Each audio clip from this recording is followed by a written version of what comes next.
Yo, friends. Oh, gosh, excuse me. Hello. What is up? Hi, welcome on in. I'm blind, and I hope that you're having the most amazing hacking time zone. Mine was just dreadfully humid and hot. Yo, Caden, welcome in.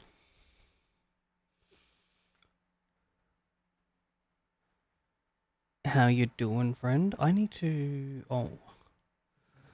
Activate this thing.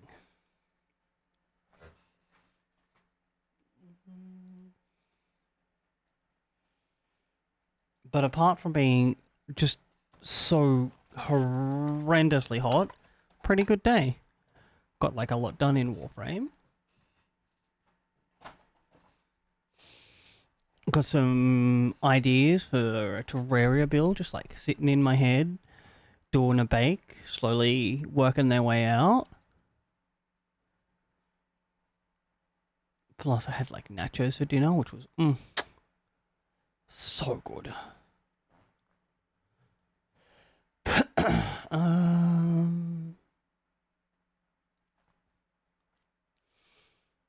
Disco Elysium.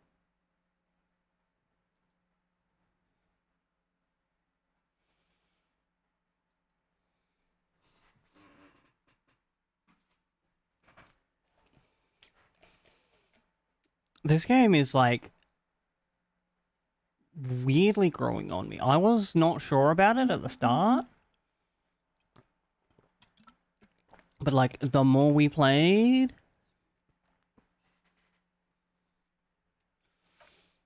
the more interesting it became. Like especially the no combat mechanics. I was like, but I really like making fun builds on combat. Is this going to be the worst part of games? No. Like the storytelling's really good, the mechanics are reasonable.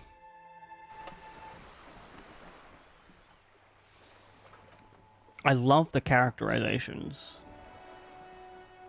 Wait, what is this?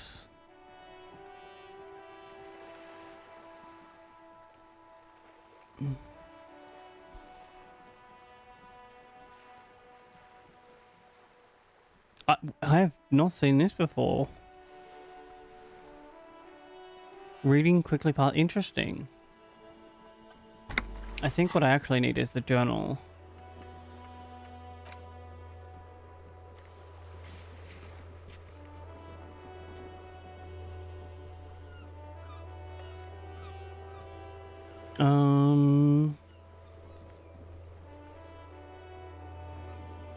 This could be our next thing that we do. I think we were in the process of doing this.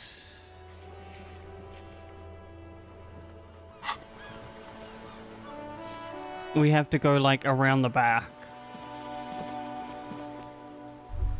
Yeah, you better keep walking.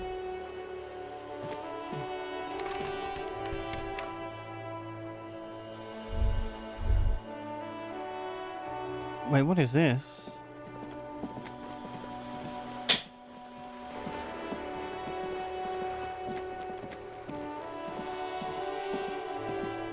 This is a wall on the side of an apartment building.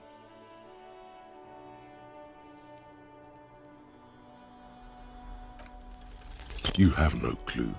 It's just a wall. So many walls. Damn, I guess we just like leave that alone.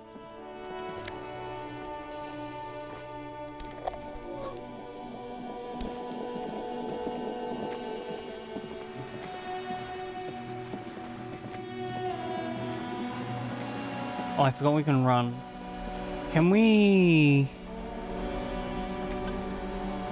I don't think we can go around the back this way.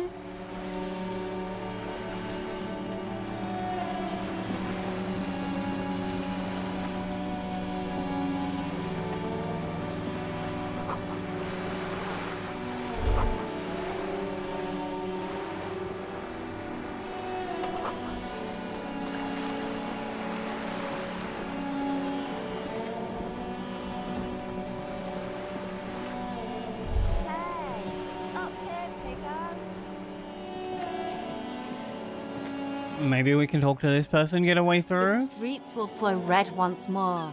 A great torrent rushing down Rue de Esperance. You wait and see. The girl stares at the sailboat by the pier. The streets will not flow red with anything. Who are you? I'm Cindy the fucking Skull. What All else do right. you want to know? Date of birth, blood type, the last time I was tested for Hep C. Oh my gosh.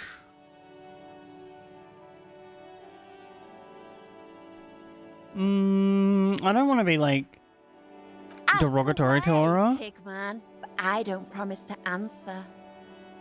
Despite the sash, she puts the brush aside. A brush, an artist. The red splatter is urban expressionism. Makes sense. She's just like painting the streets red. You keep looking off to the side. What are you The looking at? lieutenant furrows his brow at another one of your eccentricisms.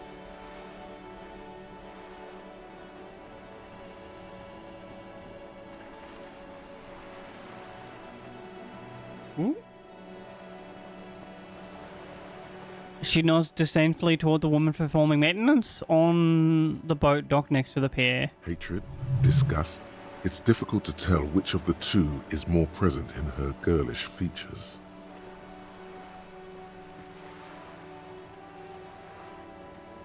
Interesting, so she hates that The woman person? on the boat does not notice her staring.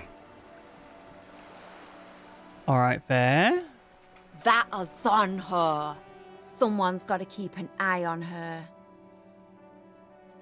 But why? Ozon is an archipelago, 2 days travel Oh, more away racism. from Rivershaw. Its moneyed residents, used to posh restaurants and Oh, upscale maybe boutiques, classism? rarely have reason to visit Martinez. Which, like, is an entirely different kettle of fish.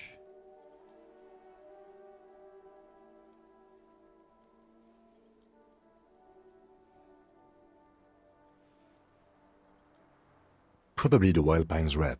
We should talk to her. She's a professional negotiator, though. I have the feeling she will be very cooperative while telling us nothing. Ooh. You should take the lead. Ask her unexpected questions, you know? Do your thing. Don't be afraid to get a bit wacky. Throwing her off is our best bet. Alright, I'll keep that in mind. Good idea, piggies. Run along now. Fuck her shit up good. Impound that boat while you're at it. I'd like to watch her swim back to Ozon. Maybe I will. What are you doing to the wall? Can't you tell? I'm painting a beautiful mural, an aereo graffitio visible from low orbit. Unlikely.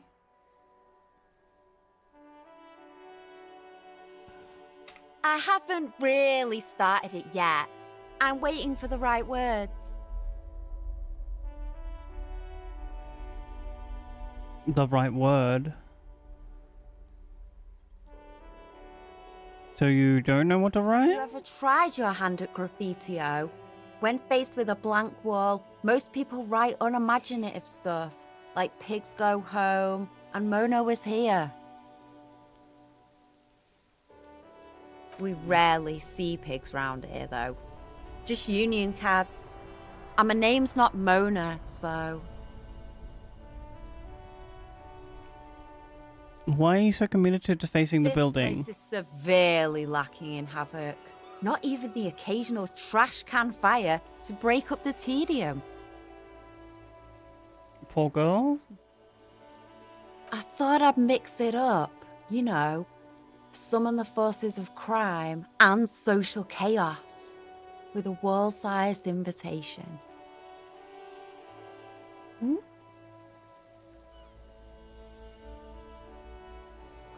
Yeah?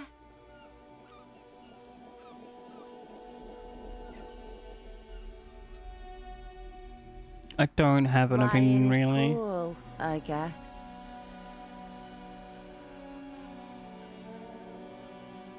Shepson minorly paints a red streak on her left cheek. I ain't no snitch, Pigstein. Go forth and forage in someone else's shit. No shortage of squealers in these parts. Alright, I'll keep that in Actually, mind. There is a shortage of people who talk to us in a normal, calm, informative manner. We weren't put on this earth to make your life pleasant, fucko. Oof, she really doesn't like the police. But then again, no one seems to in this town, and that's fair. What do I care about some fucking tin eggshells?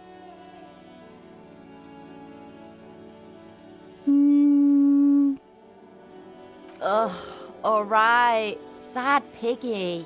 I'll give you this one. I saw a little girl in the fishing village running around with military grade handwear. Looked cute as hell. Wow, cute as hell on the military grade handwear.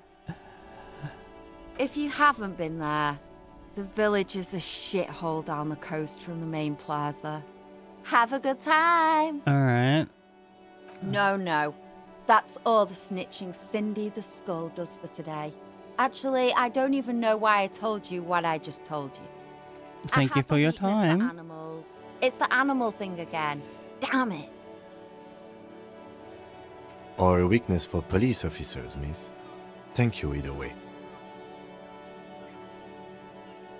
Catch you later, Watch Cindy. your back, ungulate. You've got eyes on you. So we do have to talk to this person.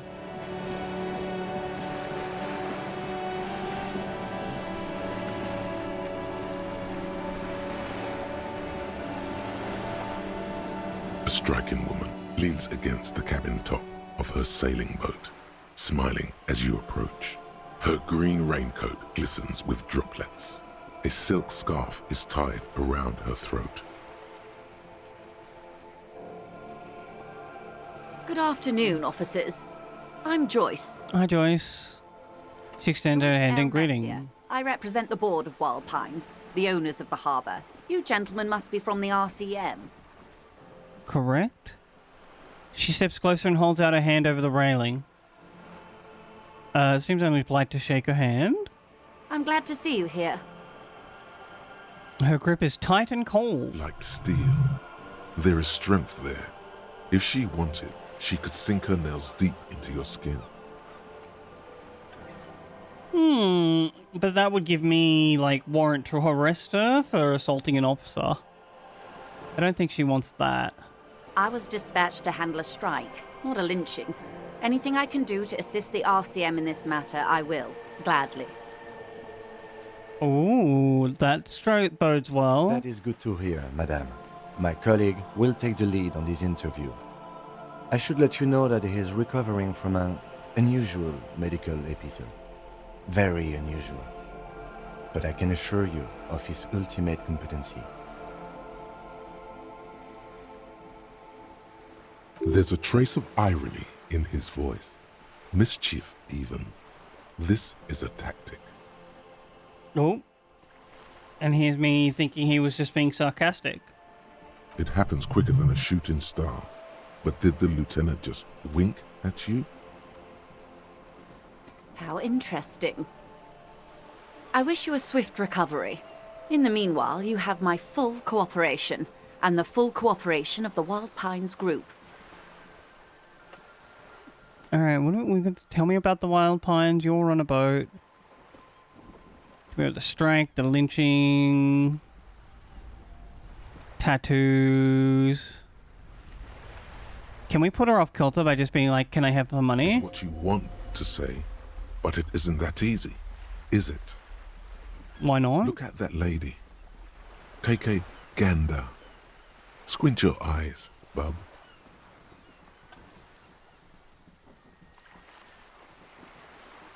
Why, yes. Tucked away under that sturdy green raincoat, almost rustic in its simplicity, a silk shirt and matching scarf around her gentle throat.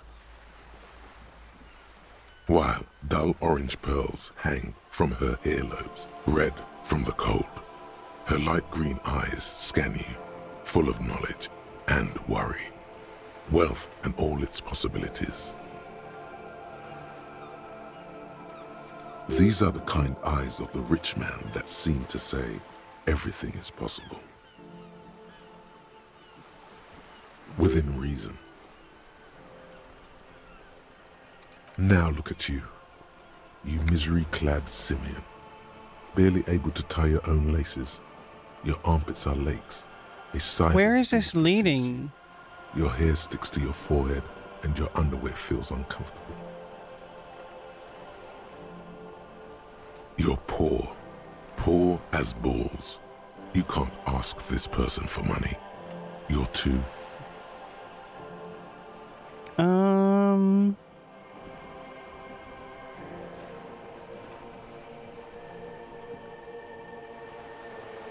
What is this feeling? I've never felt it Shame. before. You haven't really been in the presence of gentlefolk either, have you? What shame is there to be felt in front of these dock workers, cops, and hotel clerks, but to belittle yourself in these eyes of Odinil? It's nothing. Who cares what the opinion of the rich are? They're not real humans. As I was saying, if there's any way I may be of assistance, please don't hesitate to ask.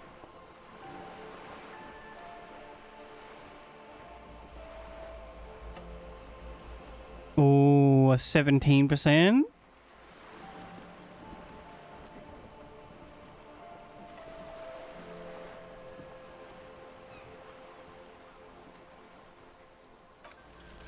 I am sorry. It just doesn't come out of your mouth. Damn. Does is surprisingly eloquent, really. The last one, not the first three. Those are ape speak. Excuse me? I didn't hear you. Did you say money? No, I didn't. Let's talk about course. something else. Can you tell me about these The man who was tattoos? killed. I'm afraid this is a discussion for once we've cleared the lynching question.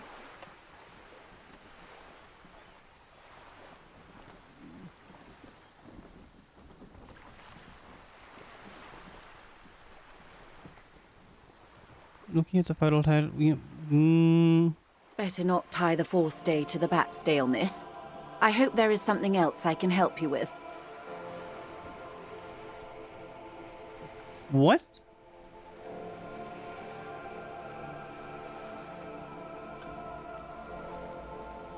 Alright. Quite a few things, I'm afraid.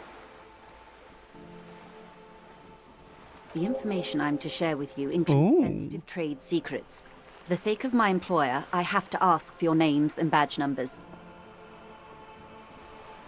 Interesting.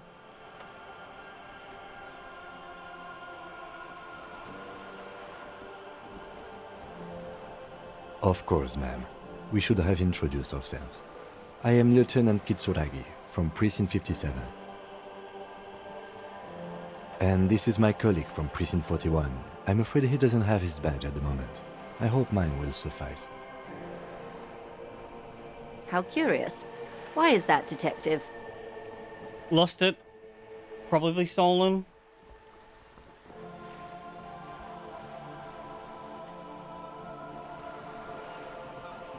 Everyone I've had and told you recently, I suffered from an unusual medical episode.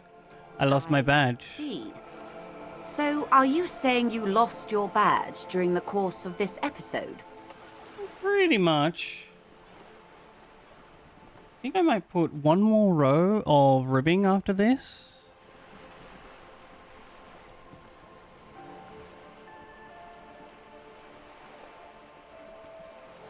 I'm gonna go with this one to try and keep her tilted. Oh dear. Some kind of encephalopathic amnesia. I don't even know how to respond. That's good. I do believe you, naive as that may sound. I simply can't imagine what you gain by faking such a condition. There's like a lot to be gained. None of it good. As I said, ma'am, his technique may be very unconventional, but he is an officer of the RCM. Of course, I sympathize. but I'm afraid I simply can't share anything more until I've seen that badge. Oh, so we have to find our She's a badge? professional negotiator. She should be open to some sort of mutually beneficial arrangement. We have no suggestion. Red check that can't be retried?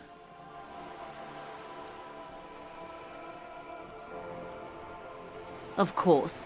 But before we do, officers, let me be perfectly clear. The situation is extremely volatile. The sooner we can speak about this lynching business, the better for all of us. Then just take my colleague's badge and be like, alright, this is enough. What we do. I'm afraid I don't speak for Wild Pines as a whole. It's a giant undertaking. There was a touch of discomfort there. She wants to merely represent.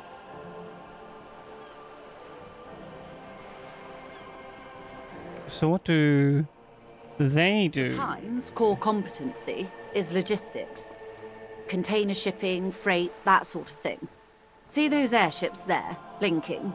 Those are the shipping side of things.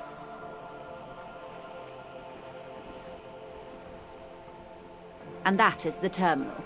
Another subdivision deals with energy, oil and gas exploration, offshore platforms. The Wild Pines Group is one of the original Revacholian Indo-tribes. Companies awarded royal monopolies by the king, the suzerain himself, centuries ago. The king is long gone, but several of the Indo-tribes remain.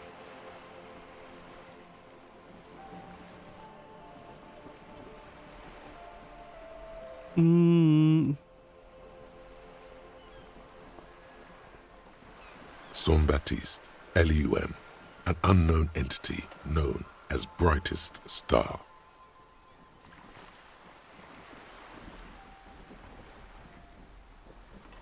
Why, thank you.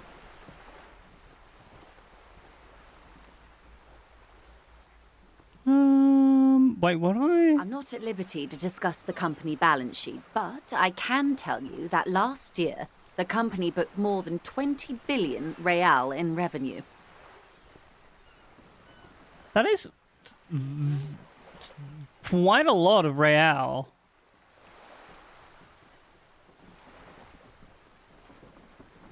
Yes, past a certain point, numbers begin to seem imaginary, but they are quite real for the 72,000 employees who depend on Wild Pines for their paychecks. Yeah, they probably don't get, like, a very big paycheck out of it, though. A conglomerate the size of Wild Pines is like a shark. If it stops moving and growing, it will die. Then what becomes of those 72,000 families? It is a tremendous responsibility. Moving, yes. Growing, no.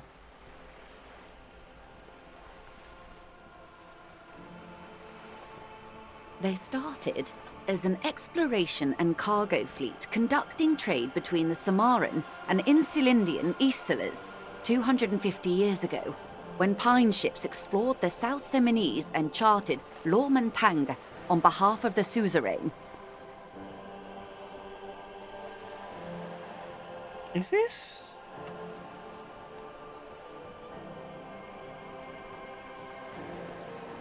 Oh, I need to make that a bit tighter.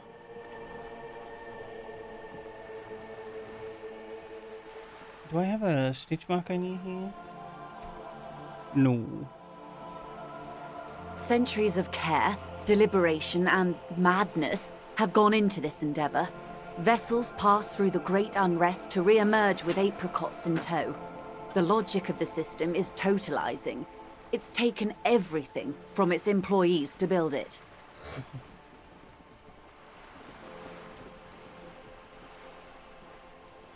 Probably helps to start out with a royal You know monopoly. more than you let on.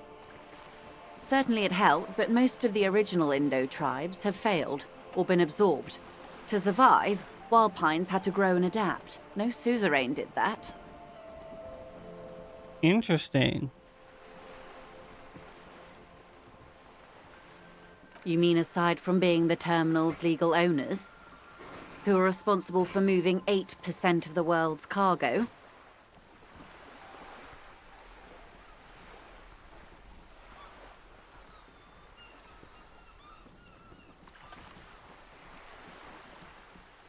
There are no minor cogs in the system. Each We don't want to, terminal must be like, get on this lady's bad lest side the just entire yet. system break. Every hiccup in such a system means thousands lose their jobs, the world over. I'm here to assure that doesn't happen. I don't think it's as extreme as that.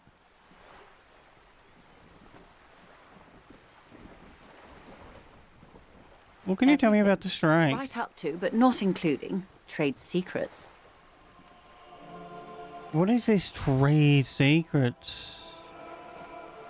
I believe the official title is Senior Labour Negotiator. In practice, I'm a grocery clerk. I relay the union's demands to Wild Pines and return with Wild Pines' counteroffer. And how are the talks going?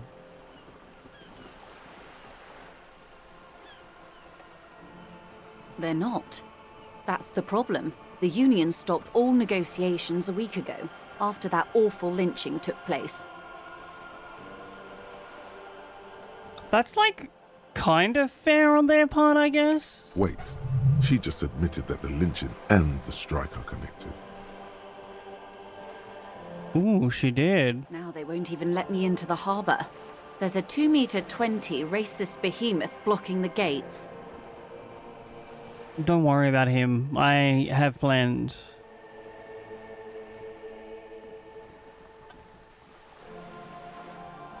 Yes, I believe there is a connection, but that's a subject for later.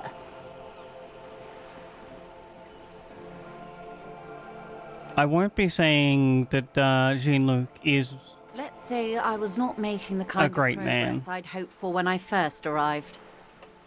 He's not. We're just, like, faking it so we can get past him. And when did you first arrive? I arrived 3 weeks ago. Yes, in the middle of February. The bay was still partially frozen then. I prefer to do these things on site, like the RCM. Honestly, I respect that.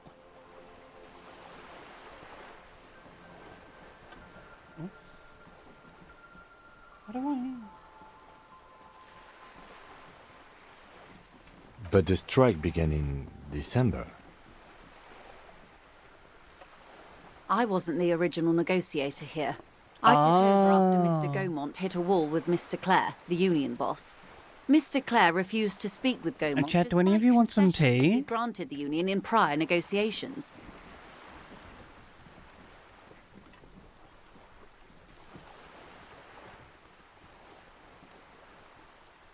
This isn't the first time the union has gone on strike.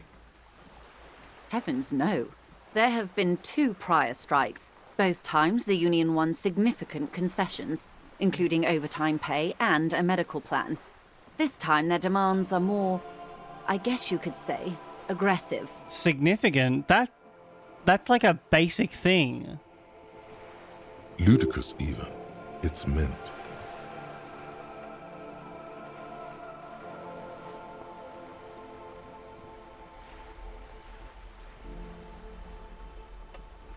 What happened to Gaumont? Mr. Clare told him to...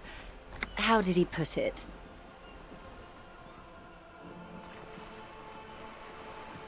Fuck off, midget. Gaumont is short of stature, you see.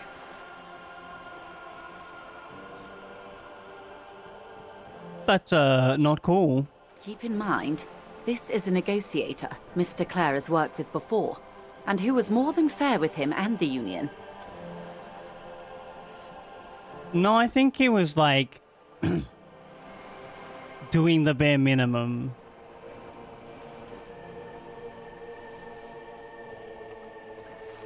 The scabs? You mean the huddled masses of Jamrock? come to plead for work where the union refuses to. No, I mean the scabs. Don't let her answer it herself.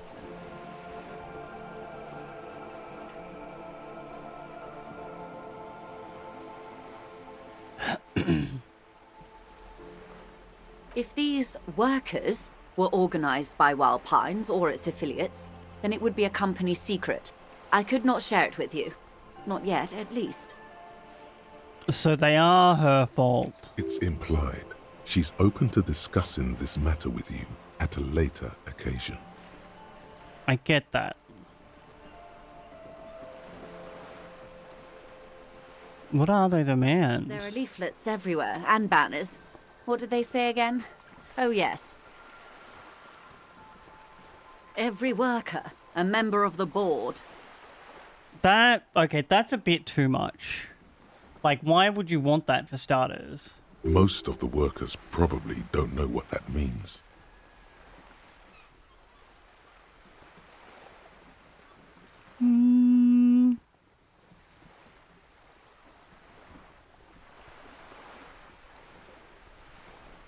See, yeah, it seems like they have no idea about In its business. defense, another said, demand democracy. Pretty tame stuff compared to every worker, a member of the board. So they just want to vote in what the business does. It's quite simple, you see. Every time the Wild Pines group makes a decision about what, about anything really, it needs the signature of each of the 2,200 workers in its Martinez terminal.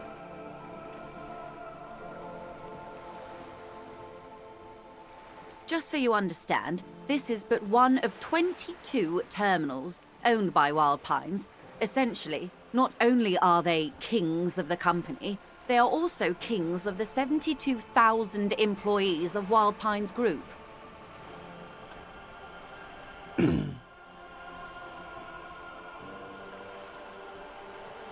What are you going to do? I'm not sure. Naturally, I assume that was just their opening position, a hard-nosed tactic with a side of mockery. But there's been no follow-up, just the same nonsensical slogan repeated over and over again. Okay, so they are being unreasonable. And now, people are getting lynched, I hear. Behind the whirling in rags. A disastrous situation if there ever was one. Well, Excuse me, from whom did you hear about this lynching? I first heard it from the bowyer at the gates. The one whose very name advertises his aversion to work. I think he said it was, "Call me mañana." oh, I know the guy. This checks out.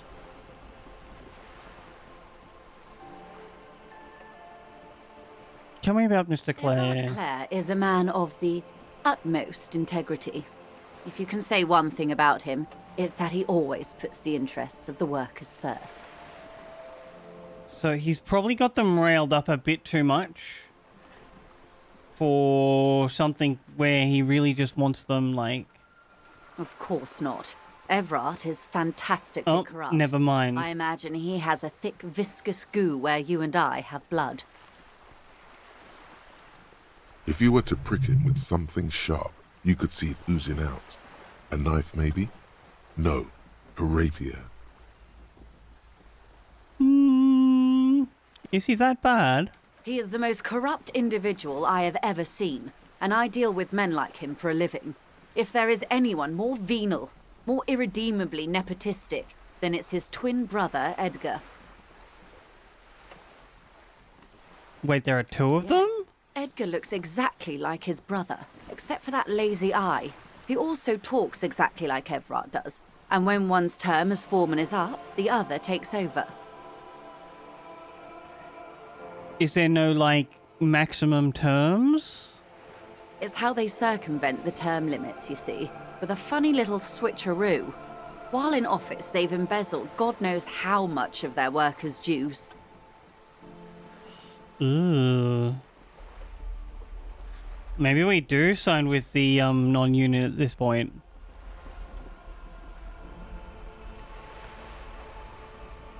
The Débardeurs Union was once a perfectly normal institution. 20 years ago, anyway. It must not have been easy to establish under the Emergency Act, but they did it.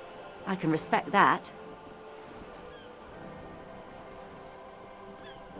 Organized labor at its best, as they say. Then something happened in the local chapter elections. The brothers Clare came and transformed it into a... how do you say? A mob. The Débardeurs are a crime syndicate. Sad as it may be, I suspect we'll be forced to cooperate with them. Oh no. Refreshingly honest, officer. The company has tried appeasing in the past, but I'm afraid our concessions have only emboldened Evrart and his brother. And your opinion, Detective, if I may ask? I'm a curious and talkative person, you see. Would you say the Débardeurs Union is...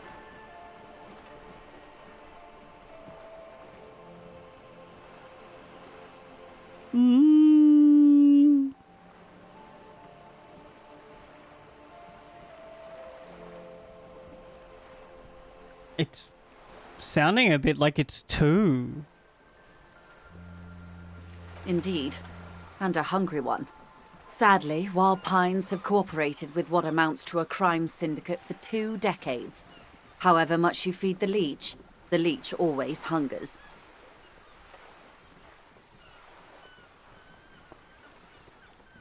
I'm glad you asked. There was a woman, Oh. the previous forewoman of the Union. She disappeared.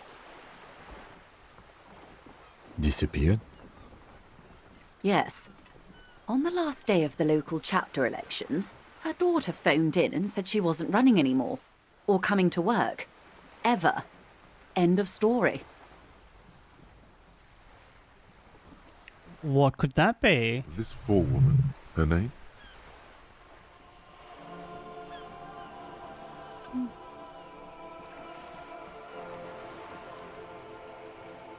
Sadly, the company records do not even give a name. She's just forewoman. What? In private correspondence, Holly. I don't even know if it's a sir or given name, and I don't have access to the Union's files.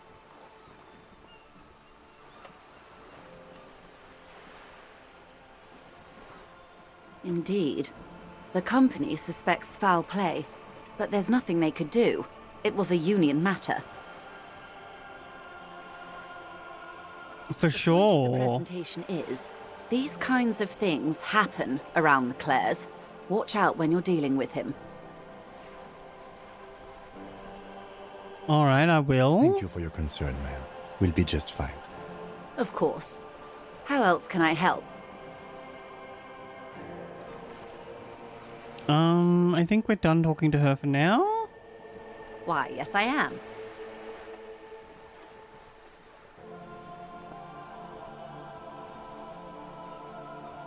Of course there are. We're on an archipelago. How else are you supposed to get around?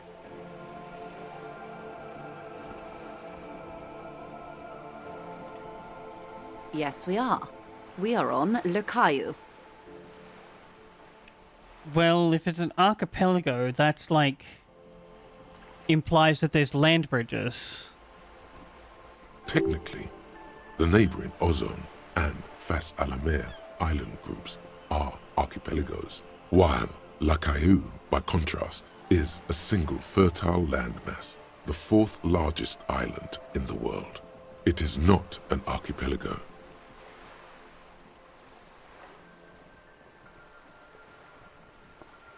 Okay, if you want to get technical. The point is, we're all on islands here, and sail is still the most expedient way to get from one island to another, especially when you're in a hurry to resolve a strike. Honestly, makes sense. She nods attentively.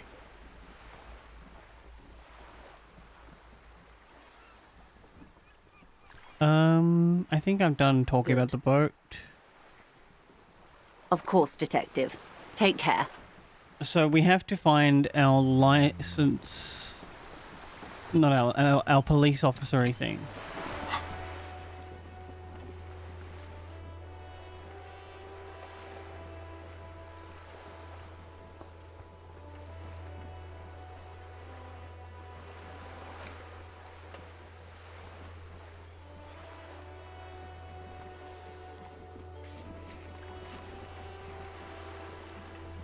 Monday, 13:05. Can I don't think I can travel back.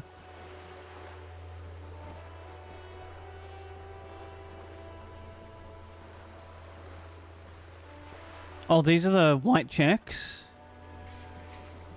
Okay.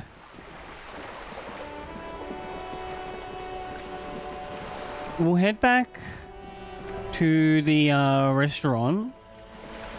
Is it this way?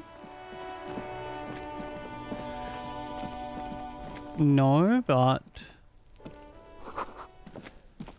Yes? Oh, nothing, sorry.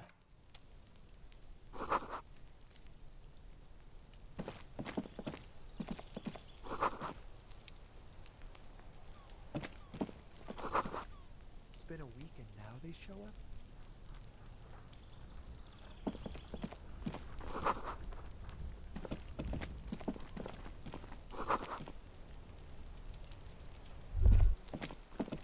Ooh. I will talk to him in a moment. I have to go do a time-sensitive thing.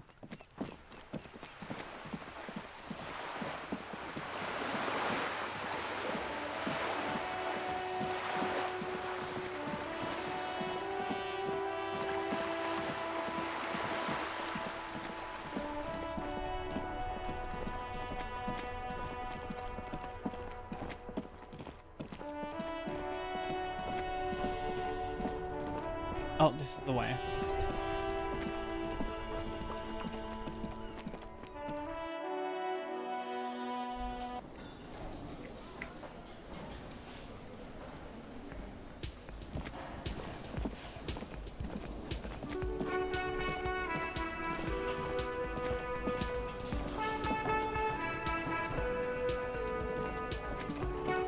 Oh, this is the kitchen.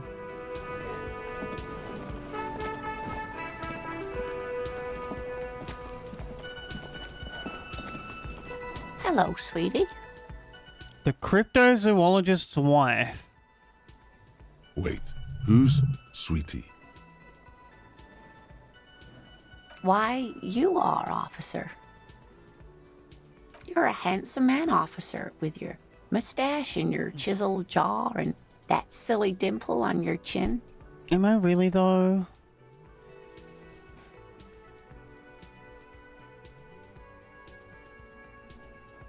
Take heart, officer. You're still a man in your prime.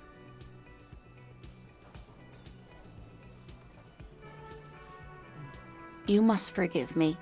I'm getting so scatterbrained. I completely forgot to introduce myself.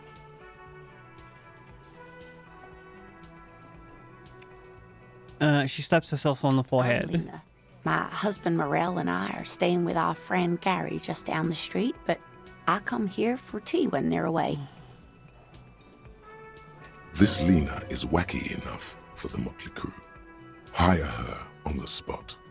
Interesting. Seem to be in a chair. Yes, dear. I'm a paraplegic. Oh, damn. A paraplegic is someone with limited or no ability to use the lower half of their body. Paraplegia is caused by spinal cord injuries, like falling from a great height, or a grenade explosion. That's quite all right. I'm used to people asking questions. I know they're thinking about it anyway. Whatever do you mean? Are we about to get another party member?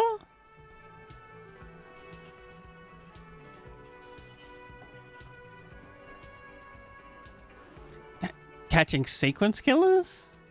Sequence killers? Oh my. But I think you already have a partner, sweetie. I do. Can I not have more than one person? A partner who needs you to get back to helping the people of Martinez. You're probably right. Seems to me that you lucked out with your partner. He has the look of an upstanding officer of the law. Someone you can lean on, and sweetie, you are looking unsteady.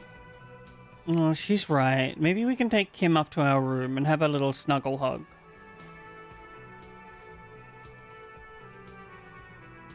I will Of come back to course, her in a dear. second.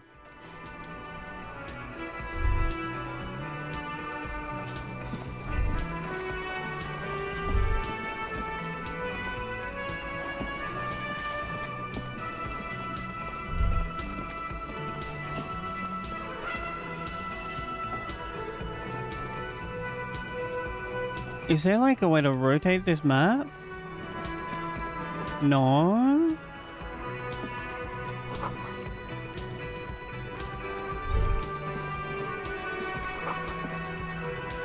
You see a heavy steel door with a prominent dimpled lock. It's painted blue. You do? It's a door in the back of the kitchen. Why do you care where it leads?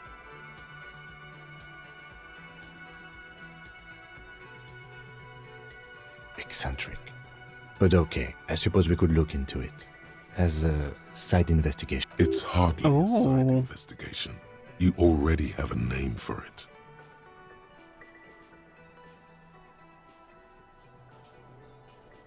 If you say so, Gart is the person to ask about this. The cafeteria manager. Interesting. I need to...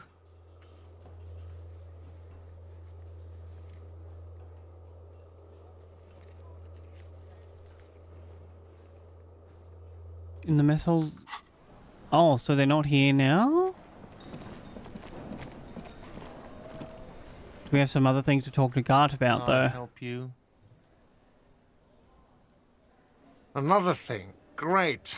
I love those. Oh, yes, that door, sure. There's nothing mysterious about it. It's just a door. Do you know what's behind it? No, I don't have a key. I don't know how to get there. And I don't care either. It's not like I've been wondering about it for 10 years. It's just a frit warehouse, probably. He's for sure wondering about it. Or some boring storage space with a bunch of old junk and dust. Junk and dust.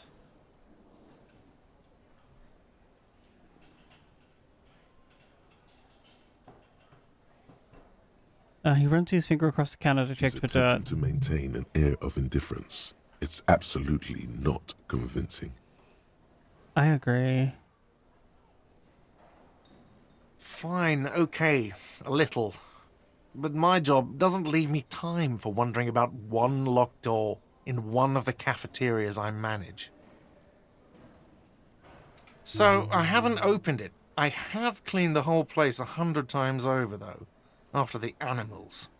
And I haven't found a key, so good luck with that. Yes, not the whole damn union, thank God. Just the nastiest and... They come here in the evenings. We've definitely heard this before. We should find out who this Lord faction is. We don't. We have to wait. They'll show up. You glance at the clock on the wall behind the manager. Huh. Oh, we had to re-ask about this. Good question. They're probably getting drunk or protesting something somewhere. Or laying low after the, lynching. They probably fucking killed that guy or something, and that's why. Ooh. I have a feeling we'll make their acquaintance sooner or later. Probably. Yes? Goodbye.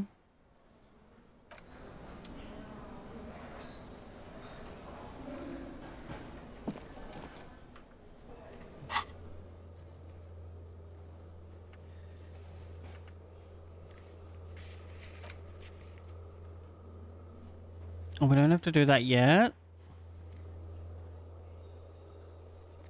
Kuno lied to me. We have 2 heals, so we can, kind of go back and talk to Kuno.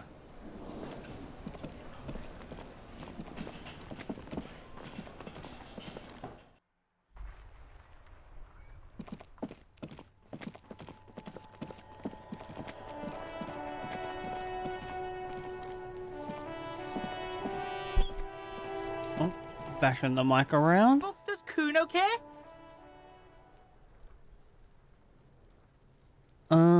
So?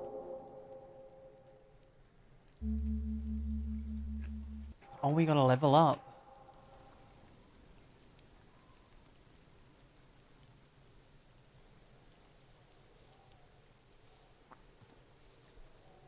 Yeah, so? Kuno did sick the pigs on him. Kuno's a man of his word. Did he though? Kuno sent your fat ass running around like Jello. Look, Pig. Kuno sent you to rough some people up. Kuno played you. That happened. Now Kuno should move on. I don't need to hold a grudge against Kuno. What is this? Trying to be cool with your new asshole? Kuno was just being nice to you. You got fucked bad. Now limp the fuck out of here. After this shit, you better have something real interesting to say if you want to stay in Kuno's face. I don't think this child, like, understands Real interesting. that, like, if an adult turns on him, he has no choice. He's just going to lose that fight.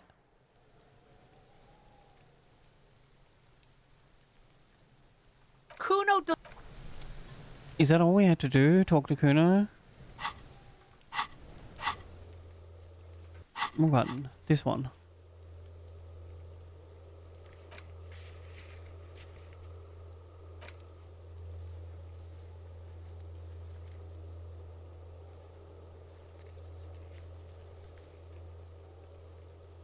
I think we've done all the corpse-related tasks.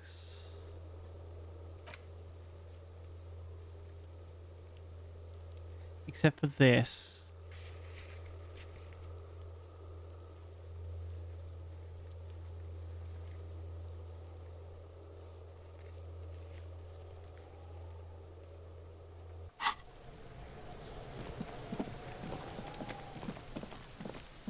Ooh, finding the local kids.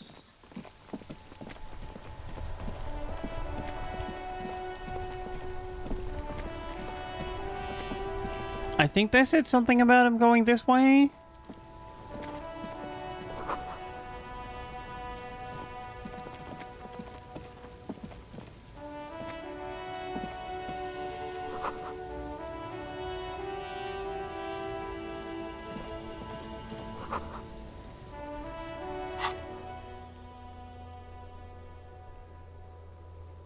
Maybe over here?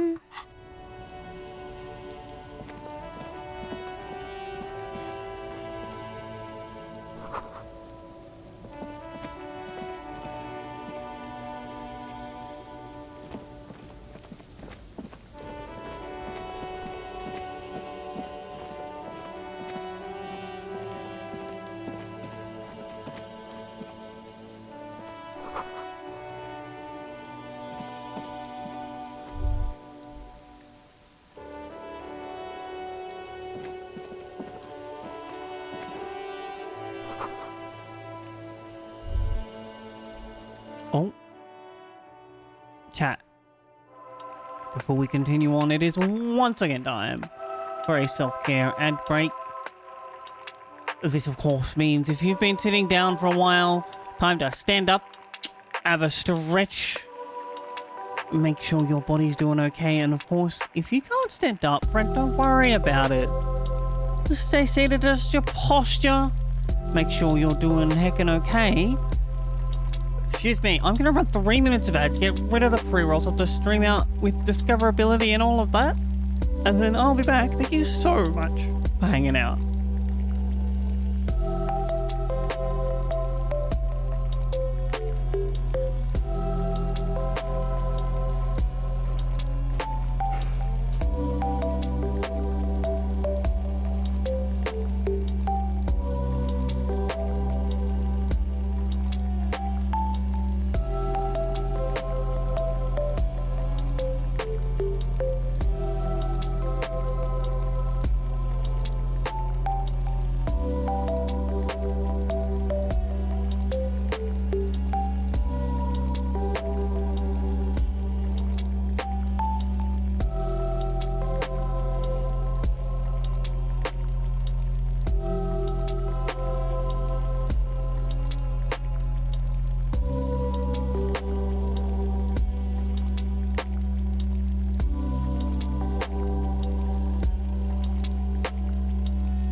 Oh my gosh, I almost once again have fallen off my chair. But, in other news, I have returned. Hello.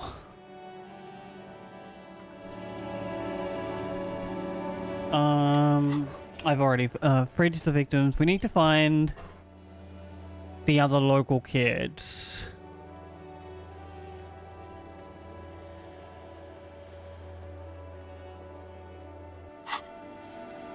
Maybe if we... Oh, wrong one. Down the coast. How do I get to the fishing village? Maybe Kitnos? Yes? No.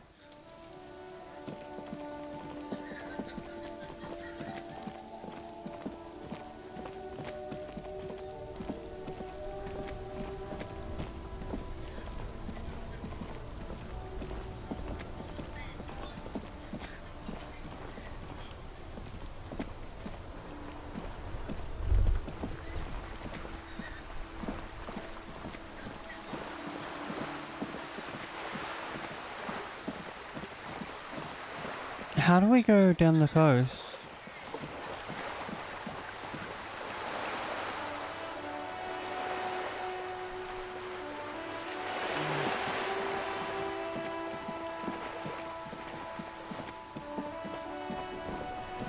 This is like a dead end?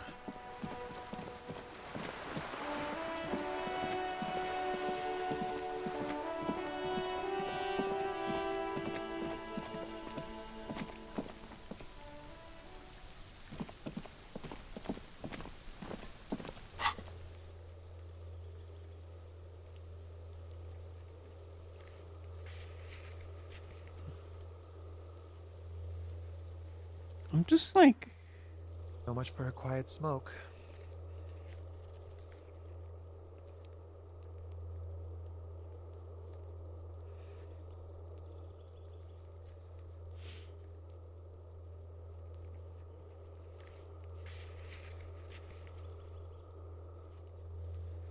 they're not open yet. Knew it. Alright, let's talk to the smoky man. You see a young man on a balcony nursing a cigarette. His eyes have been following you for a while. Hello, Not friend. looking for any trouble, officer.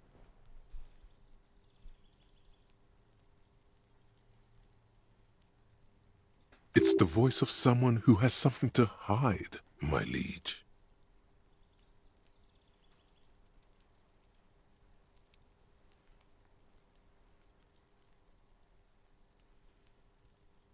I just want to know what's going on here. I don't want to be seen talking to the gendarmerie if that's okay.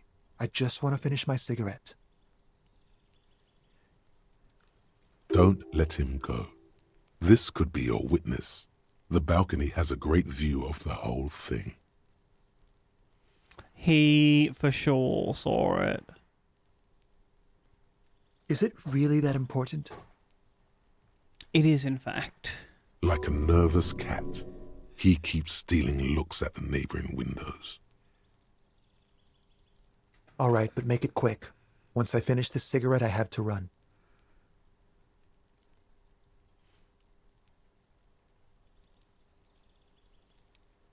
I can tell that you finally got it Straight to down. the point.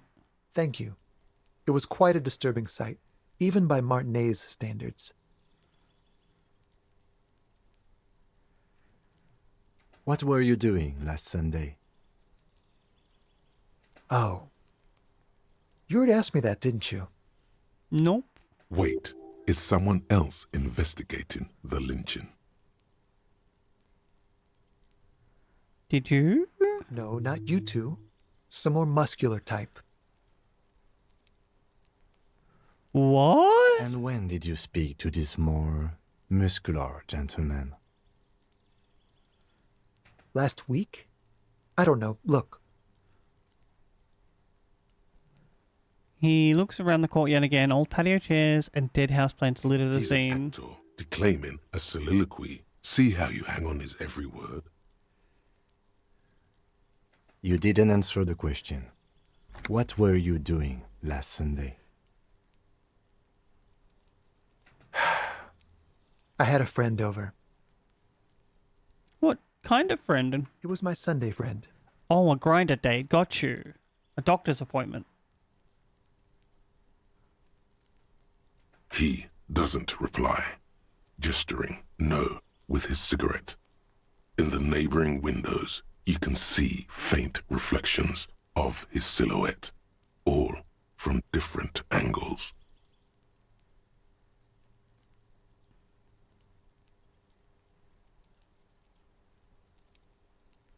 My name? My name is Martin Martinez. What a name. That's definitely not his real name. No, of course not. Could you please lower your voice?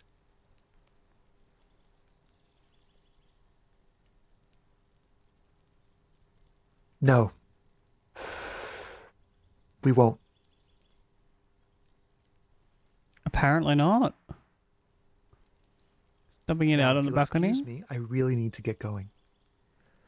Oh, we can always try. Time to bring out your secret charm. Tears and begging. Show him your emotional side. Throw yourself before his very feet like a dog.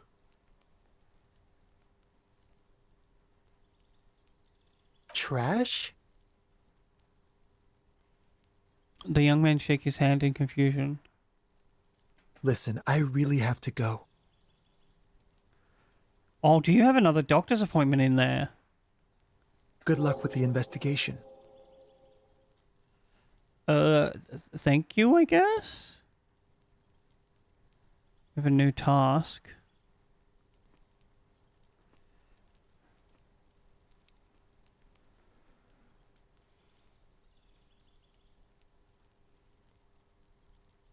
He's gone.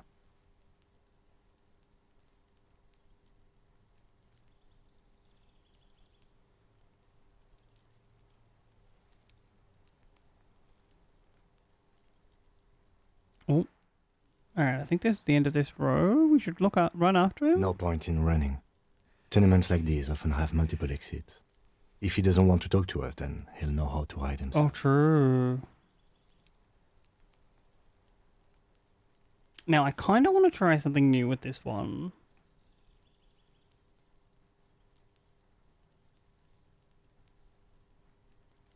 If I, like, pearl this entire row, it'll flip up easier. But it'll probably not look so good, so I don't think I'll do that. Probably didn't have anything important to say anyway. He could be a witness. Him or his Sunday friend. Either way, we need to look into that muscular type who's asking about our case. True. There has to be a way of getting inside the building. Let's go check out the door near the pier again. Once we found a way in, we can ask around for his apartment. Great, we'll do that.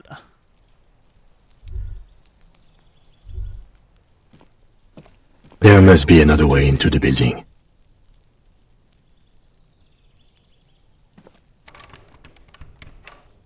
What the hell? That was so loud.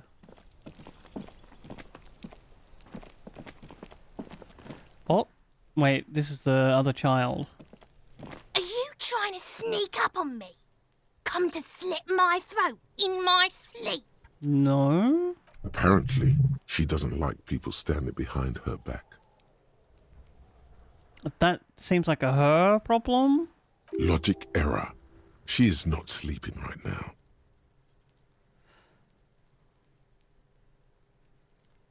Pig's come to take me out, trying to snuff me out.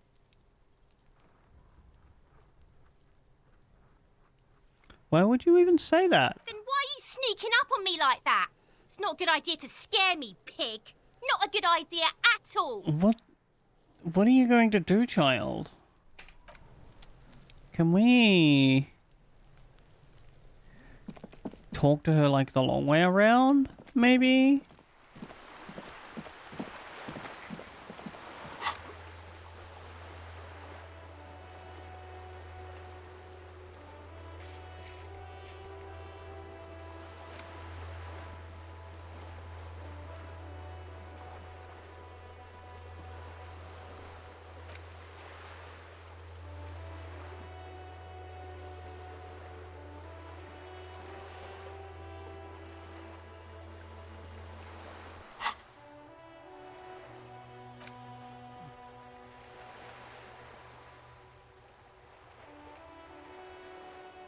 We've done that.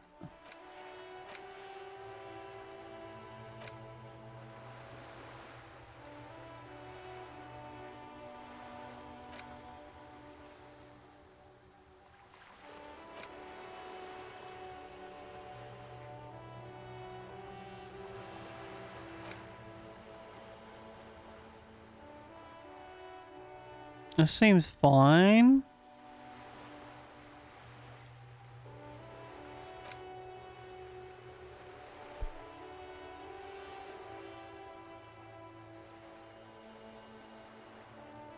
What is our skill tree?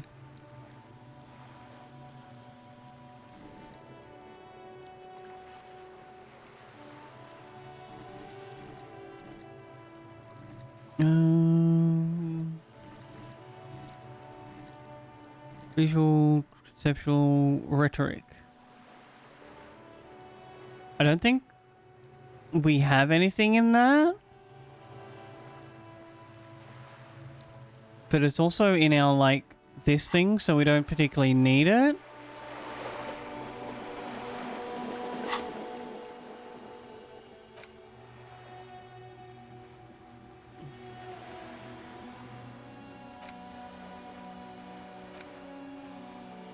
How many, like, skill points? I think we have 2 skill points. So we might, like, unlock these.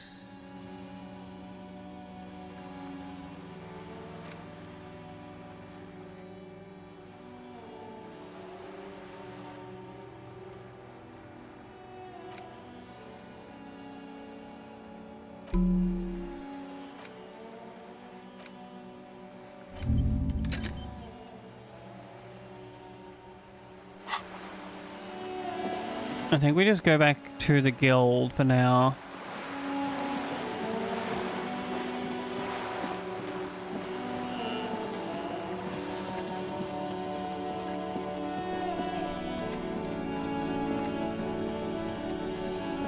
Oh wait, no, we go talk to this lady from the front.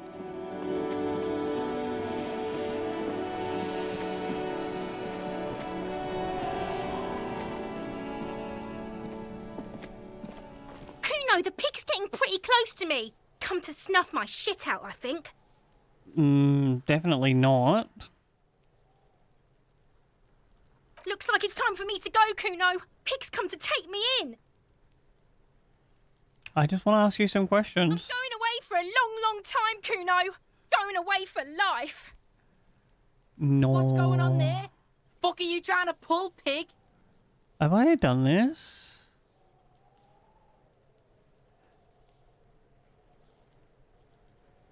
I think we might, walk away.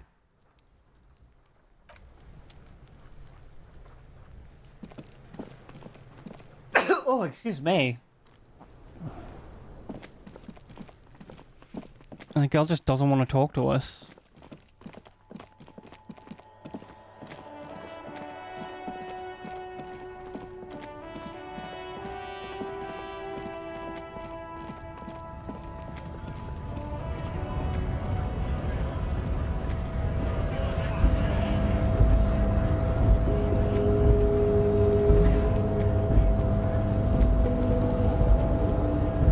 What's this down here?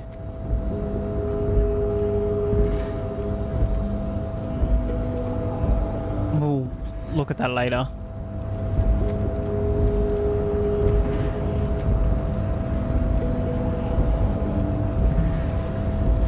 The unpromising race pupil returns.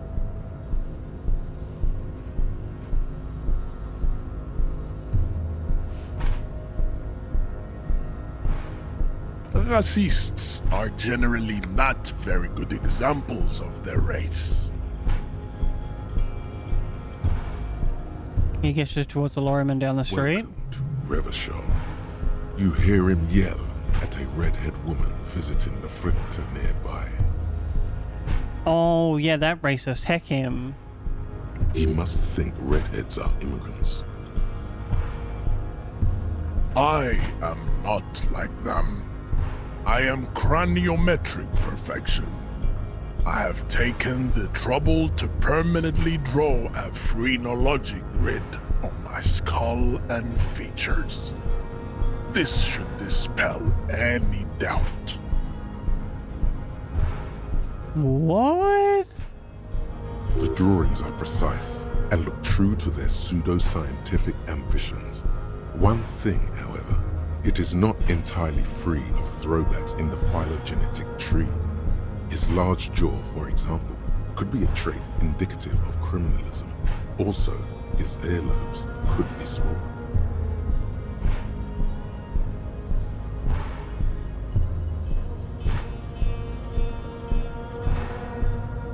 That atavistic stigmata makes pussy say yes, plenty. Ew. Babe, thanks. But I got this.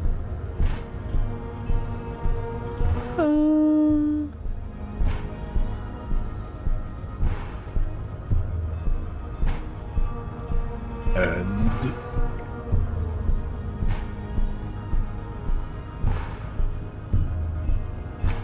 Wow.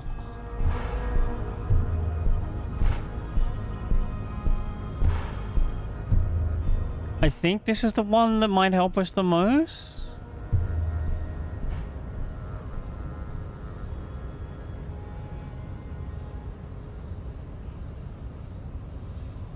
everyone can see that.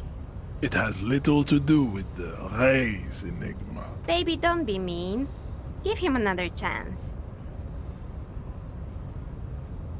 Oh, this girl might be slightly on our side. Anything for you, babe.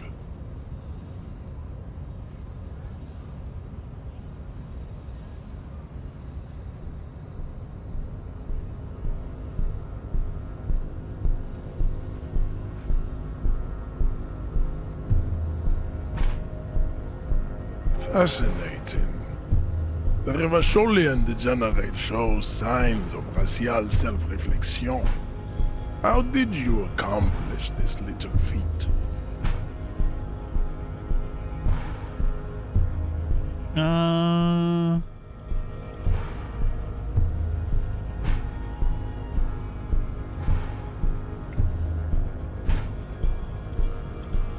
So it would seem, Throlaful.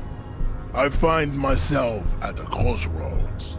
On one hand, this pathetic self-therapy has little to do with the great mystery of living organisms, the race enigma. Wait, is he like actually a racist or just an alcoholic?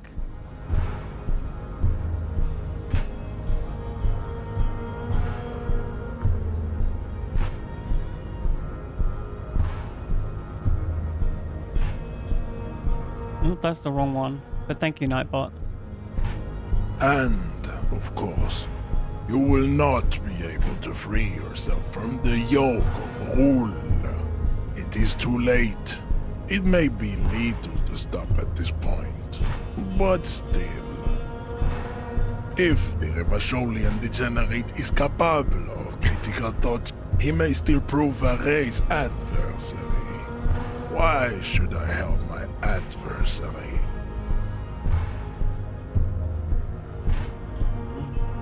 Jean, baby, do the heroic thing. That is not possible. The game of Shahmat you play against the rules tricks is unwinnable. The day Maybe he is a recovering alcoholic. the months will wear you out. The Occidental haplogroup is incapable of long-term lucid thoughts.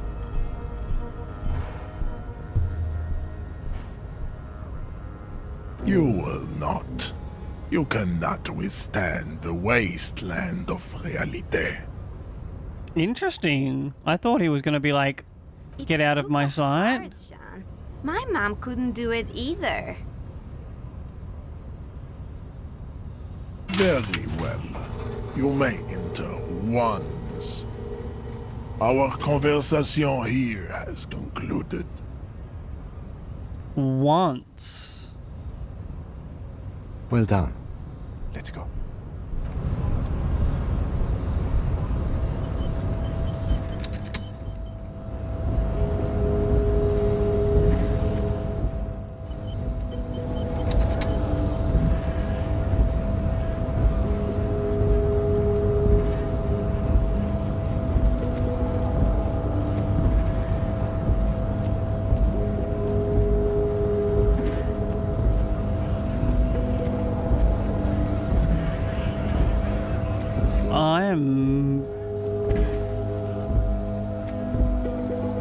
I thought that might go nowhere. How do we get in? Oh, do we go this way?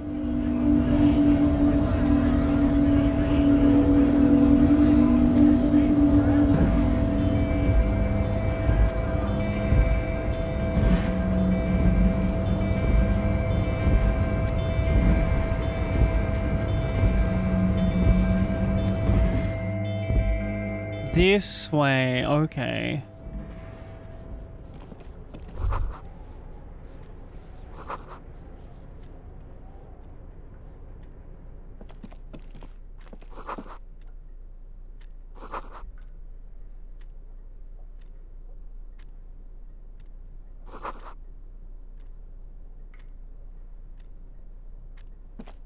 You say no one here?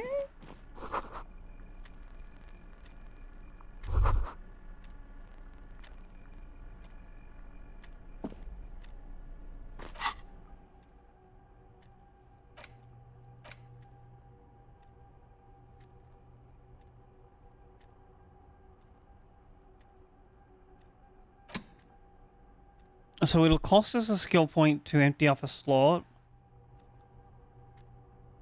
That...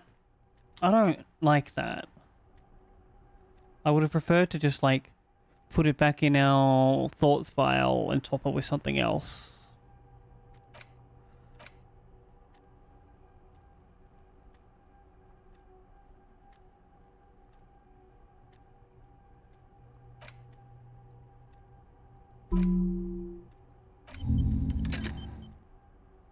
This is the exact same amount and we don't lose like a bonus.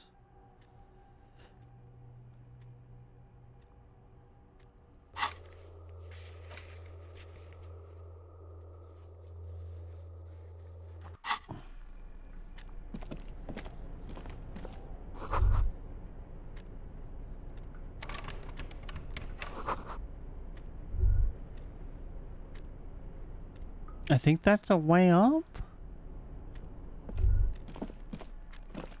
An imposing combination of a punch clock and a payphone is looking down at you from the wall. A note on the side says,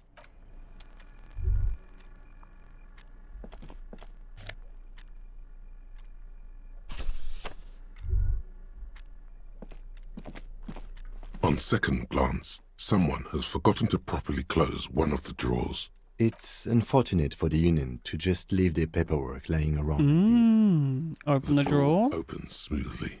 Inside is a well-organized selection of brown folders. Browse through the Hundreds folders. of documents containing logistical data. Two kinds of transactions stand out. Materials coming into Revachol from the outside world, from Muindi, Grad, and even Ilmara. And the same materials being handed over to companies inside Revachol, Kuron, Coal City, La Delta, and Jamrock are listed among the many districts where the imports are. It's hard to make sense of this thicket of company names, dates, quantities, and percentages. You try to focus, but the lines are getting blurry.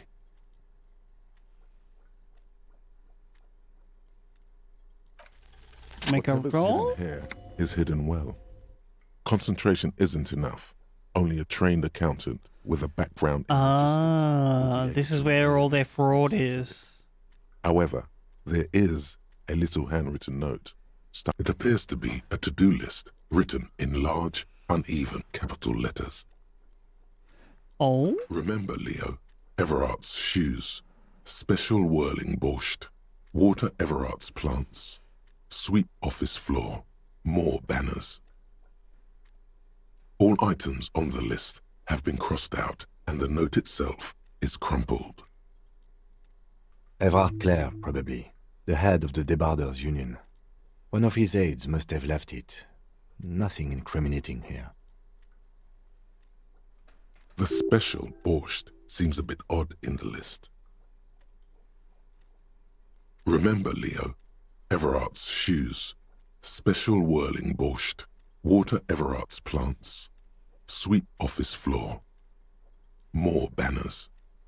Is that like an anagram? All items on the list have been crossed out, and the note itself is crumpled.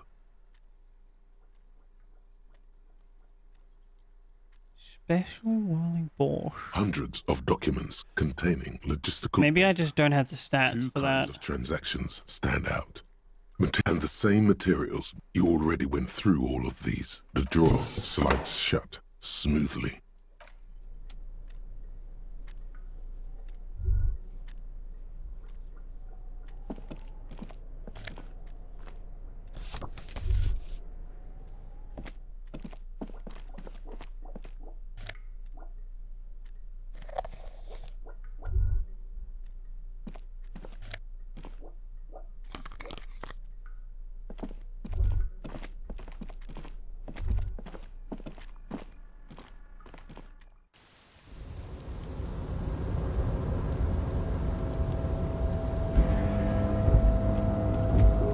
Oh, we're in?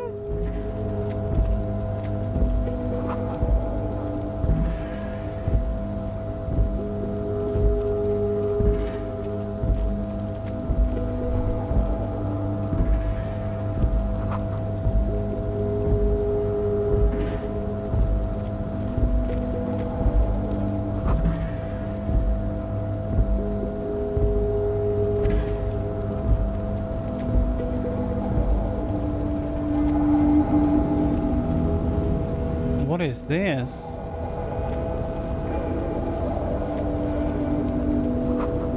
That's like a huge hecking light.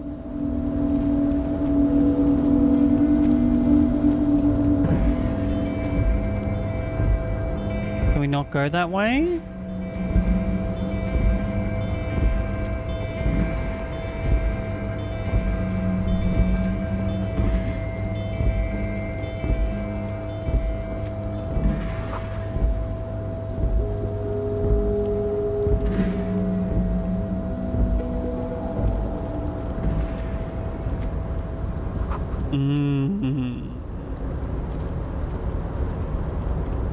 Oh, I didn't see that person. Container, container, I'll turn you nice and red. Container, container, put the logos on. The lyrics to this container song are being made up as he goes along. I guessed that. The accent is so thick, it's impossible not to notice he's Ubi, from the vanishing peninsula of Ubisunt on Muindi. Container, container, used to be Wild Pines. Container, container, now belongs to Everard. I don't think they belong to him. Everard, Everard, Everard, he looks after everyone. Huh? Well, hey there. How can I help you, mister? I see you are not a union man, mister. Did you get lost? You're not one of them scabs, are you? No, don't worry about it. I don't want to answer either of these ones. This is the lesser of two evils. Folks is just folks, you know, and folks gotta eat.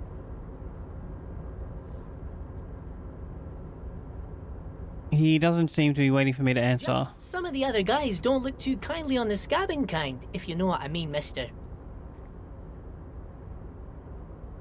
You're Ruby, Oh, yes. right? Born and raised in Irish, mister. Mum had to leave my dad after he got a bit violent. Took us here to the new world. I was about 10 then. Too old to lose my accent then. Well, you can lose your accent at any age. People say us Ubis are up to all sorts of trouble with sheep and other animals and whatnot. I just want you to know there was never any of that where I come from. No, sir. Those are just nasty rumors. Alright, I'll take your word for it. Thank you for clarifying that, sir. Oh, I'm just making some covers for them containers here. Yes, I am. Yes, I am. So it's easier for the crane operators to spot them.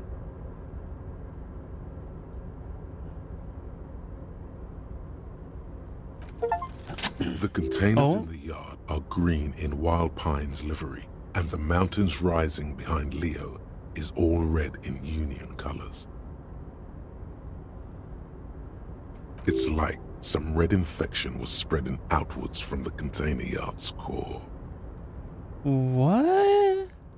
There appeared to be cisterns underneath the Union container covers. Yes, they are hiding it from the inside. All the red containers have the Debarders Union logo on them.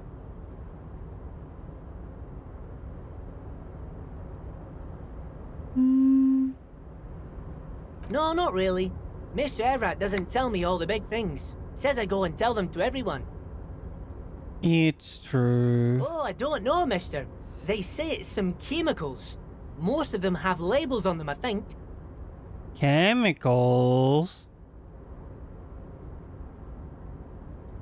Oh, no trouble at all, mister. No trouble at all. Oh, most of the guys are down at the gates, keeping the scabs from coming in. Makes sense. We're on a strike. The whole union is. You don't have to work when you're on strike. Ha! We haven't worked for 2 months now. That's a long strike. So no one is working? Not everyone is down there, of course. Mr. Evrard is in his office, where he always is. And Jean-Luc is guarding the gate. But Titus and his boys got into some drunken trouble and Evrard sent them on a nice vacation. For a week or so. Oh, I'm not really supposed to talk about that. That's union business. So the loud people aren't going to be there.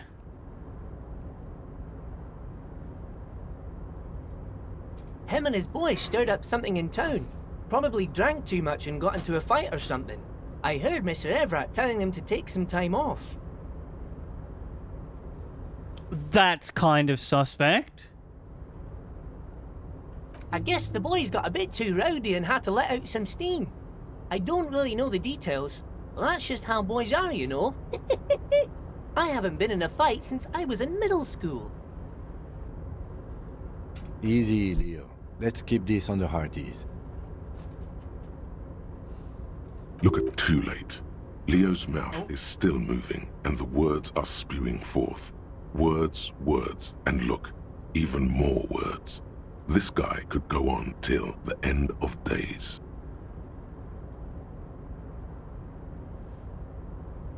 Wait. Did I, like, press the spacebar 60 times? It's not gonna be anything useful anyway, don't find it better to go with the flow. Now he's talking about some drunk sawmill owner who... No, he already switched to a prized fishing rod he apparently owned at some point. You know what? Just cut in there with your questions. Oh, yes, yes. I leave all kinds of notes for myself. That old head of mine ain't so good at keeping things in no more. Same, I almost Leo. forgot about the borscht.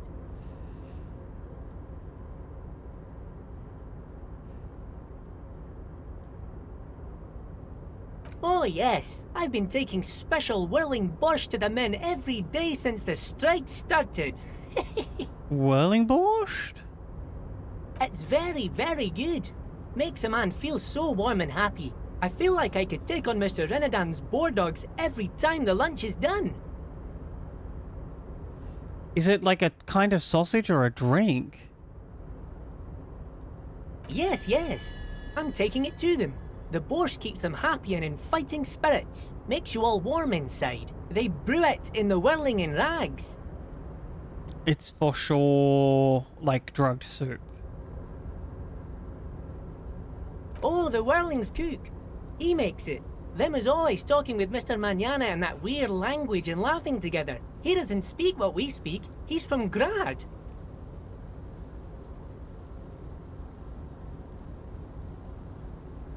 Oh, sure, mister. Sure. You do that. Yes, sir. He didn't actually understand what you meant, and now he's just nodding along. Do you work here? Yes, yes. Everybody needs a job, and this is mine. I'm Leonard, by the way. Leonard Bellick. But everyone calls me Leo. Would you prefer I called you Leonard? I'm like Mr. Everett's right-hand man when Mr. Edgar is out of town, and Mr. Edgar's right-hand man when Mr. Everett is away. I Actually, Miss Beaufort is the right-hand man, but she's a lady. So she's the right-hand lady. A real pretty lady with a skin like those Douai Sucre candy bars my missus likes so much. Them are real nice to suckle on once the dinner is done and me and the missus sit down beside the radio. But I can't listen to the radio all the time. There's so much to do around here and I'm always busy keeping things running here. Yes, I am. Yes, I am. Good to hear.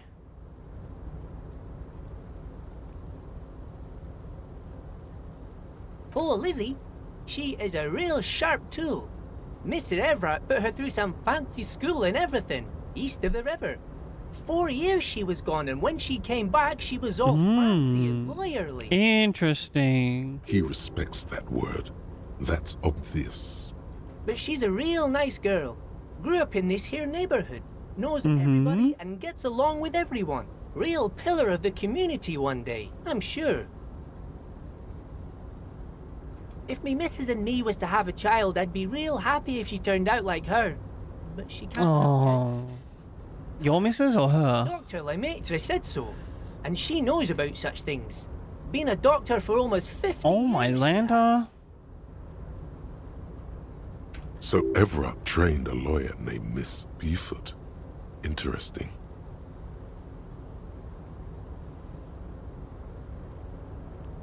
Yes, this place really seems to run like clockwork. Keep it up, Leo. Well, thanks a lot. Coming from you, it means a lot, really. Sometimes I feel some of the guys don't really get how much I bust my ass for them here. But you guys are all right. Oh, that one. That should be empty as far as I know.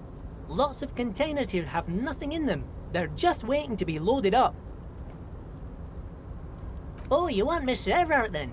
He's an awfully nice fellow, he is. Him and his brother are both nice fellows. They've lived their entire lives in this here neighborhood. Nice fellows. He coughs and continues immediately. Guys like Mr. Everett and Mr. Edgar, his brother, are real good guys. Made Martinez what it is today. Mr. Everett and Mr. Edgar and I went to the same school we did when we were boys. Oh, Mr. Everett is where he always is. In his office, of course. In his office. Okay, I will keep that in mind. Bye-bye now. Bye-bye now. Rigorous self-critique. Are we getting more thoughts? Here it is. Hard facts from the man you are. You once jerked off in the locker room and were caught. You held a young woman by the arm and kept her in your apartment for 20 minutes. Oh, that's not against her good. will. That's right. These are not flights of fancy. These are real deeds, Harry, emerging from the darkness of your past. You tried shooting a fleeing suspect in the foot, but hit him in the pelvis. Damn. For life. And, above all, you let life defeat you. All the gifts your parents gave you, all the love and patience of your friends. Harry was not a very good cop. Neurotoxin. You let misery win, and it will keep on winning till you die, or overcome it. Lonesome, long way home. Here we go. Home awaits. Walk past Station 41 and through the market, past the Boogie Street spearhead to the other side of the lake, the frozen eye at the center of the district. Then past the video rental store on the corner. There, at the end of a street lined with pine trees, a small house no larger than a matchbox. 11 Voyager Road. You Well, no longer we know live where we there. live. Oh, Those we don't? times are gone. And so are those people. Why did you come here? Why are you still here? And where's the dealer? You have to get back to work. That's all you have now.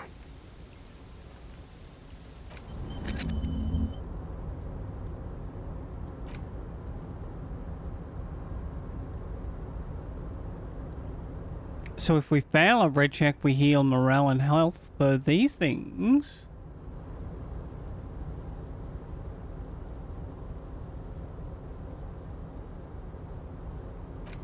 And this one... Perception...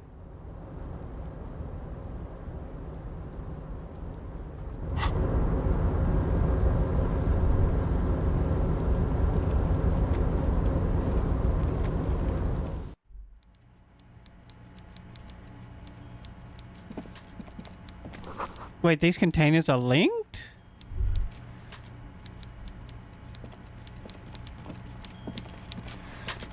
Oh, it's Old Mate's office.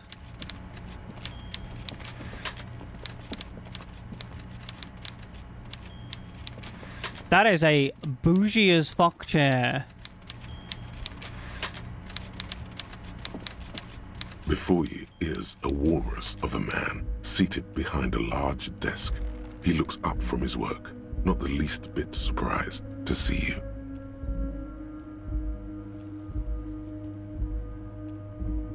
With great effort, he straightens himself up in his chair, yet says nothing. He simply stares at you, with a mixture of expectation and impatience, well bottled.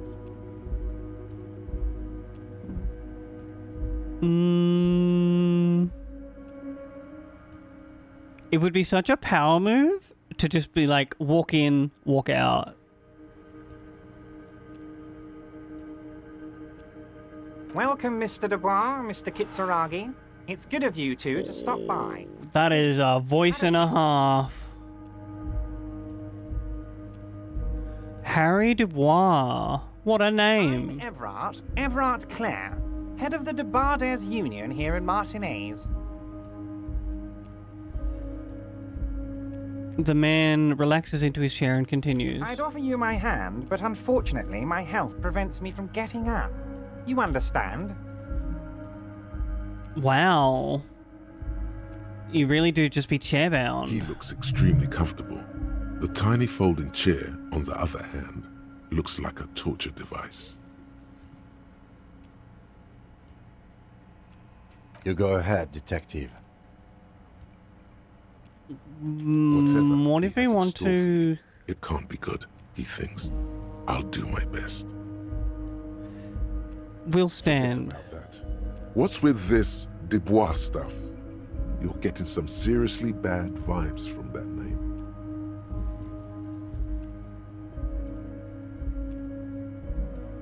Please, Mr. Dubois, let us converse in a civilized manner, as equals.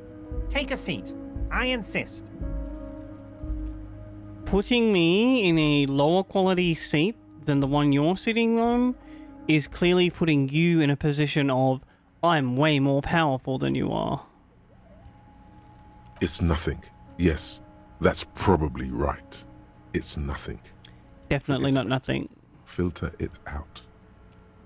I must have missed a check there. Very well, Mr. Dubois. I respect a man with strong convictions. Multiple chairs move like ocean waves. I, too, have convictions. One of which is that I will not engage with any man who won't face me at eye level. Then you can stand up. Should you find yourself more amenable in the future, I'd gladly resume our conversation. But until then, I'm afraid I must ask you to leave. You're no Titan of Felician, buddy. He's got you in a fork. Sit down or leave.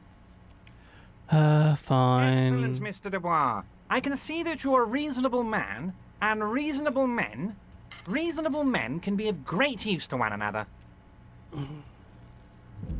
He gives you a sly wink. Damn, this chair is uncomfortable. So tell me, how can the head of the Debarders Union help a representative of the Revachol Citizens Militia today?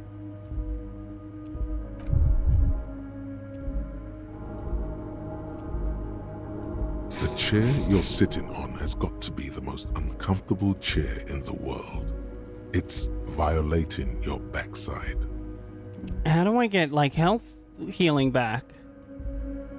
By the way, I heard you got a rather rude reception from a certain Lawrence Gart. Some people have no manners, it pains me to say. This should take care of that nonsense. He points to a giant novelty check on his desk. It's absolutely comically huge. It should be sufficient to cover your expenses for a few days and patch over your differences with the cafeteria manager. Go ahead, take it. Wow, that's 25 real. That's good money. You need it.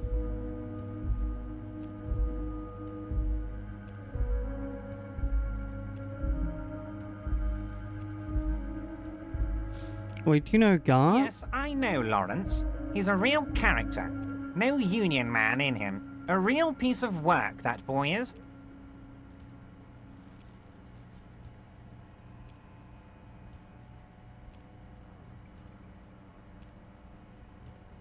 It's like, I don't know if I want to take this check. Does the game consider that me saying yes, I would take a bribe?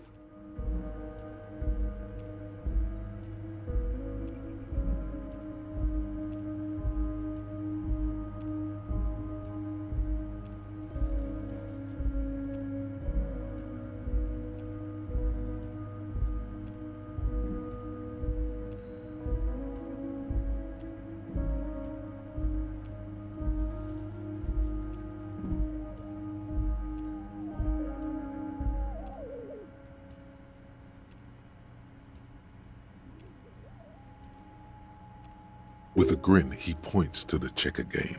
It's like you're on a game show. At least don't thank him for it.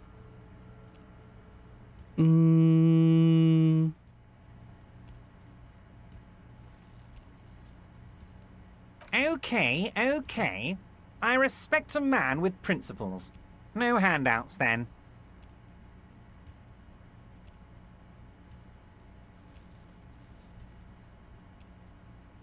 Crosses his arms on his ample midsection and sinks further into his chair.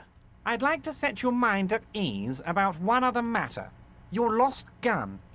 Let me assure you, Union people are on it as we speak. I've got my best hounds looking for that lost gun. He really does have a lot of, like, spies. His slug-like lips move, but all you hear is an echo. Lost gun, lost gun, lost gun.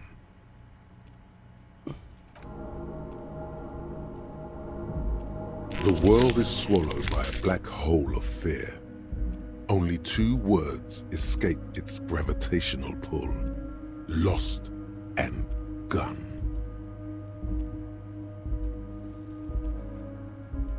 When he said, "Don't worry," he actually meant, be very worried.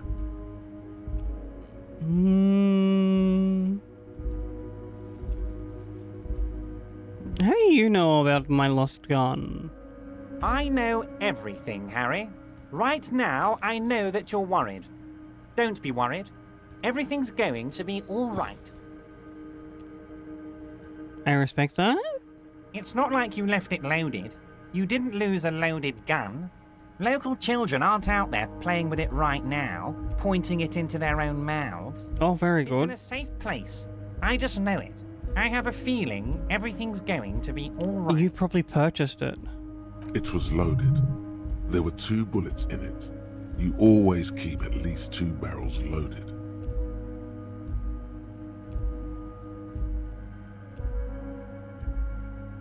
I don't know if we can pass this one. We might just turn to Kim. Officer, we will deal with this later. We don't need Mr. Clare's help with this. I wouldn't be so sure about that.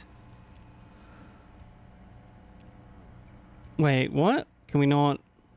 Officer. I wouldn't be so sure about that. God, you're sweating. Your knee is jerking.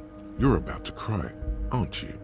You're about to cry because you lost your gun and those children are gonna shoot themselves with it. Men can cry too. To cry? God, you're weak.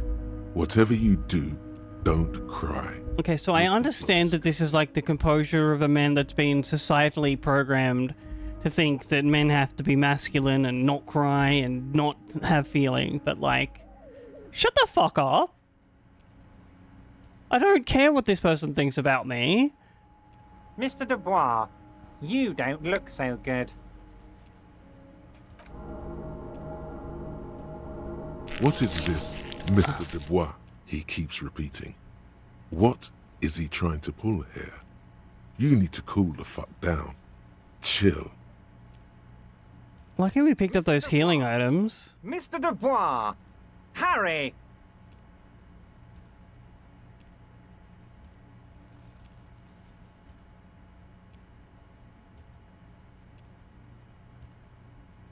Mr. Dubois, are you okay?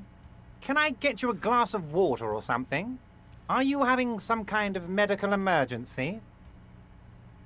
Maybe you could use your hands somehow, in a kind of throw-in motion, like you're throwing that Mr. Dubois act right back at him. He's Mr. Dubois. Oh, chat, before we continue, it is once again time for a self-care break. Hopefully our good boy Harry here can make it through to the end of this conversation. I'm going to run 3 minutes ad, give her the pre-rolls of the stream out with discoverability, and while we do that, friends, this is a time to stand up and have a stretch if you can. And if you can't, don't worry, sit down, adjust your posture, make sure your body's doing fine and dandy.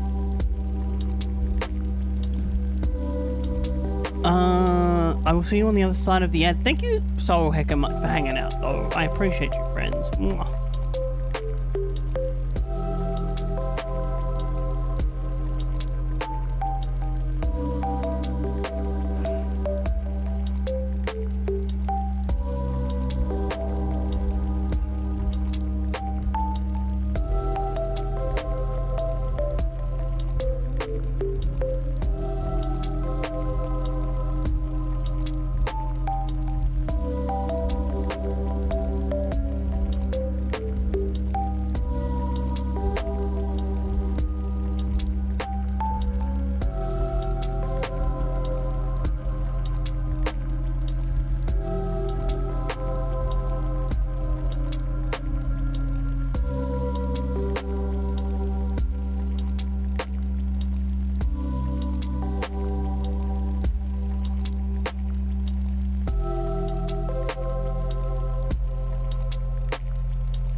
something to be said for the tension in this game about not knowing when my health or mental health is going to be like attacked, and only having like 2 lives basically.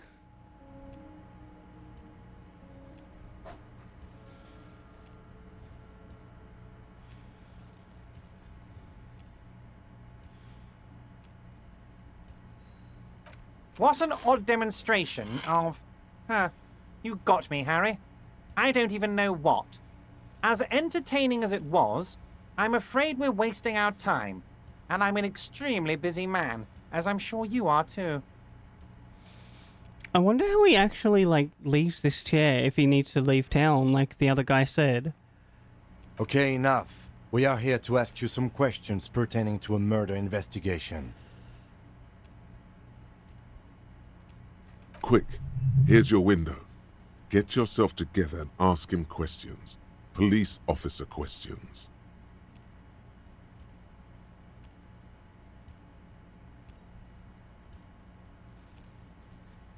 I want to talk about the hanging. Oh, of course. That's your main thing here. That's why you're in Martinez.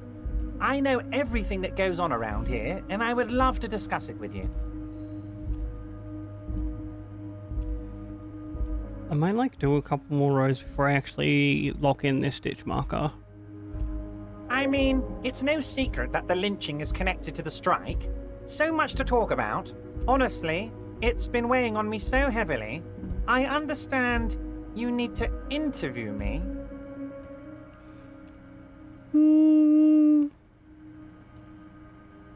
But there's a thing that's been keeping me up at night. I want to talk about the hanging. I mean, if we could just calmly talk, exchange information, we could blow this thing wide open. Probably not. Yes, that sounds good. Let's do that. But I can't think straight with this thing weighing on me. I can't think straight at all. Aren't you? I have a crazy idea. You guys are basically door-opening machines. Incredibly talented at opening doors. That's not what we do. Oh, you're being too modest, my friend. But don't worry. This annoying thing I have is completely legal. I just need you to open a door.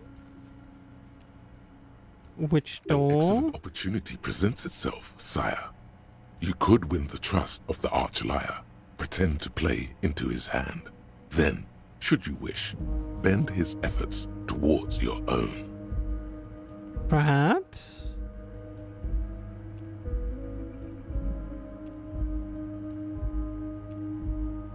Whose door is it? Oh, no one's. It's just a weasel. A weasel lives there. Nothing for you to worry about.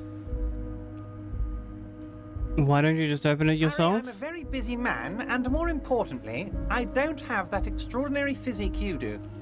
You look like you could run around all day.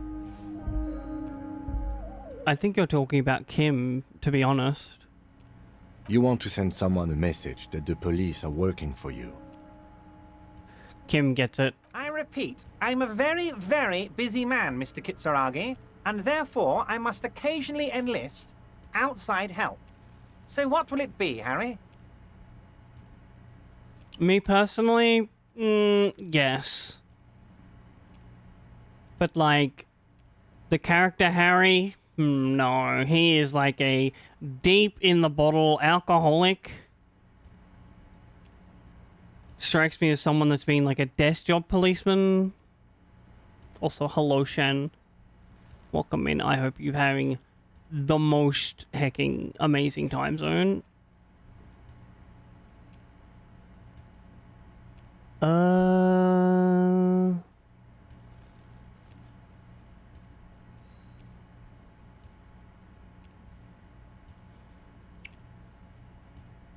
I mean, if we do this one thing for him, we will get a better standing. But also, I don't want to like do anything for the hyper corrupt, basically mob boss unionist.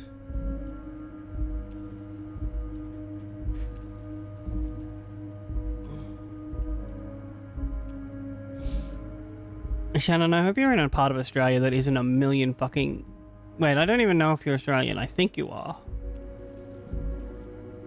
Well, I hope it is a reasonable temperature where you are.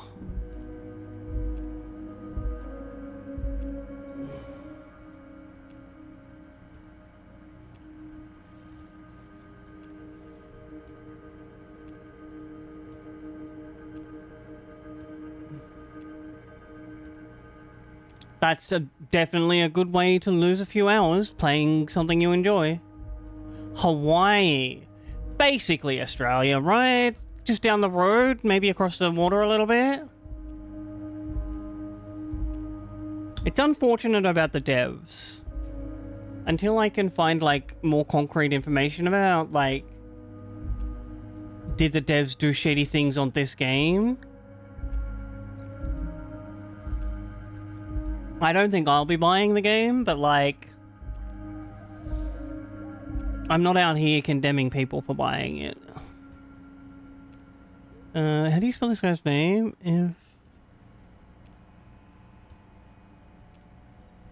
Ra.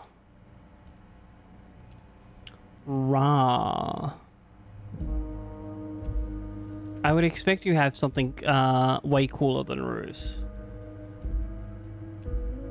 Most of our kangaroos are basically toxic masculine cishet men that want to get into a fight at the drop of a hat.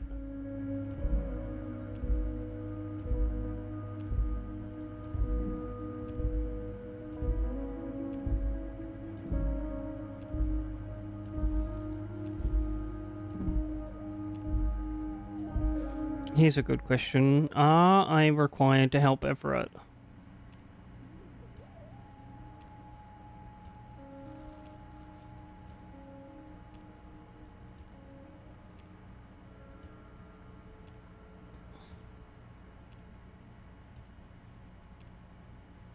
Okay, I cannot accept this thing. Of course, Harry, I understand. But if that's the case, I don't think we'll ever find your gun. Even worse, we won't be able to speak like equals about the murder. I think we have feral cats here. I'm not so sure about the feral kittens. Kittens? Chickens. Although, two of the chickens that Mum owns, kinda feral. They, like, bullied the other two that Mum owns.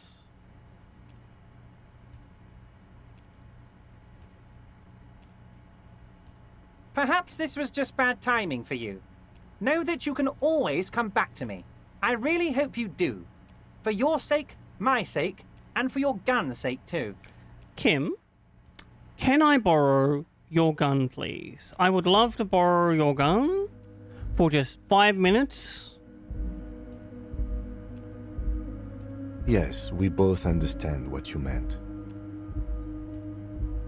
This may be the only way, he thinks. I won't hold it against you. In fact, we probably should reconsider later.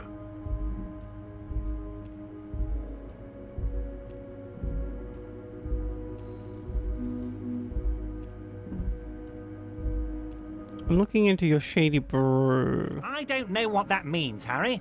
Shady brew? There are so many moving parts in my operation, I can't keep track of them all.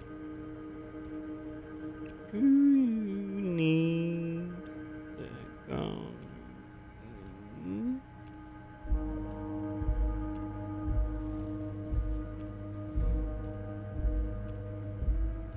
You know what? Don't even tell me. Whatever it is, do it. Surprise me. Just one thing.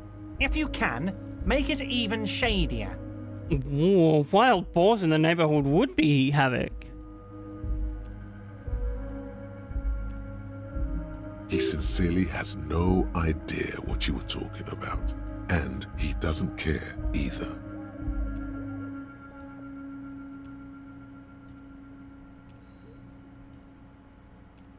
Honestly, I didn't want to bring it up, Harry. I heard you have become Measurehead's race pupil. Oh no, I faked that.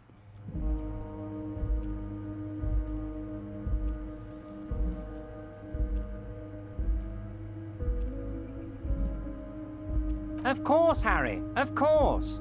You're not some kind of a fantastic racist now, and rest assured, no one's gonna hear about it. Oh, I'm sure you will tell every single person you think can damage my reputation with this. No one's gonna know what you did with race there, Harry. Your race bonanza is safe with me. Word of how racy it got will never leave Martinez. Anyway, I assure you, I am a very well-informed man. Oh, that's very nice. I haven't gotten around to her yet. I'm very, very busy, you see. I hope you're getting along. One thing I want to make very clear, Harry, is that this is not some kind of union versus corporation situation. Everyone is just pals here. I don't believe a word this man says. We're all trying to do what's best for my... Wait, if he's a pal, Don't feel like you I can should throw a work power with ball her at just him because you and I and are then such put him to good work friends. back at camp. That's how I'm that not a works, jealous right? guy.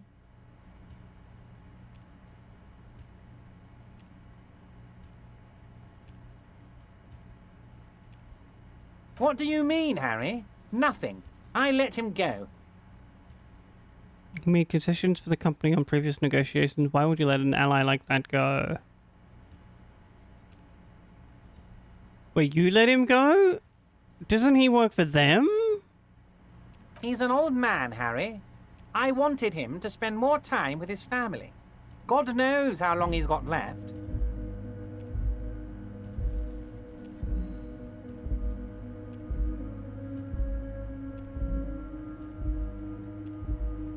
Harry! I have little people in my organization. I would never call someone a midget. What is this? You can't gaslight me. Someone that is way more trustworthy and, like, respectable than you have has already said, hey, you did this. And, like, the way you hold yourself and comport yourself is just horrendous. I'm not going to trust I'm you. beginning to think you're a midget, Harry. I'm only kidding, Harry. You're not a midget. No one is. We're pals. I really just want to threaten this guy with Kim's gun. If she actually wants to see me, she will find a way. Any good negotiator would. And I just don't have anything to discuss with a bad negotiator.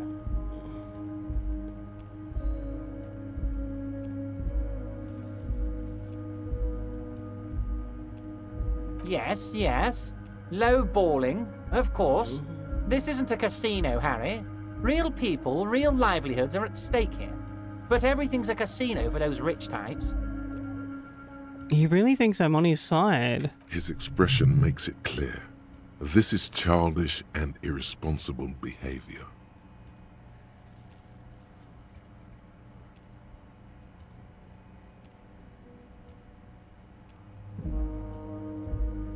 Vanished?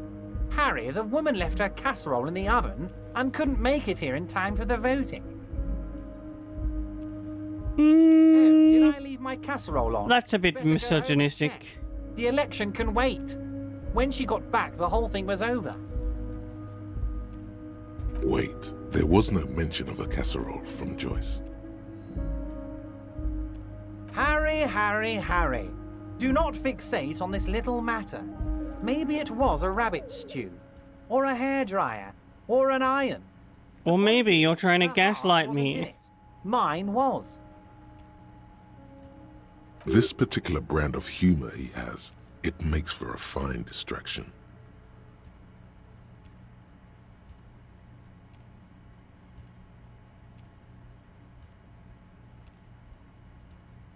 What do you mean, Harry? Nothing. I let him empty all your barrels on me, Harry. Of course, Harry. Let me just assure you one more time. There's something about this, the way this guy says my name, that really gets my goat. With this Joyce. This is a completely transparent organization. I really hope this no guy gets his interest in what she is comeuppance. doing, but I myself have nothing to hide. Your business is your business, and I respect your privacy. Just remember, You really none of don't. this is secret.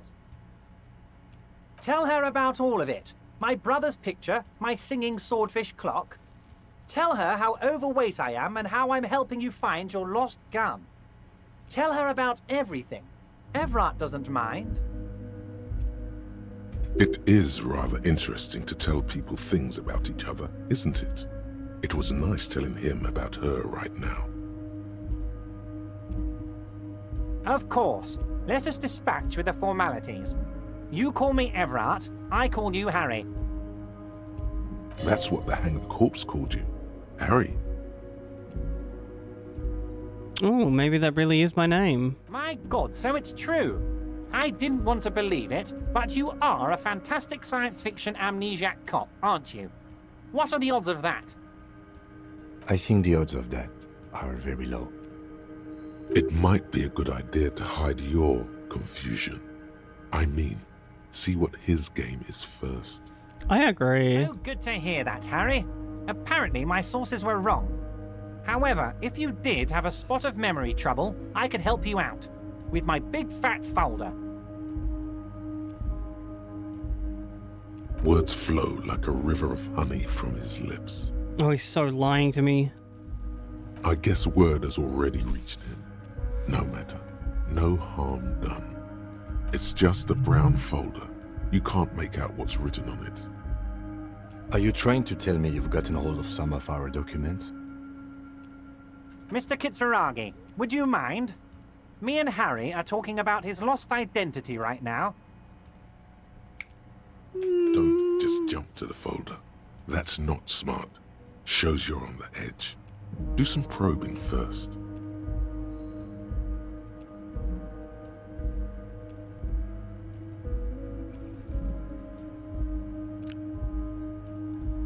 Oh, can we get a drama roll?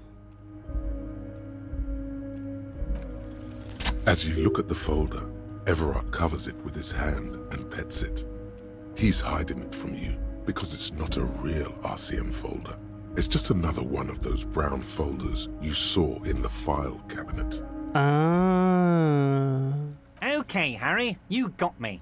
This is from the Census Bureau, not the RCM. Those Census Bureau people are absolutely corrupt. You should do something about them. No, I think I'll do something about you first. He got the name from the Census Bureau, and everything else from your actions here in Martinez.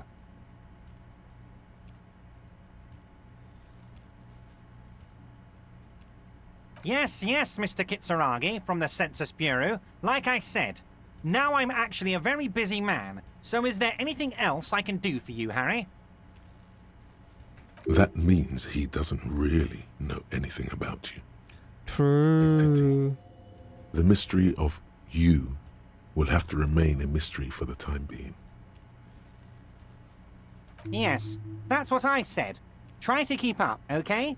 Oh my Let's god, move this on. guy, he's using all of the dumb tactics that, like, misogynists and, I've forgotten the other word for stupid bad people like him.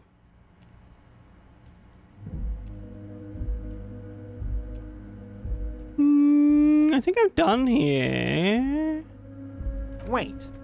You need this to get in and out through the gate.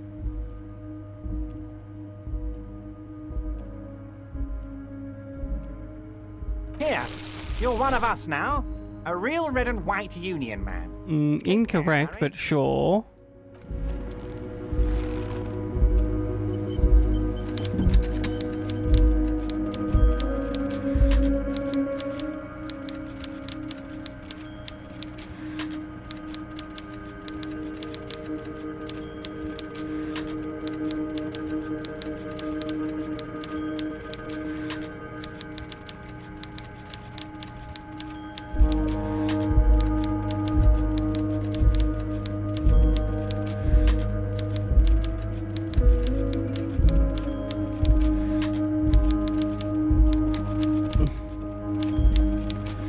Alright.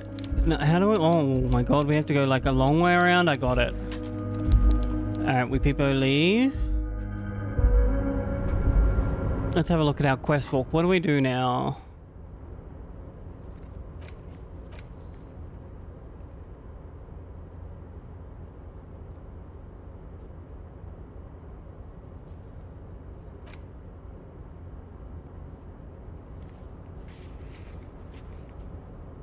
Ooh, we might be able to do that.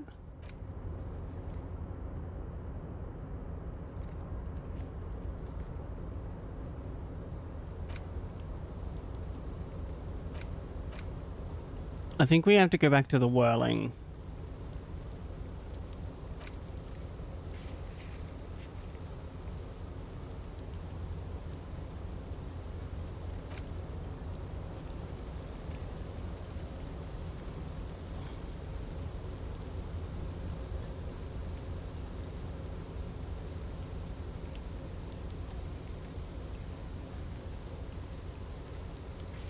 Oh my gosh, I have so many...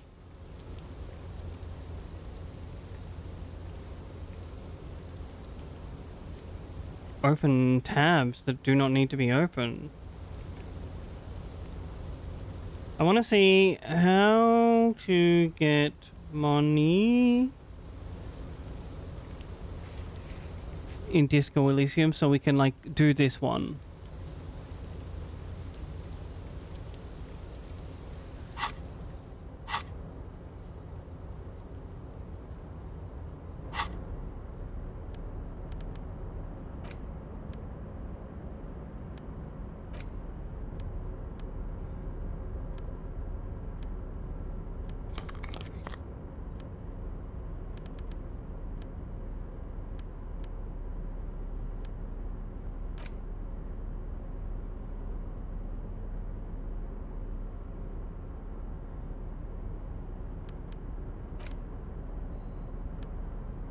I think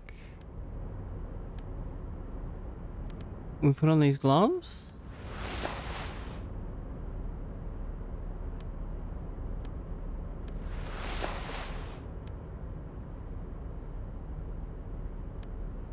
Oh.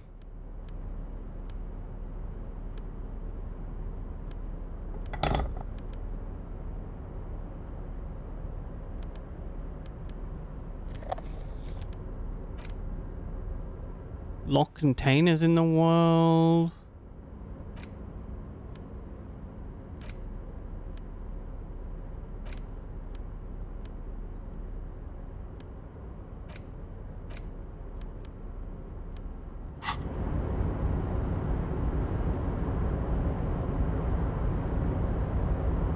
Oh, I pressed the wrong button.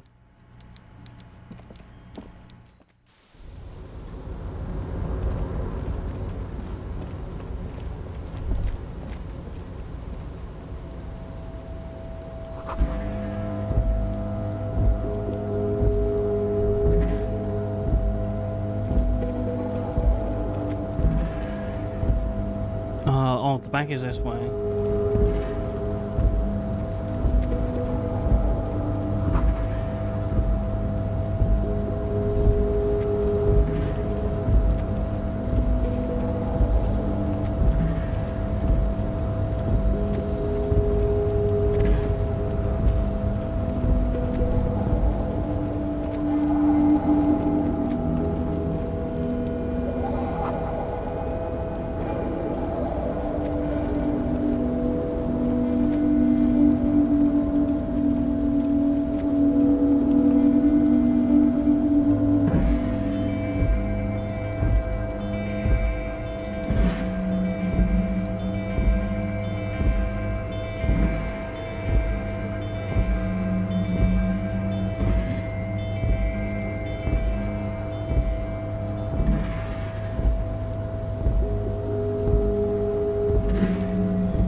Interesting. So, one way to collect some real... Wait. Looks like someone left his tarpaulin cloak hanging on the railing here. The white rectangle of the Revachol Citizens Militia is clear. Yes, it was probably you. It does bear the RCM insignia, after all. The service cloak issued to you by your station? Yeah. As your fingers touch the tarpaulin, it almost feels like the cloak wants to deliver a message of comfort through your fingertips.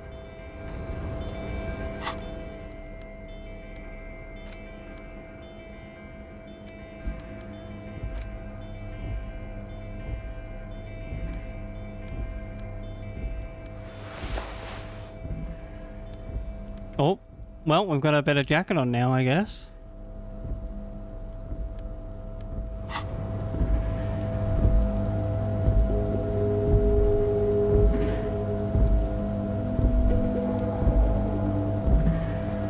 I don't think we can get up here.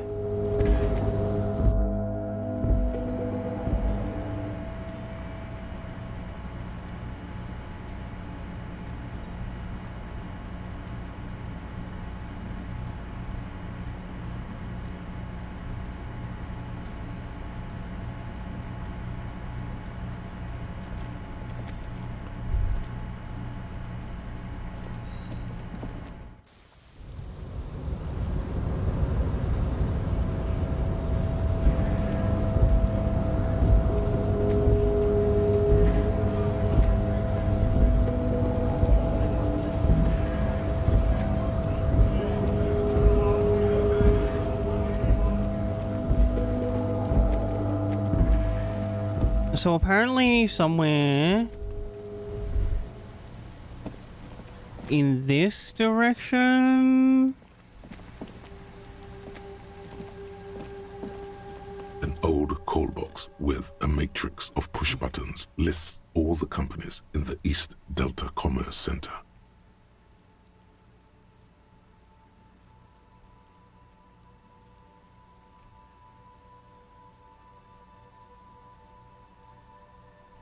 Nothing happens after you ring the doorbell.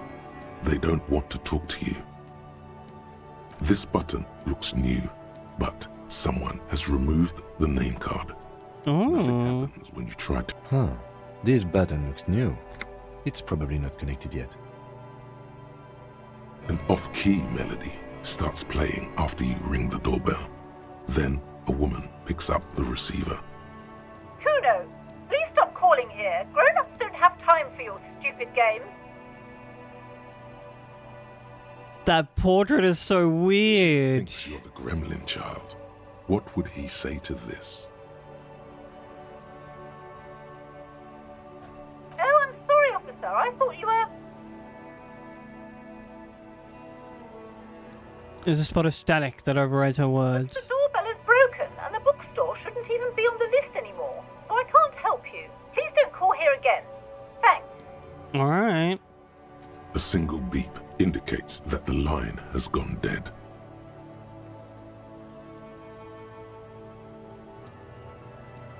Oh, it's past the bookstore. We might come back to this.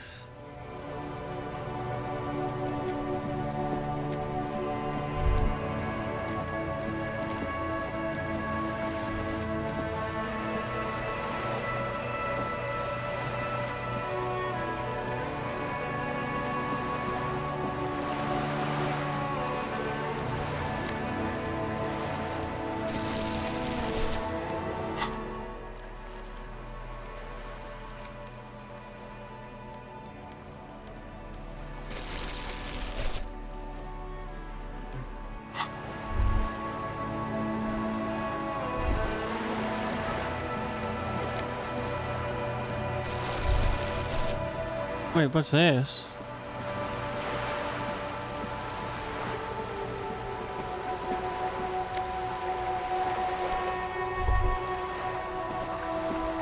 I think this is how much real we have?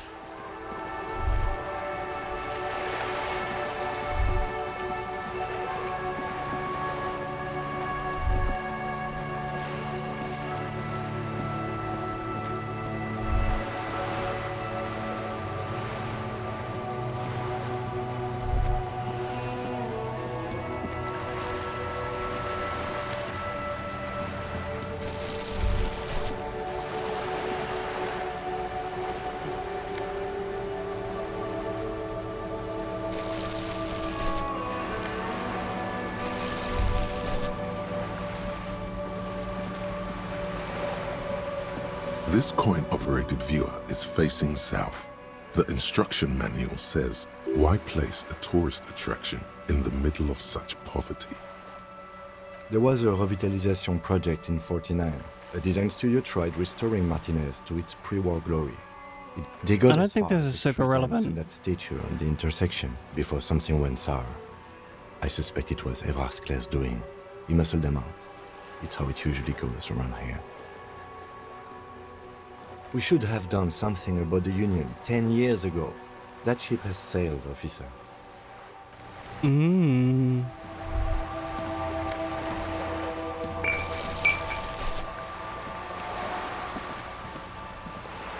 This coin-operated viewer is facing southwest. Its coin slot is full of fossilized bubblegum. A thick layer of graffito covers the lenses. You spell out the word Onug written on the other side. That's Kuno on the lens. Under the graffito, a sea of blues and greys appear. Behind the water lies a coast studded with concrete and reeds. On it, a church on stilts. Lanky, weather-worn wooden planks. An X-shaped cross topping its tower. You know this to be the star of Pericarnassus, or the Cairo. The central symbol of the Perican. Around the large wooden building, you see chunks of sea ice. The metal feels cold and wet. Probably some kids. A simple but clever.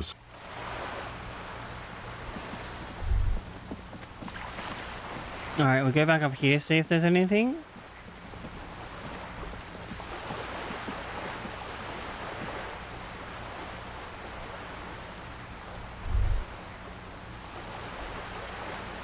Can I not pick that up?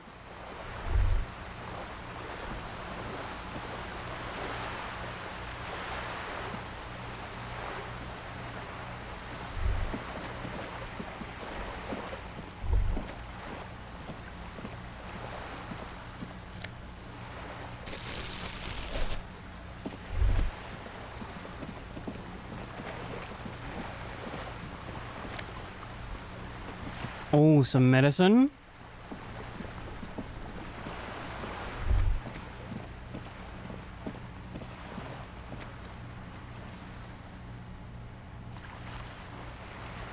So we take them to the Frit convenience store.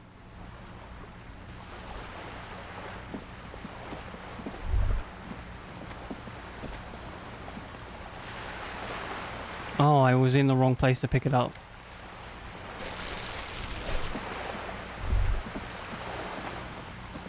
Whoa. What have we here? A bridge? A bridge with loose nails and rot-infested wood that creaks. A construction code violation if there ever was one. Sure, they never cleaned up the war damage. The rest of Revachol looks better, though. The bridge is fine enough. Locals use it all the time, after all. It's nothing to worry.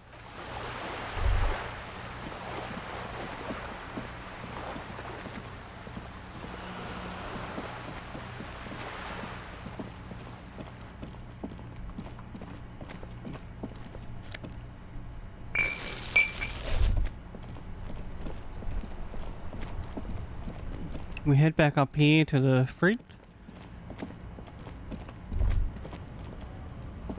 I wonder if we can charge this man.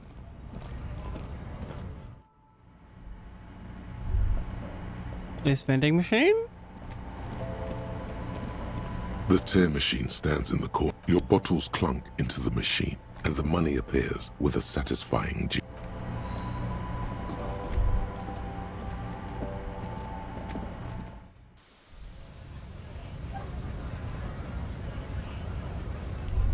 Oh, what's this on the ground here?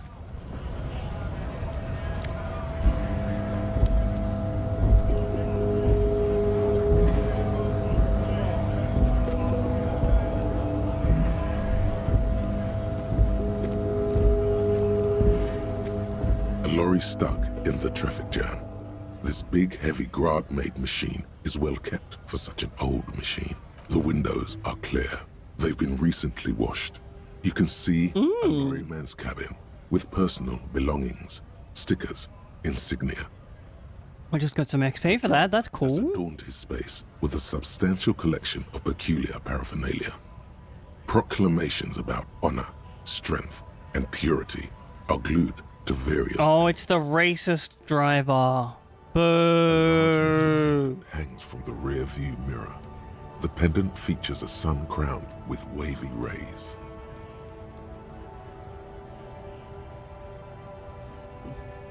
It is the seal of Royalist era Revachol.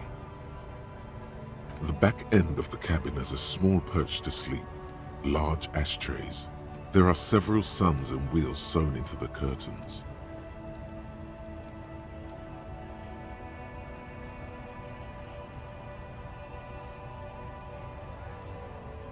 There goes that. A book with ragged edges catches your notice. The front cover features a large, muscular man. The title reads, Man from Eamdal in the Lost City of the Pygmies. Racist nationalist paraphernalia. Not unusual in this part of town. This is our guy.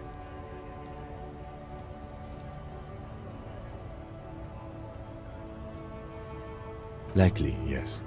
This guy's proud of who he is. Drapes it all over his machine. Ew. There he is, in front of Frita, smoking nervously, hoping it's over.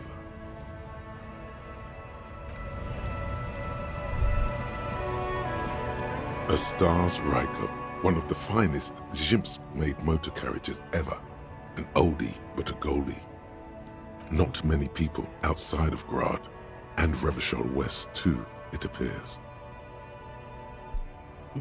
A Stas Ryko KK2. That's a classic model. Never thought I'd see another one repainted after what happened last time. Oh, hold on. Maybe I can impress him. What do I know? No, only that the motor carriage is typically baby blue, the colors of Sigismund the Great, an ancient Zhimsk ruler. His banners were famously zephyr and white, the colors of the Stars Ryko. Tell me what happened. My precinct. A couple of Zhimsk migrants saw a Stas Ryko stopped in the street, painted just like this, muddy brown. Murdered the driver on the spot. Ew. They said it was an honor killing, Hussar style. The Zhimsk community protested the trial, flying the banners of some old king or whatever. 5,000 came to protest. Correction, 4,395, the fourth largest public protest of a criminal trial in Revachol. Oh my gosh. That is like quite a few people, considering I assume this is some kind of like post-apocalyptic or like a small world section.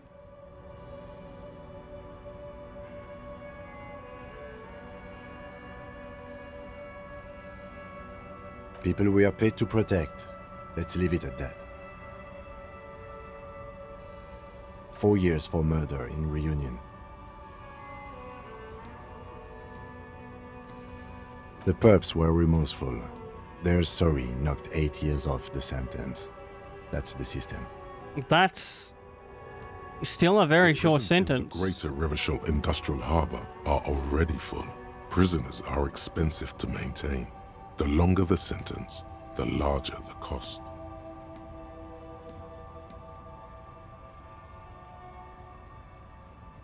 Could it be another Stas Ryko murder? Honestly, that just doesn't seem like the type of vehicle our dead guy would drive. So my initial guess is the two are not related. Got it.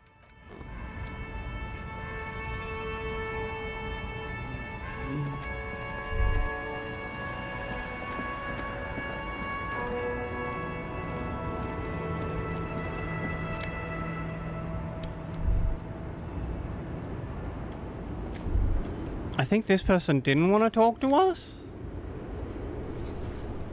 What does the tank top do as equipment?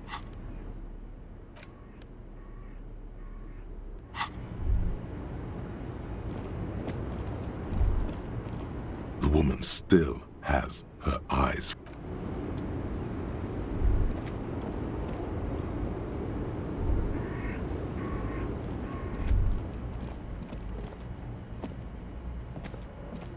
An old monument stands in the middle of the traffic island. Wait, that... Toward the sea. Oh my god, look at It's this! being Like, reassembled piece by piece, secured and mounted in the air with the aid of numerous ropes and rods. holy shit. That must be an engineering A silver nightmare. plaque on the statue's pedestal reads, "I am Philip III, the Squanderer, the greatest of the Philippian kings of Revachol, son of Philip II, the opulent, father of Philip IV, the insane." As you look up, you notice something about the statue. There are some odd indentations on the king's chestpiece. What did this king do? Even by the standards of the Philippian kings, old sumptuous Philip was known for his profligacy. Oh, he was horny as fuck? Well, he blew through the whole national treasury, starting the decline of one of the penultimate century's greatest superpowers, the suzerain of Revachol. Oh, okay, not horny. His own maladministration foreshadowed the fall of the monarchy. During the anti-centennial revolution, an end to his family line and the monarchy. On the Insulindian, he saw stories have it that he had his bedroom converted into a treasure chamber, where he stored unfathomable wealth. Krugerrands, Bars of gold, ornate weaponry, armor. He called it the Sol Auron. It was obscene. There were whispers he slept on a huge pile of gold-dipped That can't be feathers, comfortable. like some obese dragon, instead of a bed, like a normal person.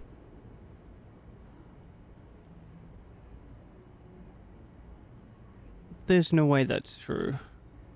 But wait, you haven't even heard about his fabled cocaine. Oh my god, not a drug addiction. Philip III's ludicrous bronze likeness looks defiantly up into the sky. I don't think they can do anything here.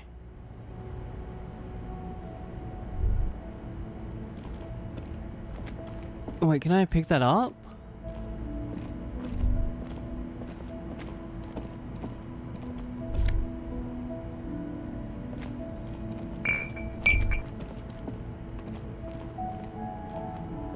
Oh, there are some bottles that don't get highlighted. Is that one? No. Oh, is there nothing else here?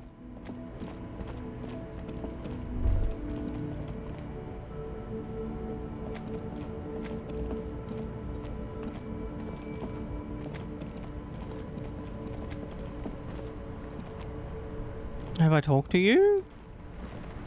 I am a gander and a hunter and a gatherer. Feel like a traveler. A simple little cadence. He seems to be making it up as he goes. He's pretty good at that. From another planet. Hey there. What's going on here? It's the jam, my man. The air from the east is thick with the smell of crude oils, heavy metals and other byproducts of the modern era. You can almost... It's a traffic jam for the ages. Harbor gates up the street are shut tight. No explanation given.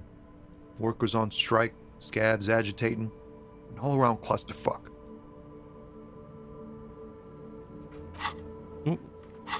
Meanwhile, we're all stuck here in long-haul limbo for days upon days upon days. I wonder, are they still getting paid for this? Days. Feels like forever. Like I was born on this here roundabout and this was all I ever knew. Just me and the metal and the tires, the oil and the fumes of mazout. Yeah, imagine. It's been a whole week already. So tell me, what do you need?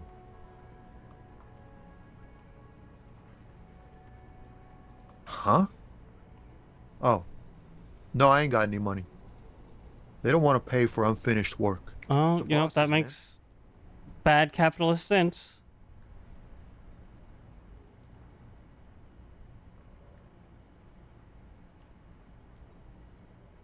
Yeah, it sure ain't good for me. Or you. I'd spare a coin or two for a city cop down in his luck. If I had, say, 4 myself. Oh my gosh, he doesn't have... We technically have, like, double his funds. He ain't one of us drivers. I know that. All accounted for. Otherwise, I haven't really asked about that. Been wasting time right here. Keep him busy. It's easy to see he's telling the truth. He's kept his nose out of the dark stuff. Good idea, I guess. Analyzing the fundamental structural and psychological conditions of being stranded in the midst of a sea of motor lorries and their sad, despondent chauffeurs. Ask for his conclusion. A sense of surprise there ain't more bodies hanging from more trees. Oh, that's a bit dark, sir. Oh, high-grade narcotics, illegal firearms, stuff like that. What are you actually... Relax. He's merely joking. Wicked! Ha! No, I'm joking, my man. Found runs a nice, clean business. This haul of cargo is mostly sporting goods. You know, tracksuits and that kind of thing. Why was it going to the dock? They usually get shipped to Grad in the Occident, though we've been making headway in the Il Moran market lately. Oh, okay, makes sense. We're pals and all, but I can't just freely hand out the merchandise. The bosses won't be happy. That's your machine behind you? This rockin' beauty. Sure is. Like a rash you can't get rid of. You interested in heavy-duty cargo machinery? A motor lorry, also called a camion, on Caillou and neighboring islands. This one looks roughed up enough to be some sort of found rust bucket. Maybe the A6? It's a Falcon Good A6? hammer, man. Yup, she's an old one, but reliable. Me and her spent a long time together. Alright, I have another question. Taps his fingers rhythmically against his arm. It's like whatever's going on over at the docks. Workers got a blockade set up, making demands, no way in or out. Mm-hmm. Going on strike would probably help you dodge a bullet or two. Maybe you should. Cops don't get paid much and the hours are long. Plus, you can get shot. Why not? The RCM is a self-managing organization that operates on donations. We promote our own leaders. It would be like striking against your own mother. I guess you've got a point there. Yes, but do continue. You were asking about the strike? Some pretty wild stuff, I hear. Like a giant new power crane in half the company? I forget what exactly. Good on them, I guess. I've heard talk there's a company rep in town, too. Like a strike negotiator type. Yep. They'd know what's up. She is on Precise the demands door. and so on. They want to keep that money flowing in, my man. Ka-ching. He doesn't blame them, but he's not on their side. That's for sure. Anything else? Us lorry drivers. Camionneurs. If you still hang around here waiting for this mess to end, most have scurried off somewhere to get drunk or high. Or laid. Not that I blame them, really. Not my thing. Chasing transient pleasures is a drag these days. I prefer the examined life now. Thinking, reflecting, observing. What's better than chasing transient pleasures? The more transient, the better. When one's ended, you can get onto the next one. He tries his best to look nonchalant, but there's a rigidity in him, as if trying to conceal something warm and deep beneath a cool exterior. What's up? Oh, a formidable. Is this a... No, it's a white check. We could go for a crit. Ease into it. Don't go too far. This seems like a personal matter. I'm okay, man. Just... the jams got me down. Aww. The fumes, the chemical rainbows, the tarpaulin stretched on the frames, and the dull engine. I tell you what, you come back to my hotel room and we'll have a grand old time with him. We can lay down, have a cuddle puddle, listen to the radio. Maybe the full-on direct approach wasn't correct. Damn. Don't be a stranger.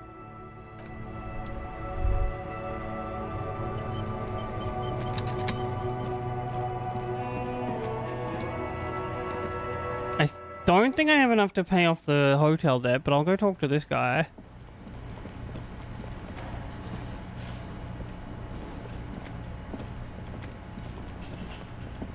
Can I help you? Yes, have you got it? A lot. A lot. For the room, drinks, and broken window, 130 real. Yes? Maybe I can't, like...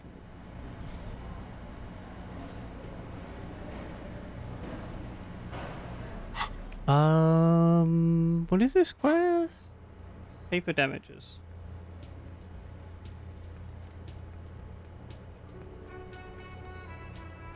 Glad I didn't take that check. 25 Royale would not have covered that.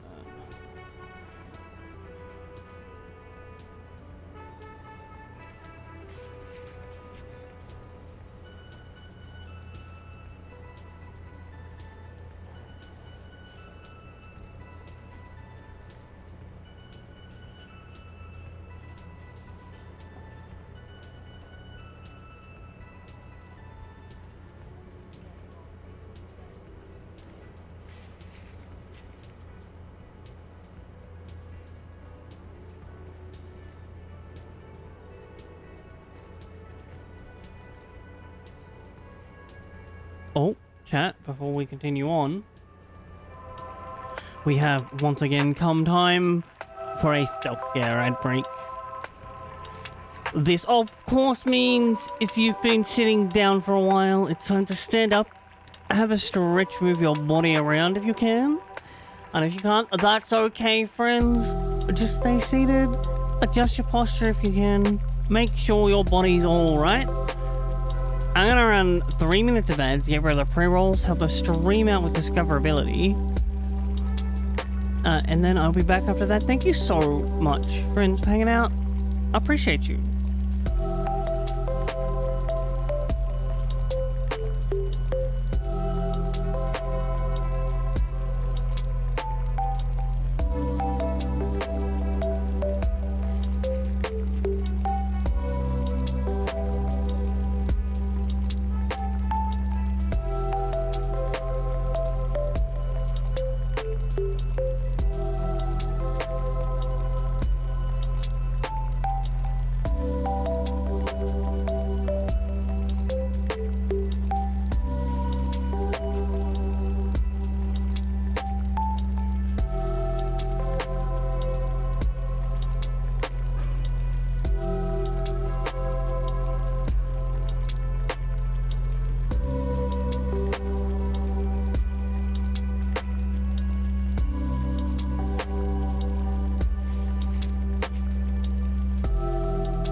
I'm back. And boy howdy, is it still like 28 degrees outside at 10. Whew. So hot.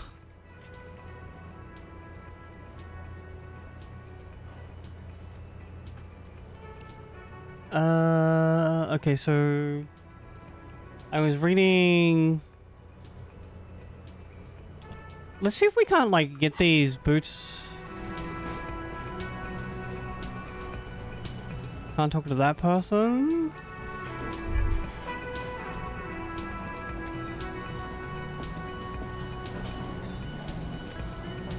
Are these the rowdy people?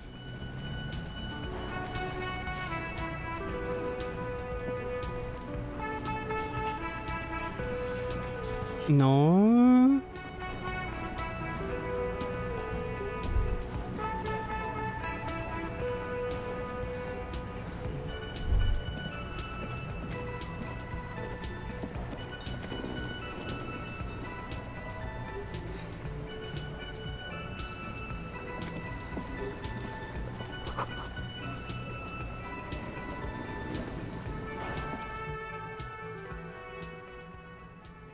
Back of his shirt reads Wild Pines encircled by a colourful logo. piece of plastic is dangling from his carabiner. Makes your fingers itch. What? On the counter, rolled out of his open hand, you see a blister pack of headache medicine.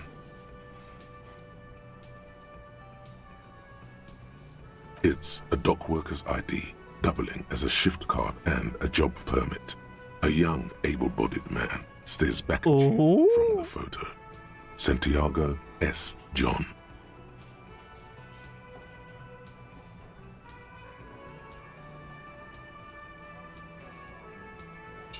So, like, we might need this. I would rather not steal.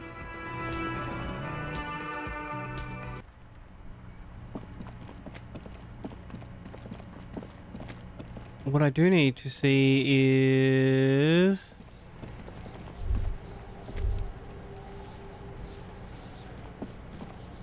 Wait, didn't I already do this? What do you see?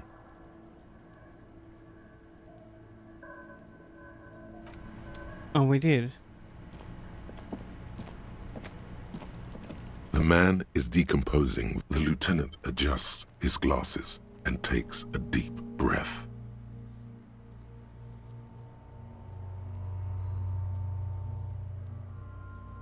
I thought we decided to leave it to processing. Let's not turn this into some kind of circus. Damn it. This is turning into some sort of mega puzzle. Okay, so you can sneak out of your room maybe, after he's gone to sleep. Shoot, Looney Rooney. You know, he doesn't have anything new. Later, Corporal. Amuse yourself.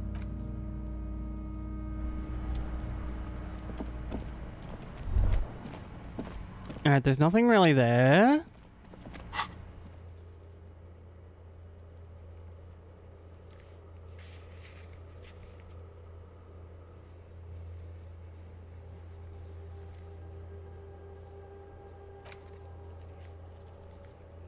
How about this one where we...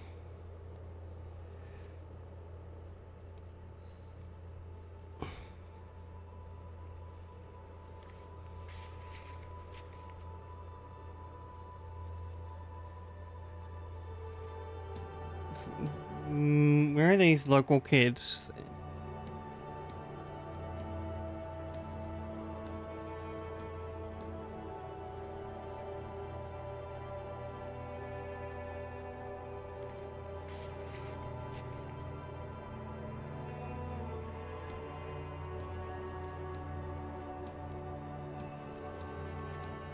So maybe we should just be like... I don't know if we've ever failed our work with Kuno Chick. Fuck does Kuno care? The fuck about it?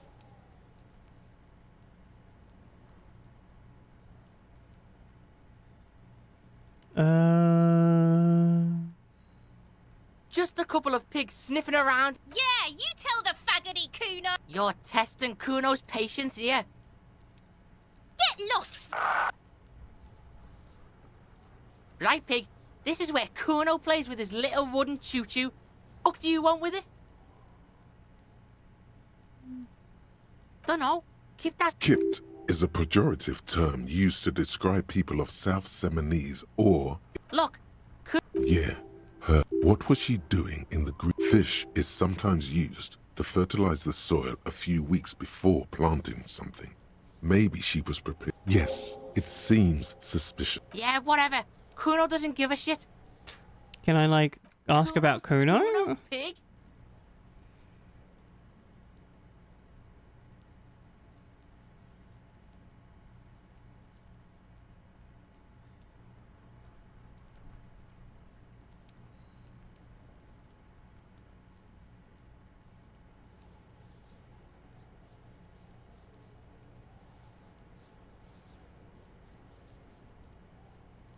It's always Kuno, never I. Clearly the kid's using the third-person perspective as a shield. Maybe. Kuno doesn't do that smart shit. Don't throw that book shit at Kuno. Kuno knows you're lying. Trying to get Kuno hooked on the book. Watch out, Kuno! He's trying to fiddle you!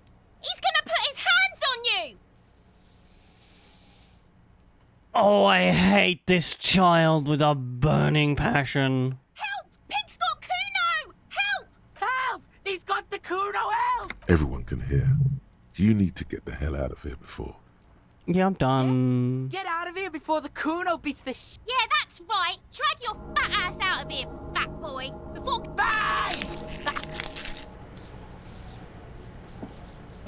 Man.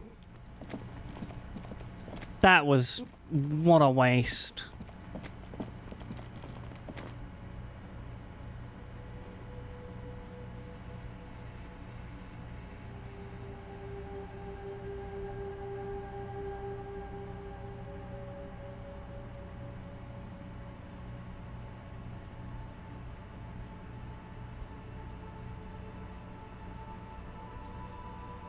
Wait, can we... I think we need to re-talk to Elysium some more.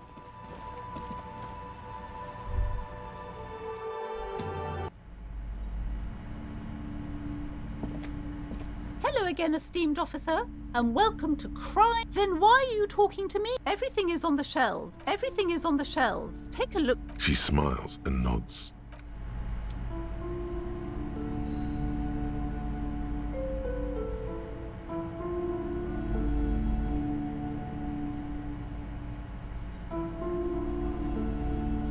On the eastern side. Oh, these things? Okay. You see a set of tattered curtains blocking the way to another room. I do? A strange cage-like trinket dangles from the curtains.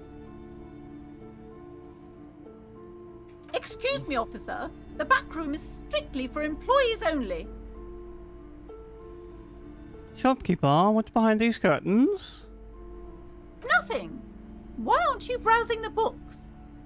Don't you feel compelled to look at the books? No. To? She speaks almost as if she's trying to put a spell on you, urging you to buy more books. Oddly enough, the more she tries to draw you away from the curtains, the more alluring they become.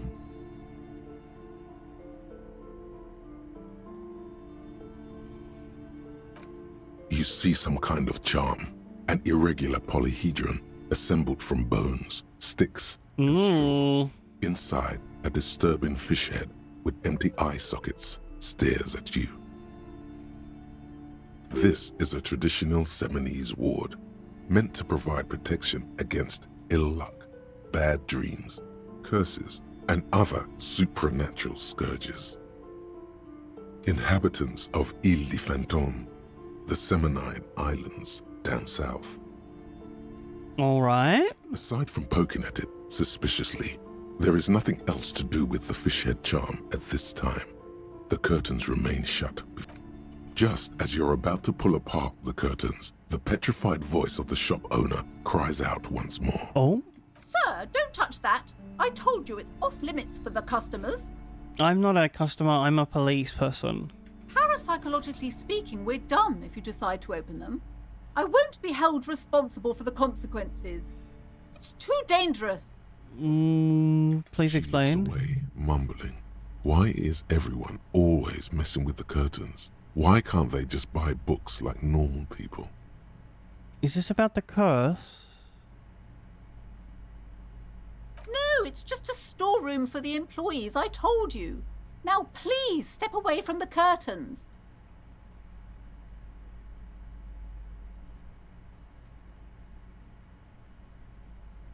Why? It's not like anyone was killed there. She stops abruptly as her hand flies over her mouth, baffled by her own bluntness. I'm sorry, I don't mean to be so impolite. Just please don't go there. I can't allow that. You're being awfully suspicious, lady. Unleash the powers. The curtains do seem frail suddenly, not robust enough to contain a slip. Is that like an upper torso made out of hands and arms and shit? Just like 70 arms instead of a head? That's almost something that Grumbly would paint. Holy.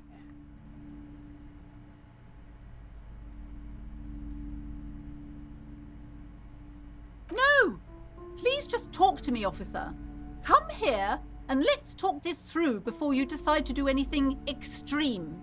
Are you going to continue to, like, dance around the subject? Go see what she has to say.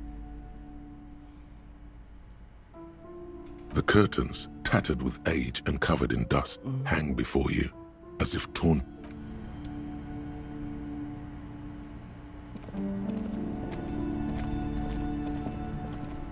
Hello again, esteemed officer, and welcome to Crime. I already told you, it's just a storage room for employees. I don't understand why it's so important to you. Because you're being suspicious about Let it go, officer. Go buy some goddamn book. She's so tense, it's a miracle she hasn't snapped in half yet.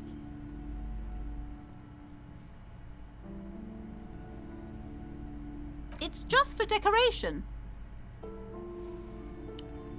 She wavers under your gaze, mouth pressed into a tight-lipped smile. Then something breaks. Okay, fine. It's because this place is cursed. Just like Annette said, they don't call it the doomed commercial area for nothing. Are you happy now, officer?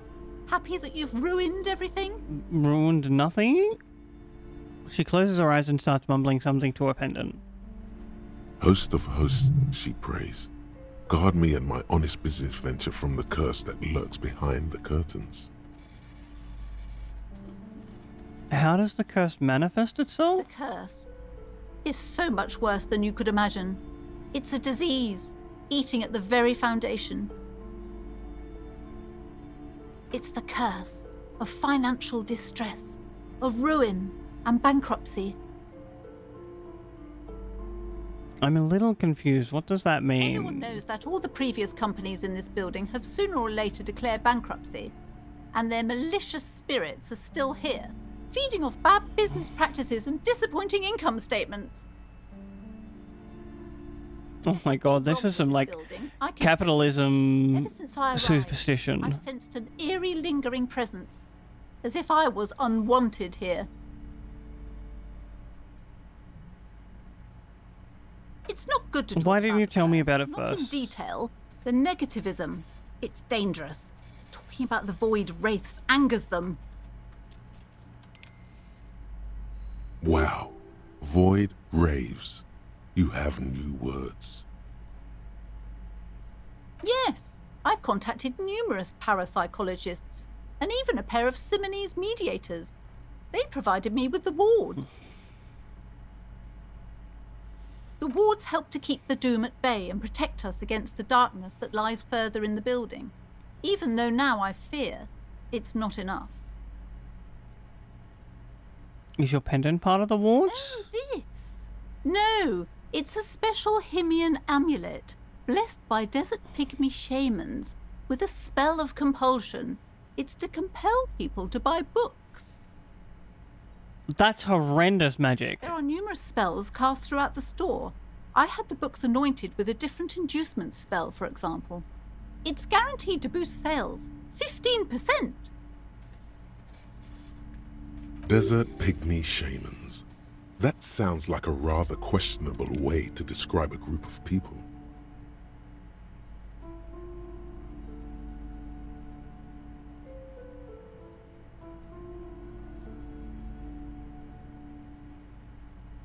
I mean, if she wasn't trying to, like, magically get people to buy her books, I'd be willing to humor her a little. Most certainly not. I'm not letting you open the gates of hell. In fact, I don't want anyone who isn't familiar with the psychic arts involved in this mess. Stay away. Leave the spirits be. My liege, you know what this case calls for? A para-detective. Surely we get this. Slither up to her, you silver-tongued fiend. Oh, we got it. Hell yeah. World-class perfidy looks like. Are you sure? Don't think I haven't seen charlatans before. Well, you had them protect you from this curse, anoint your books, give you an amulet. Of course you've seen charlatans. You're no para-detective. You look nothing like one. And you're clearly a drinker. Pardon me for being so blunt, but... You look like one. Hey now, hey. You need the booze to focus, alright? The lieutenant keeps his usual stony calm. He silently picks out his notebook.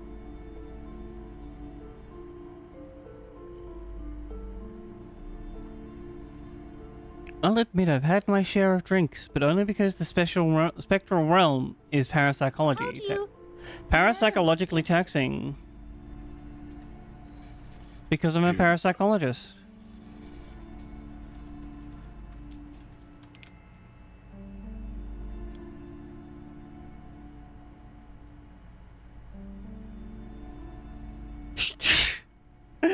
I'm the Void Revenant. I have the powers to debad all the bad energies.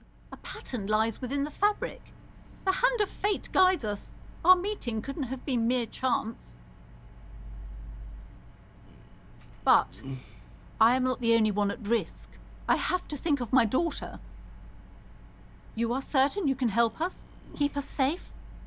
I can't allow any collateral damage to hit us. If you promise, good officer, then you might be our last hope. Do you swear it? Sure. Thank you, sir.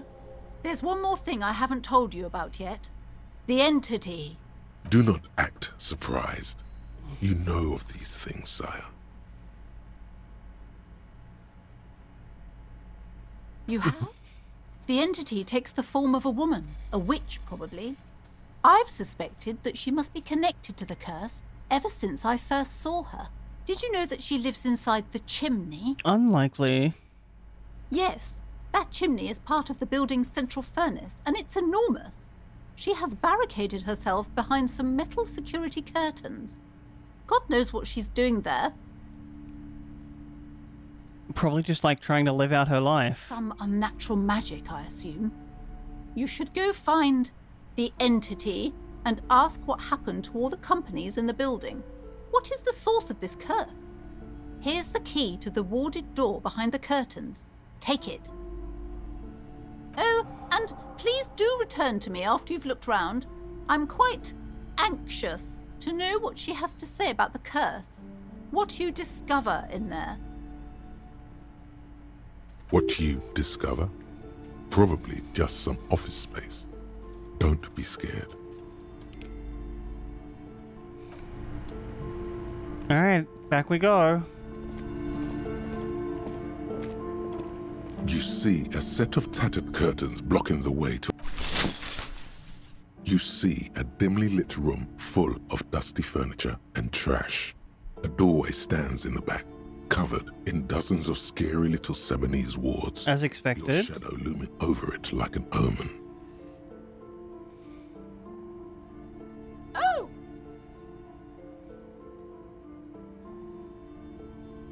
A small terrified O escapes from her. She tries to best to look away, face buried in her hands.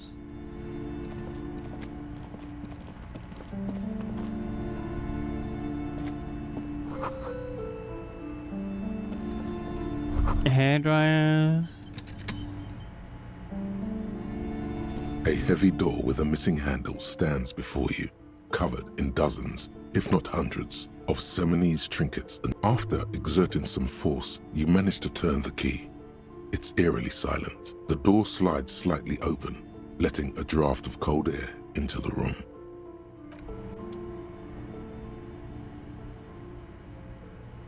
Okay, wants to talk? What is this place?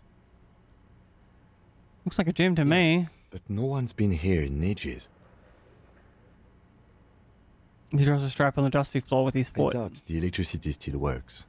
Good thing we have a flashlight on us. True. Some specks of dust shimmer in a ray of streetlight falling from the window.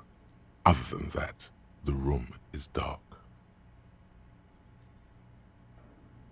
An eerie feeling rises in your chest. Ooh.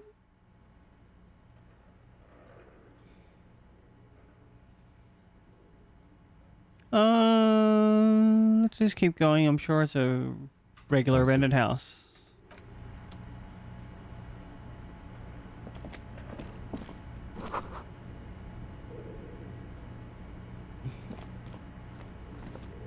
If sand was actually dripping from that, I don't think it'd be as inflated as it is.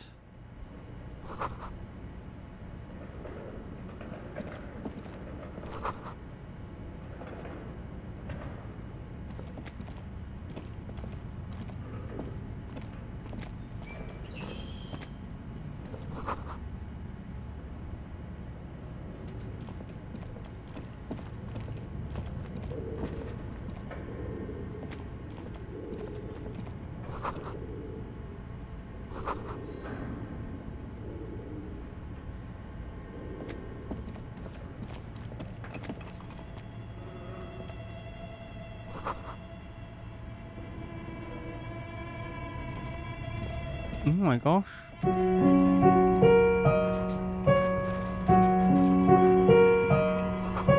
Mommy, sorry. Dude, thank you so much for the compliment. Welcome on in, friend. We are investigating the back rooms of a cursed shopping center.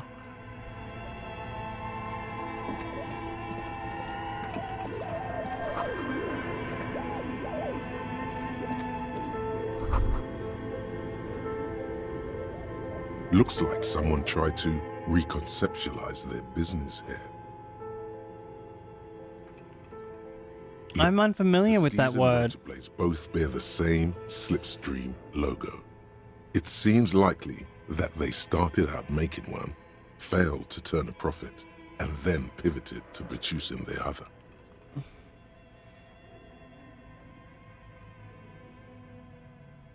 That's a good question.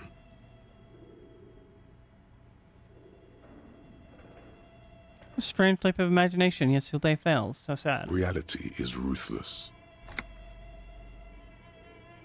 Ah. No, this one is apparently cursed to send a business that's opened bankrupt.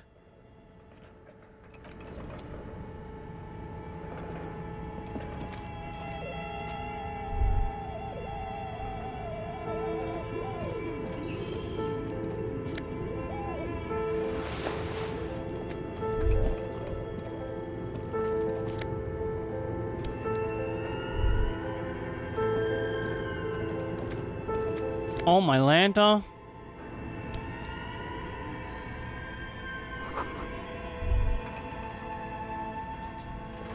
Wait, was there anything else in here? No.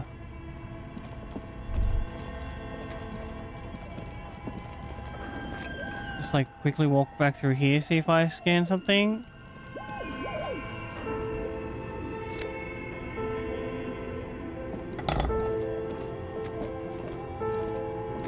A barbell lies on the floor. It's 60 kilograms. Your triceps hum at the sight of these weights. Show the world what kind of... There are no collars on the barbell. This is a safety hazard. You're right. The weight may fall off. Better not touch it then.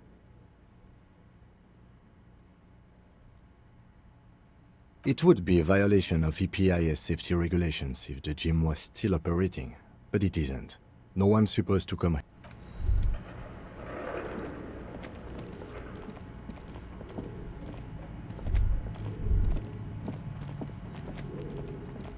Alright, nothing else back there.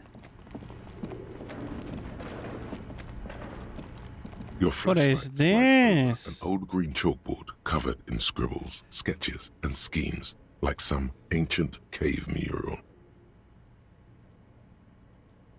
Some of the writing has faded with age, but you can still make out sections here and there. Photos and drawings have been pinned to the board.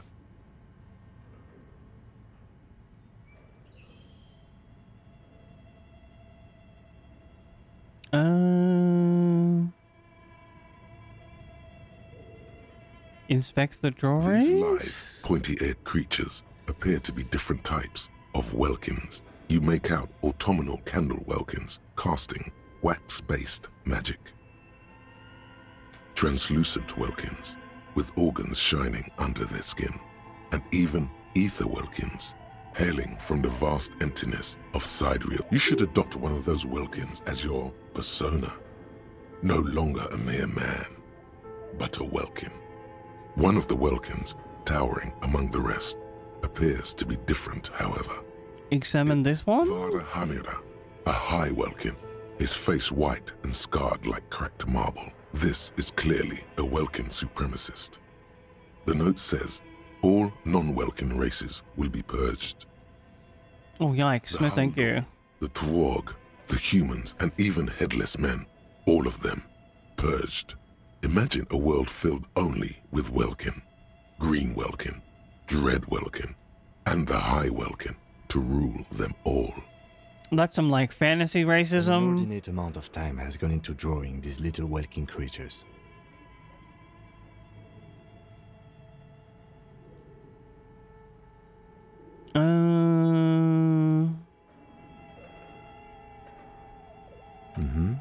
Political commentary.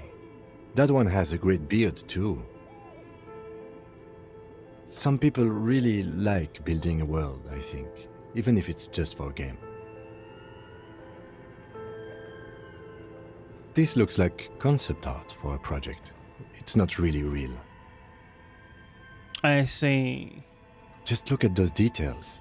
The photo collage depicts barren ice. I might You see primitive, albeit dark and cold. A pinned postcard reads, "The heat death scenario. This is a monthly calendar from the year 50. Cryptic words like sprint, daily minimi, and GPI span the marker-drawn grid. It looks a bit like an academic calendar, only much more brutal. Minimi stands for a mini-meeting. It's part of a bigger framework for managing work called... No, it's not. It's just an excuse to be real racist without, like, societal repercussions.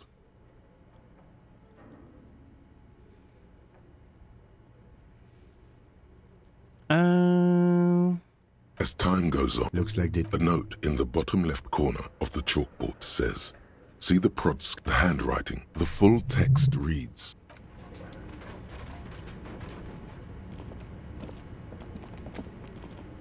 "This appears to be the radio computer. Just sitting here without anyone inside."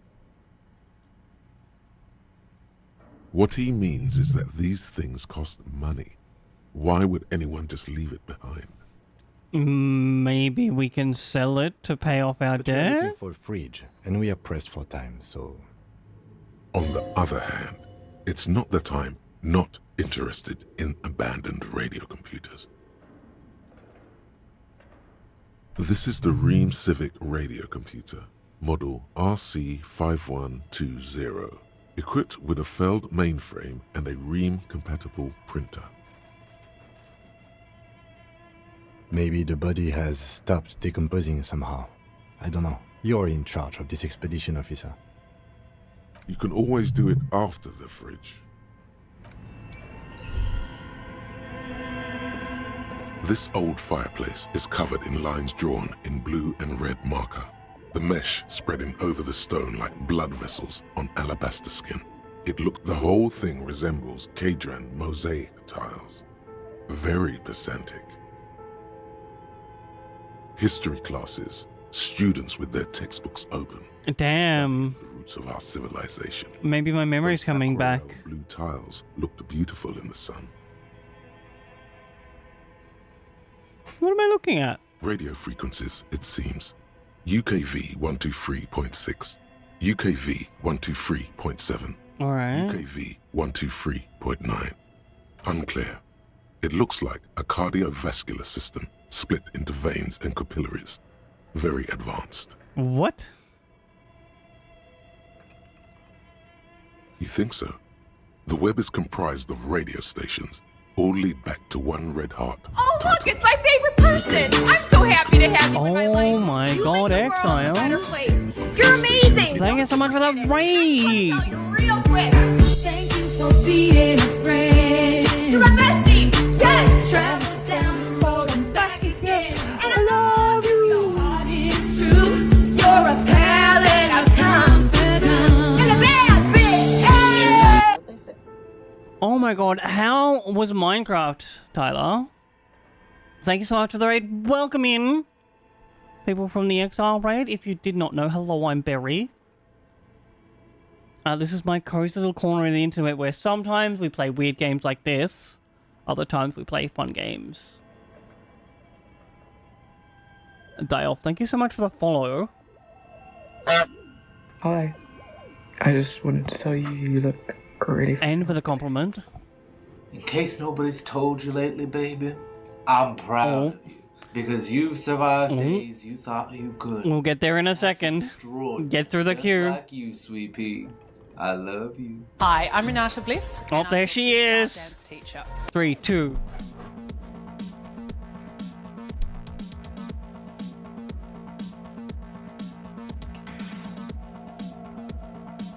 Gosh, for the longest time I didn't realize that Renata was Australian. And I was like, is this an American doing an accent? Is this like... And then when it all came out, like the whole history behind her, that she's just like a Sydney marketing person, I'm like, oh, crazy. They must have had massive airwidth. These things don't come cheap. Tyler, of course, if you have to go to sleep because you have work tomorrow or something, feel free to drop the kids off at the pool and then like, get some eepy sleepy.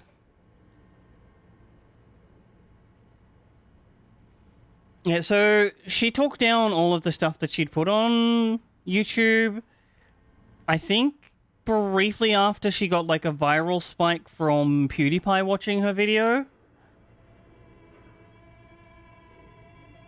And then like tried again to return the Renata stuff. But I think she was just uncomfortable with it.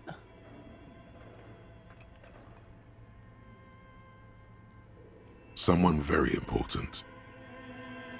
I've completely lost what's going on here, but it's not very important to the plot. For the hundreds of whoever I'm kind of just gonna like click past it all. A little basement. My God, it's as if the less money they had. Exactly. This schedule, I know doom when I see. Nothing. It's just line. Oh, we have something else through here. Oh, what's this? So the idea behind this game is it is a similar game to Baldur's Gate, except there's no combat, and we're trying to solve a mystery.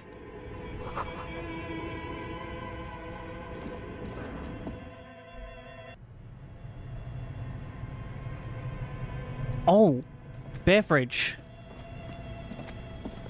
And right now we have to like temporarily store a terrifying ice bear with a strange corpse in this fridge. In its belly. The door is covered in frost, and the bear's eyes are glowing red. The bear looks oddly realistic. Is it taxidermy? The lieutenant doesn't answer. His eyes. It looks a bit big for a bear. A sharp slice of light shines out from its mysterious belly door. A gust of freezing cold air rushes to greet you. You hear a low grumble as the bear regulates itself. This is the inside of a refrigerator.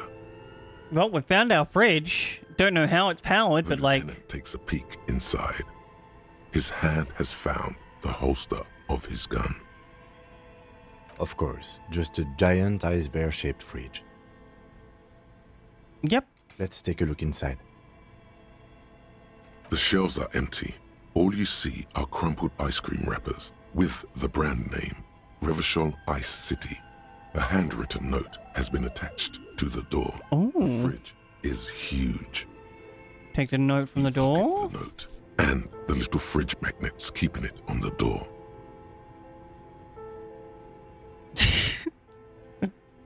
There's definitely an invisible little man that has, like, reverse object permanence.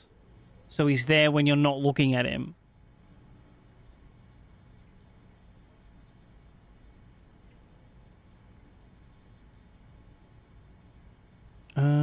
Examine one of the ice. Cartoon bear smiles back at you from a glossy cellophane wrapper. It looks nothing like the fridge. The paper still smells of vanilla and chocolate.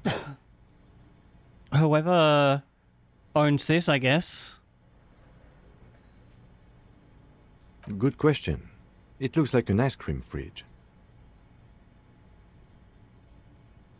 I know. What an unfortunate marketing choice. What is even worse, the bear is still costing them money to this day. The fridge buzzes with energy. The electricity bill on this thing must be catastrophic. True, it probably has like Certainly one an star. eccentric choice, but it is big enough. And cold enough too. Have I... Feels like there's something stuck in my fingy webby. Your visual confirms you could fit 2 more bodies in the ice bear fridge. I think so. Shall we go and get the body then? I'll take the head, you take the feet. Alright. Stairs won't be easy, but we'll manage. The body is heavier than you expected and stinkier. It takes half an hour to get it down to the butcher. Then 10 more minutes to stuff it into the fridge. Damn, that was loud. To admire your handiwork. Couldn't we have accidentally slipped off his super cool armor boots, though? A dead body in an ice bear fridge. This is some of the best police work I've ever done. Alright, Kim, calm You have down. created an ice bear sarcophagus.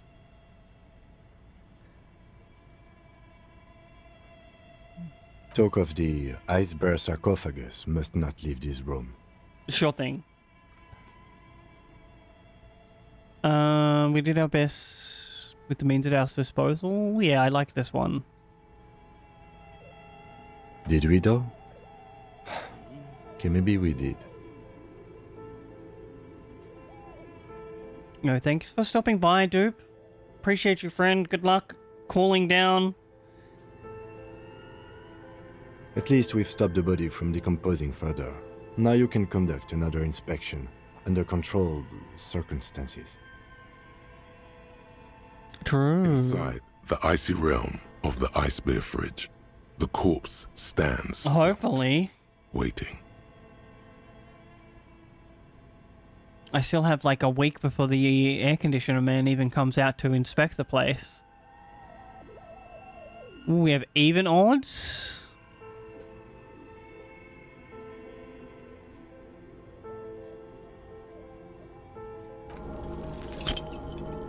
You touch the dead man's body. His skin is cold, light blue and silvery in the light of the fridge. You still have no idea where to begin, or what to even do with him. It'll come to you sooner or later. At least he's safe here until then. So we need to increase the perception. I thought we decided to leave. Damn it. This is okay. So you can sneak out of you. Alright, there's something else down here, I believe.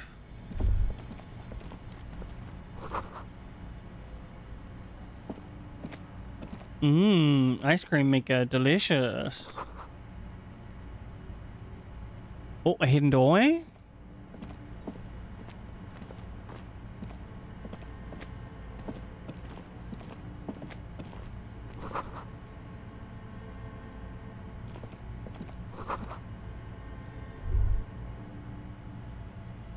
A few bricks have fallen off, revealing a compartment behind the wall. It's too dark to see in. There is, yes. And there also appears to be something inside the hole. Interesting. Do you want to take a look? Okay, I Your hand do. reaches deep into darkness and spiderwebs. Rummaging around, you find rusty rifles hidden away. Most of them are rusty and inoperable, like the rest, but one catches your eye. A bolt-action model with a fine wood stock, in better cosmetic order than the others. That's a rare sight. Seems to no longer be functional, but still a beautiful thing in its own way. Seems like an old bunker from the revolutionary period. Ah, that makes sense now.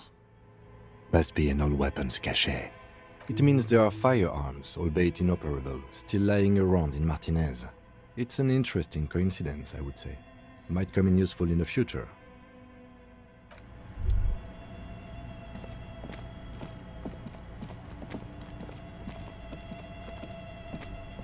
Anything else here? Apparently there's things worth, like, quite a lot in here. Into the breaker box. The red one leads to the ice bear fridge, and the black one to the ice cream maker nearby. Unplug the black one. Something close to you dies with a soft electric purr. Why did you do that? The lieutenant raises his brows, but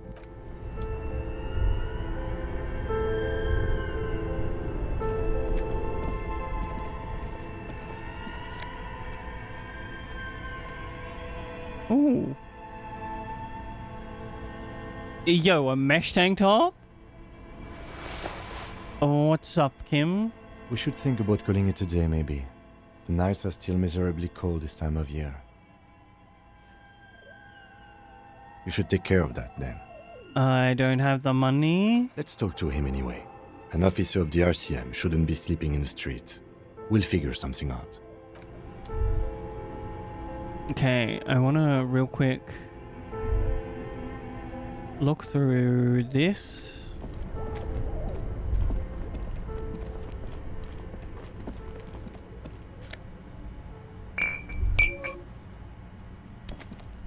Oh, very nice.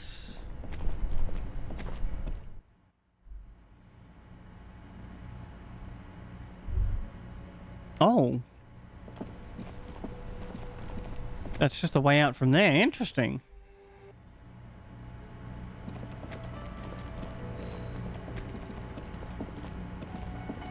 Can I help you?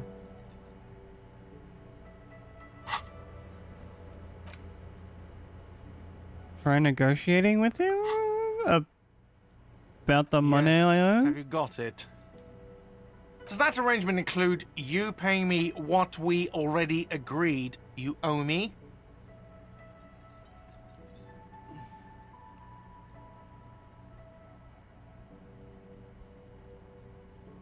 I understand your predicament as the manager. However, I feel I must remind you that we are here to conduct an important investigation that also affects your business. Oh, you got him there, Kim.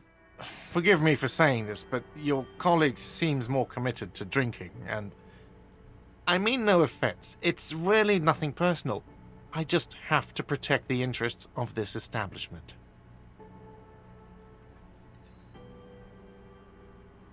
Not until you bring me the money. Okay.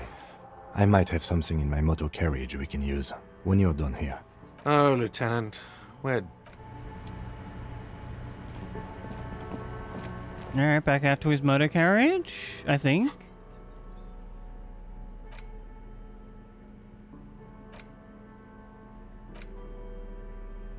Oh. Oh, that's worth a lot.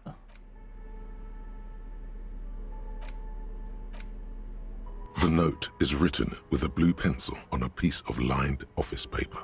The kitchen magnets have left spots on its surface.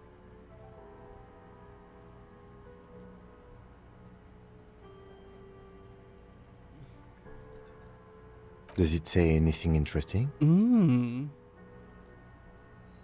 This is tangential at best, but the lieutenant's detective instinct is still active. Someone has scribbled, S. I can't believe the off-site copy is still here. The illiterate ginger kid keeps stealing stuff from the studio, so I had to hide it somewhere safe. Oh. You'll find the filament memory with the off-site copy in the frozen ice cream maker. Please take it home, ASAP. It's important. I'd do it myself if I lived in a civilized place with a freezer. Take care, Sully Swaff. What's a filament It memory? belongs inside a radio computer, storing its memory. It's like a tape. You listen to disco tapes, right? It's like one of your disco tapes. I only see. for a computer. Did we already pick that up? It's like the production schedule you found. Oh, someone who owns a radio computer? No, we got a different My guess is one. as good as yours, officer. Which is to say, not very good. I don't know. I assume it's somewhere close to the iceberg fridge. Didn't you see one?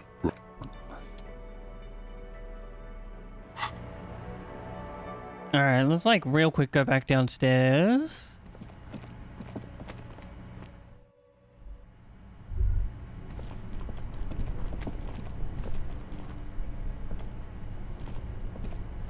This orange machine is dead still.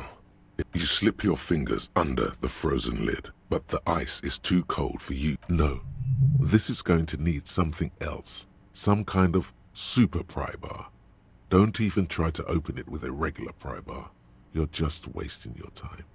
If you want to try again, then you need to have the pry bar. Equip the pry bar by going to the Tools tab in your... Turning the crank feels oddly satisfying, like stirring your childhood dreams. In the distance, you hear water dripping. So we've unplugged it. Maybe we need to leave it for a while to melt.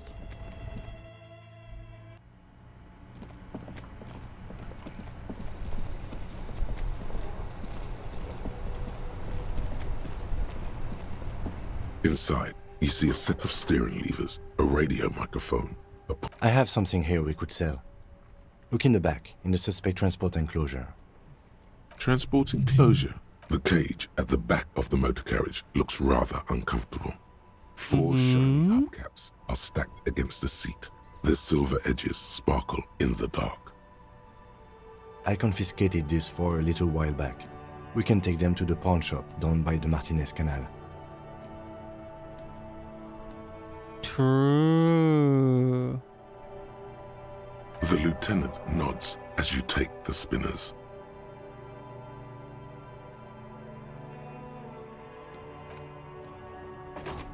I think the pawn shop is down here.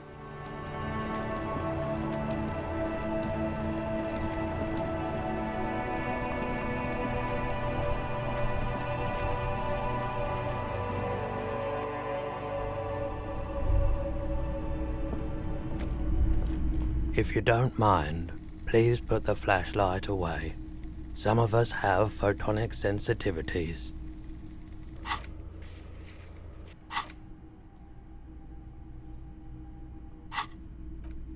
Oh, wrong one.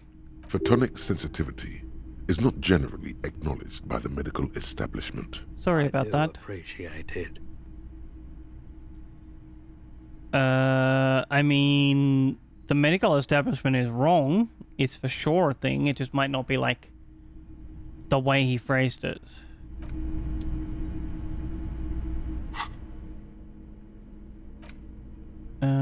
Tools. Let's put like a pry bar in our hand instead of the flashlight.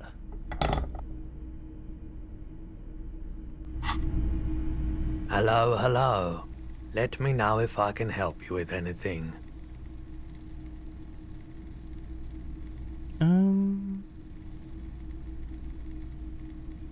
There's something I'd like to sell. We'd like to sell these hubcaps. Roy takes the hubcaps from the lieutenant and inspects them. The spinners appear iridescent in the dancing light of his pawn shop. Yes, these are very, very good. Did you defraud some foreign prince for them? Not quite. Banger. No matter. I'll give you 200 real. No one was defrauded or jumped, I assure you. The lieutenant explains as the pawnbroker opens up the register, counts the cash. I meant no offense. 200 real for you, officer. Thank you. Delightful doing business with you. Do come again. I do have some other things to sell you. Here's the 130 real you need for your bill. Do not waste it. The rest is for him, to compensate for the pain of being separated from his radiant spinners. Honestly fair. Anything else you're thinking of selling? Oh, no. I don't like those kinds of objects. No sale. Aphotic paths, counter-radiance networks, anti-magnetism. It's darkness. That's all I know. You have absolutely no idea. I'm not purchasing any more clothing at the moment. Anything else you're thinking of selling? Pawn this. Pawn that. Pawn that. Pawn that.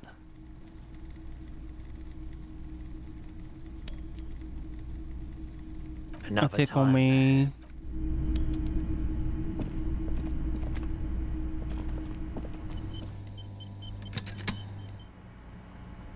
Oh, chat. Before we continue on, it is once again time for a self-care ad break. This, of course, means it's time to stand up, have a stretch if you've been sitting down for a while.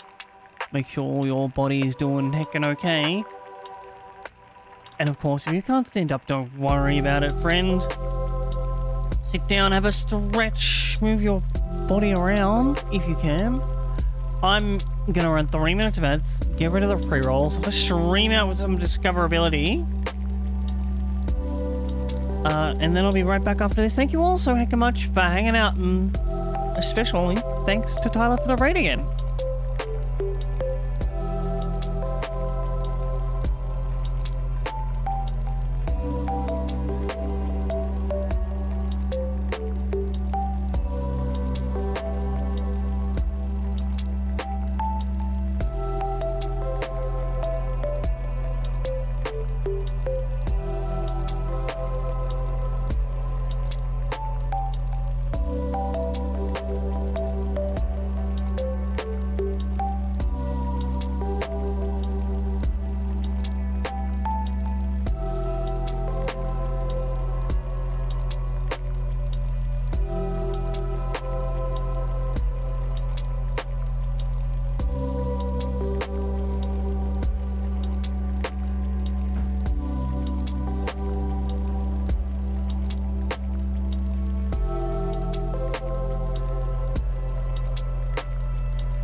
we have returned.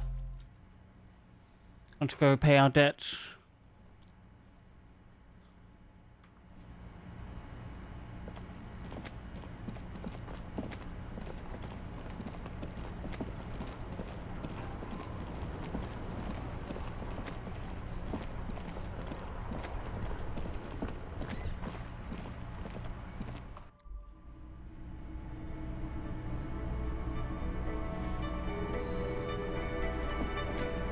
Ooh.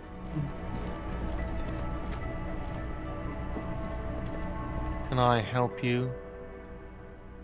Yes, have you got it? Well?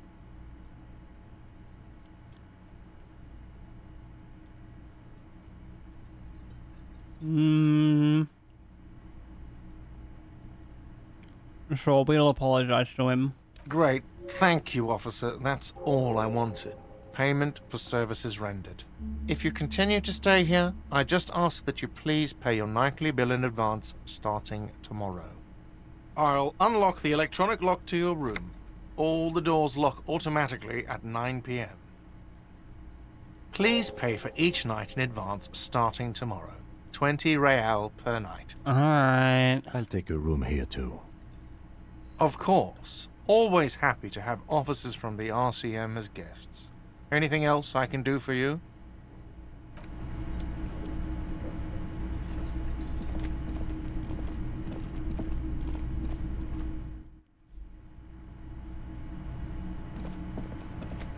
So can we sneak out at night? What's this? You should pick that fat, juicy cigarette butt from the tray, light it up, and smoke the living shit out of it. Nah. This is the door to the room you redecorated. I forgot how much of a mess it was. Oh my gosh.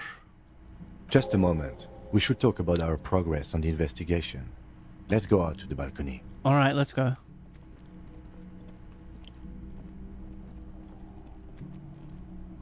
The air outside is brisk. The lieutenant is silent for a moment. He listens to the traffic hum. Then... Now then, we should talk about the investigation. But I also feel you're a bit hazy on the RCM.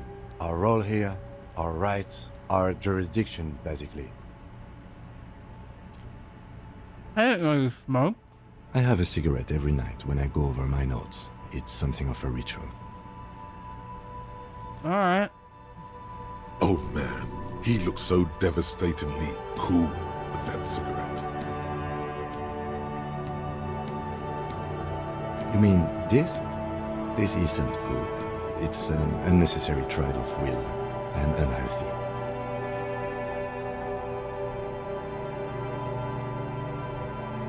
Yet, were he to quit, he would lose the cool factor.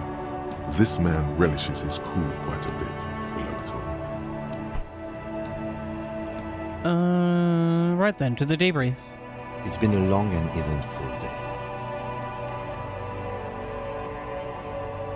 Have I like...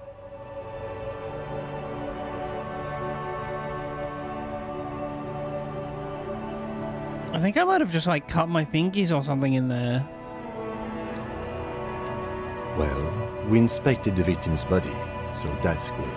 It was not easily approachable in that state, but we did it.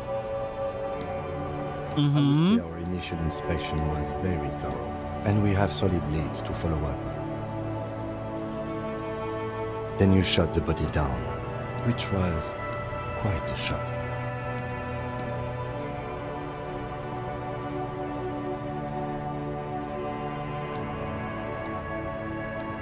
I admit I wasn't I sure, was inspired by your confidence. but I'm glad I did. Your shot enabled us to perform a field autopsy on the victim. Oh, no, that's not the one I want.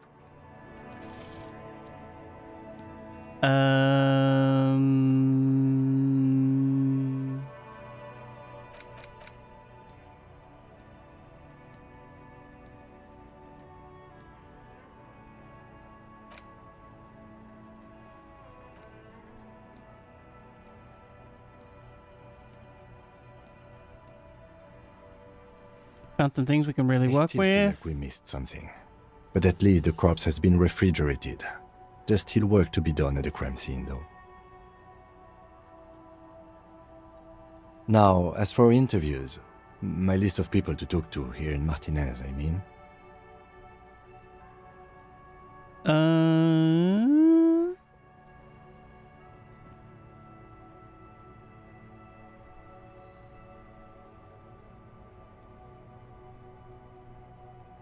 The initial interviews, yes, well, we talked to some people. Including Everard Clare, a daunting adversary, if there ever was one. You right. He wasn't particularly forthcoming with useful information, however. He's not saying much on the matter because he thinks you could have gotten more out of Everard.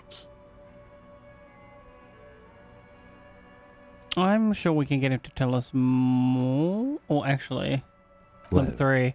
We will have to I'm work intimidated by him. He honestly has more stuff on me. Claire also helped you, how should I say, remember your name? That's a relief. I don't know how I feel about my name, actually. That's normal. It's best not to give it too much thought. Alright, I respect that. We talked to Joyce Messier, but didn't get any information from her. I have a feeling Joyce knows how dangerous the situation really is. We have to get her to talk to us. True. Maybe we can bring her Kim is back. emphasizing something this much, it really must be important. Above all, though, today was exhausting. What's with all the running? You run a lot. Is that a standard Precinct 41 practice? No, I just like to go fast. I have a really good theory about why you're running so fast, son. Just you wait until we get up tomorrow.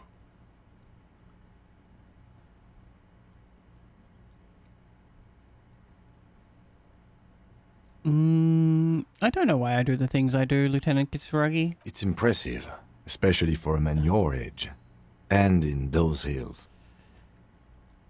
What do you mean? It's really easy to run in heels.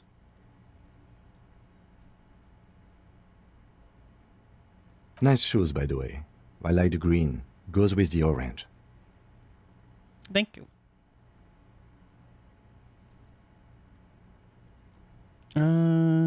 What are our powers exactly? They're quite limited, actually. The power officers of the Revachol Citizens Militia exercise most frequently is imposing fines of up to 1,000 real for offenses, in accordance with an interdepartmental schedule. 1,000? Yes, although indirectly, as citizens can always request records from their local station. Officers of the RCM have been known to take bribes of less than the prescribed fine amount. It undermines trust in the RCM. Ooh, we don't want that. The RCM's primary role is to ensure safety.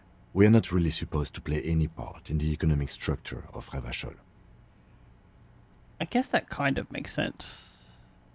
We can arrest people, of course, but rather than bringing someone in directly, it's preferable to serve a station cold sleep. It prevents confusion and overcrowding.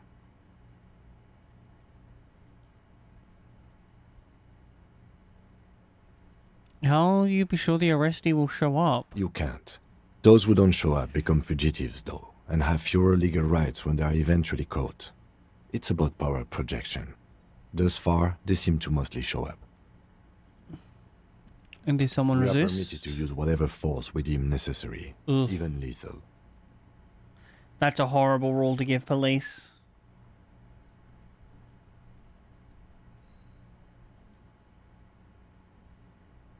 What happens to the people we don't convict? convict. We arrest and send them to coalition government courts in Couron and La Delta. The prosecution works off our testimonies and records, which is why it's paramount to keep them. The coalition government, and the moral intern more broadly. The RCM was formed by the coalition government to restore order in the international zone after the revolution. I see. Now we attempt to maintain that order. Volunteer police. Just trying to keep the pace. His gaze is absently fixed on a window below that just went dark. Or perhaps it is better to say we were allowed to form. It's a point of contention whether the citizens of Revachol or the coalition government founded the RCM.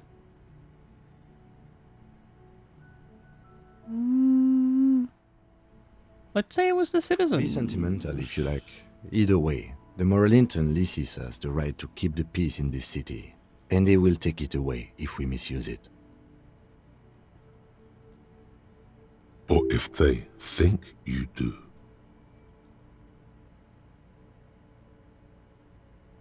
The Moral Intern, who's that? The Moralist International are the world's largest political organization. You know who they are. They have been running this place after the revolution failed. So it's like the administration?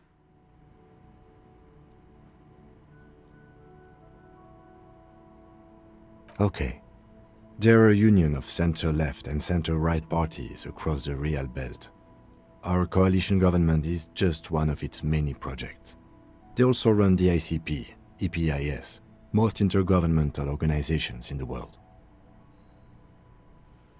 I see. What is their symbol? Interesting question. It's a blue forget-me-not. Their motto is love, compassion, self-discipline.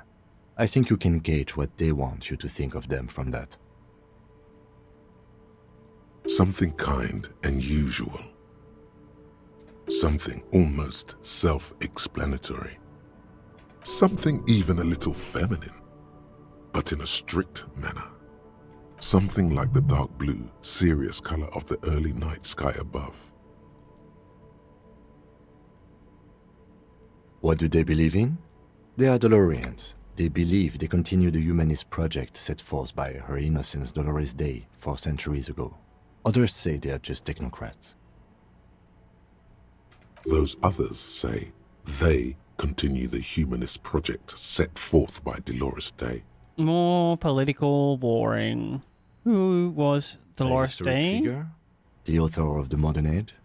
You will have to look elsewhere for opinions. The subject of humanism is too abstract for me. Reasonable? What do you think of them? The moral intern are a fact. I try not to have opinions on facts until they change. And it doesn't look like that's about to happen. I wouldn't say they were a fact if they can change. Do you?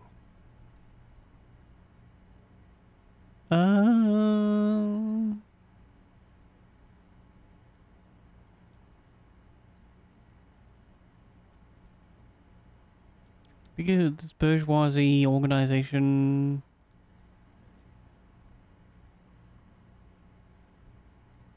Yeah, where's Stooges, the world's biggest? It's one of these two. I think we'll go with this one up here. They've done an awful job here. Have you seen the place? This isn't humanism. We are in what is called the twilight of international law. The laws we claim to enforce come from the MI. Without them, we are simply vigilantes.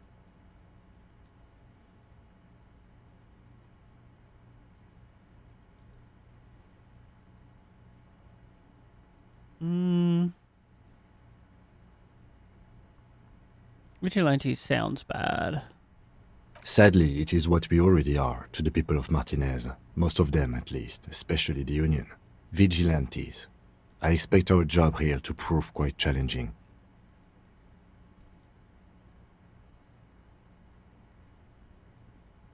The dying lights of the city shimmer below. Slowly, like luminous clouds, they pass on his lenses. The lieutenant looks at his slim cigarette, contemplating the next drag. Kimmy, you alright? The aerostatic passes overhead, the whiskers of its floodlights on the ground below. Kitsuragi's glasses light up as he looks to the sky. 2 glowing circles. They really don't like us here. And the mouth on that kid, Kuno. It's different in land, in Jamrock and the GRIH. Why are they like this? It's our fault for leaving this place to the dogs, to the Union, to the company. Not daring to come here more often. It's like I told you, This place is an orphan, fallen between the cracks. And We run the other places? West of the river is RCM land.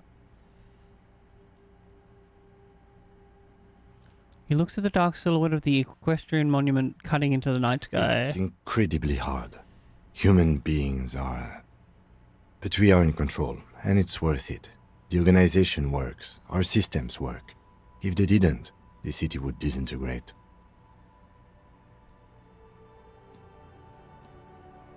I hope investigation here will improve the situation. Me too. But I wouldn't count on any drastic changes in our lifetimes. He is very tired, but the dark circles under his eyes make him look younger, not older. Thank you. Yeah, it's getting very cold now. Let's go.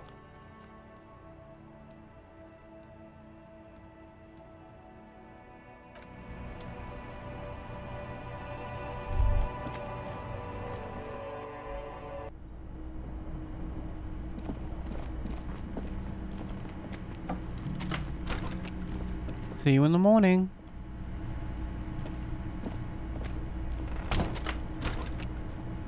Wait for him to go in.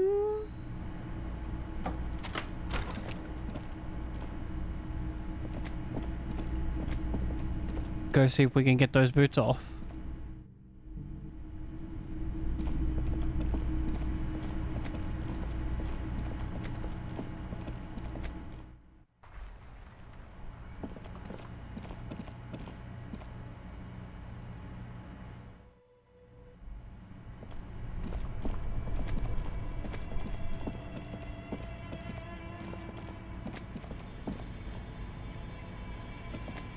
The bear's eyes are still glowing. The body is reluctant to let go of whatever you're planning to do.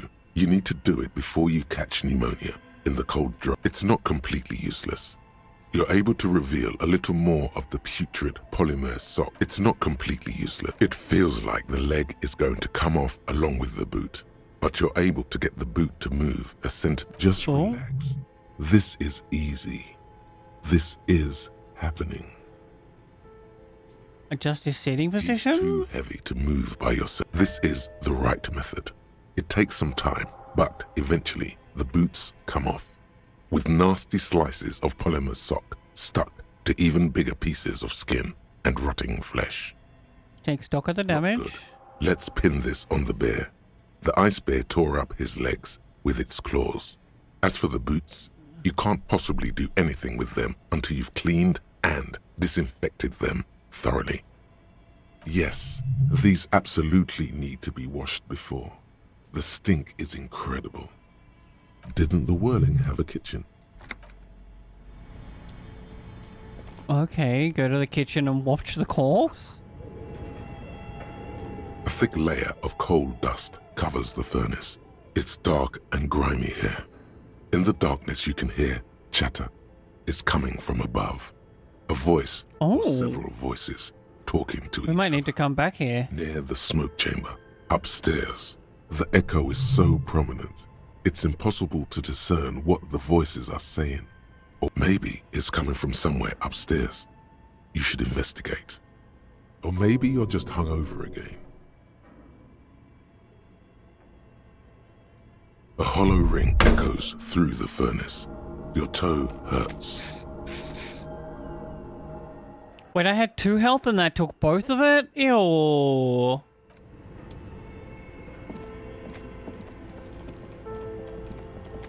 we'll come back here. We only really wanted the boots.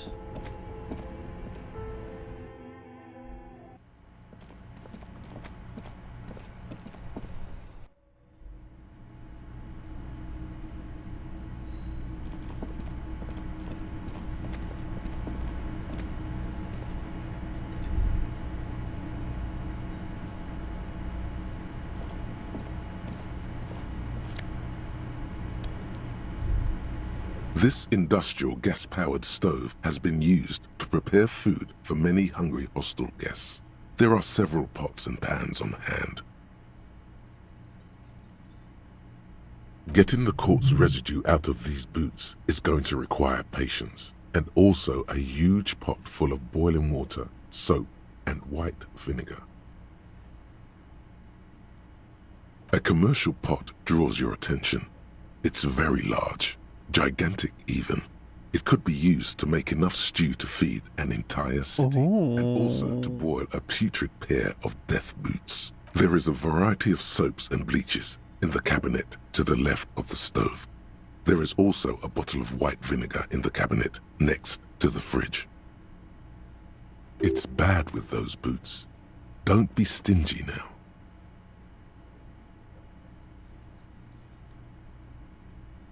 The delicious smells of cheap soap and vinegar waft up from the pot. All right now, chef. Light up the stove and boil them. The strong smell of vinegar forces you to step away from the pot. The water slowly comes to a boil. We Strips wait. of polymer fabric and human tissue separate from the lining of the boots. They This is float to the bubbling disgusting. surface. The boots look cleaner and cleaner. Those bits of human flesh are beginning to look cooked. You can smell it too. Ugh, yuck, no thank you. Just like beef stew. A little That's it, more. chef. The boots are as clean as they're going to get. Steam dense with the smell of strange meat disappear. A pair of real beauties. The boots are shiny, hot, and reek of vinegar. Just perfect.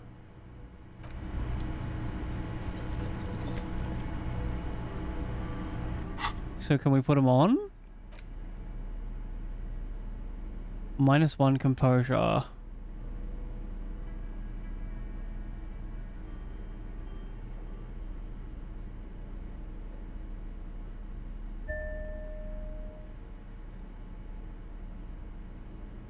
I think I prefer these ones. Oh, wrong section.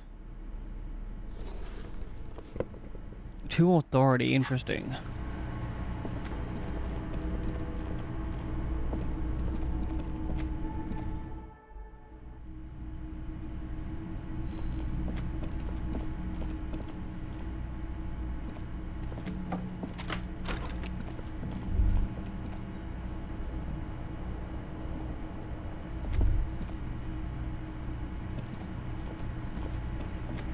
A mirror hangs on the bathroom wall. In it, your face, adorned with the expression. It belongs in the new, the third decade of the things were good. It was smooth I'm just sailing. gonna like skip past Forget this. about ostentatious orchestra. If it doesn't rhyme, you're not out of the dazzling swirl of disco music in an open air boîte de nuit somewhere in Revachol West. Guillaume's blonde mane appeared on the screen. He sang some bullshit. Then he made the expression.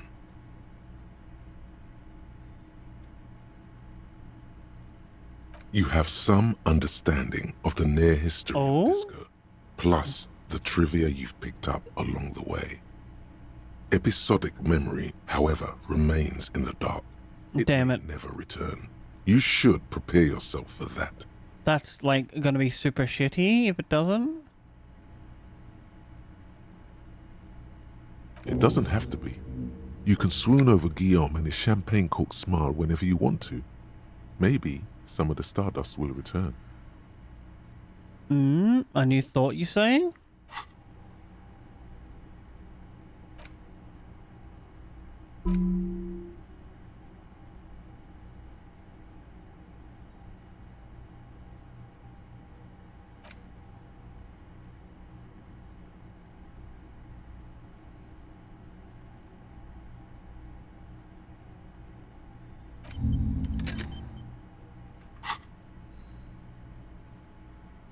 Those are both very low. We will not bother with them.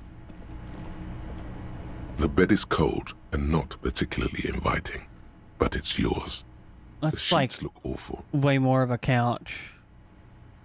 The option to go to sleep becomes available every night after 9 p.m. I see.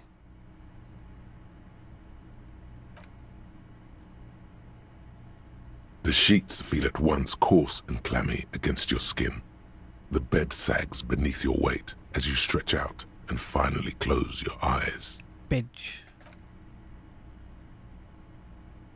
And then sleep doesn't come. What? Why? Maybe it's the bed's fault. Check the pillow. Its synthetic filling has separated into hard lumps. The pillowcase smells oddly. Smells of alcohol and sweat. And grease. Check the blankie. It barely covers your toes, stretching over your soft belly. This is your body here. Intimate and warm. Breathing. A bit tense in the muscles. Relax. Roll It's a over. little better. Colors, scenes, and half-formed phrases still litter your mind. Part of you is still trying to solve the case, isn't it? Who killed him? Something to do with... What was it that the lieutenant said? Union? And it's gone again. Your thoughts lost between the slowing brain waves. Definitely Union. Something to do with your breathing steadies. A great silence washes over you until your eyelids twitch in your sleep and images start forming. Oh, we're dreaming? Dream, dream, dream.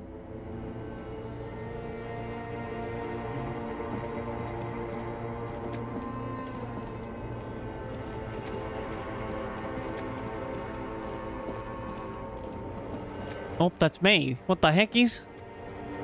Do you remember the scent of your childhood? What is this? What it says on the can, Harry. Answer the question. I remember nothing. Do you remember your wife's hand on your face?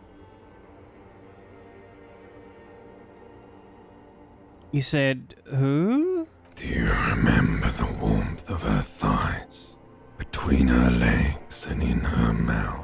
No. You know who I am. I'm the bad day. The one where you ask her, and then later in the streets, wandering.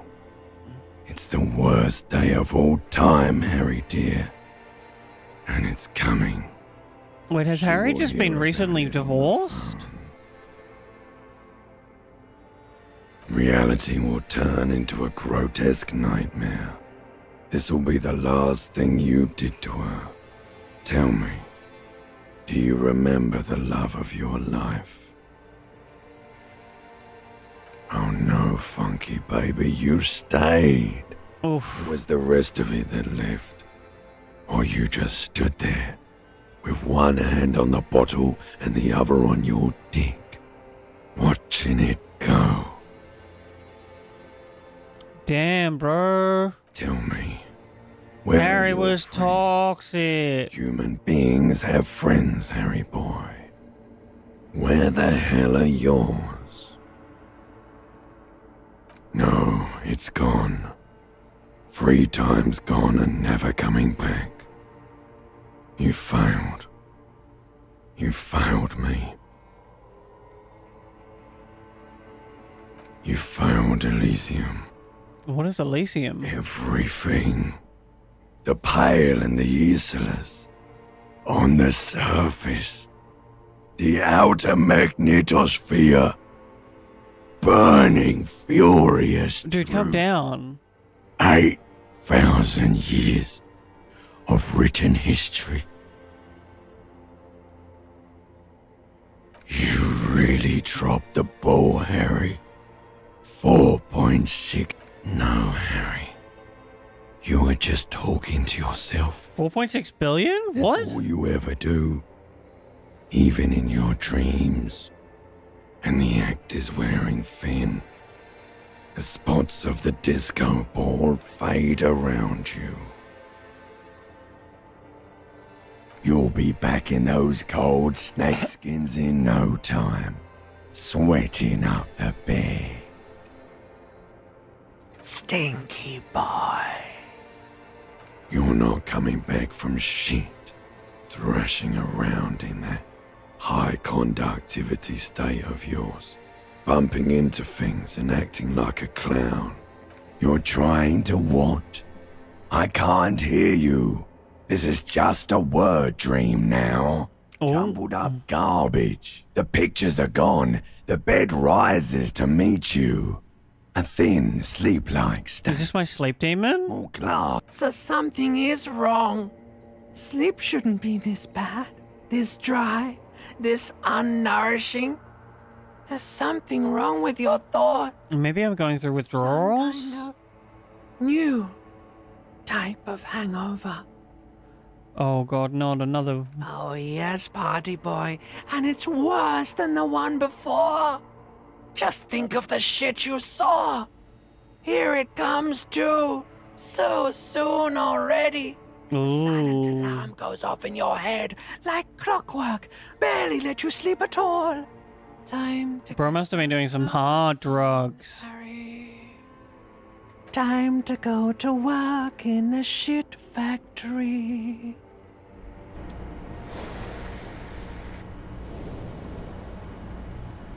Sleeping heals health and morale. Good news.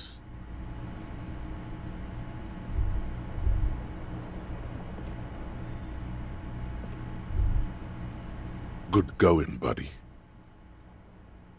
Oh god, what the hell was that? Oh, just a dream. You have ones like that all the time. You feel even worse this morning than you did last night. The hell is going on with me? You mean, why are you so tired? Too tired and down to even think? It is worrying, isn't it? You can't be a detective like this. Detectives need to be able to think.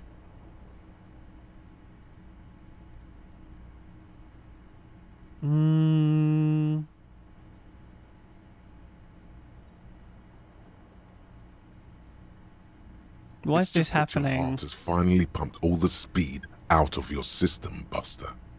Time to get some more. I see. We were on drugs. You're too weak to say no now. Waking up is the worst part. Maybe somewhere down the line you could decline.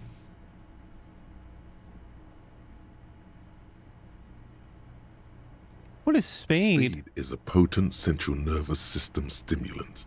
It kept you propped up all day yesterday, despite your debilitating hangover. How else did you think you even got up from this floor? It's power, man. It's professionalism.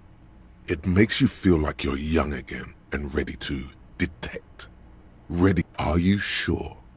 Ready to live as this pathetic shell of yourself for days? Basically, a week. Let's be honest, 2 weeks. Maybe 3. You won't make it. I can Half the try. town will be dead by then. You will be fired.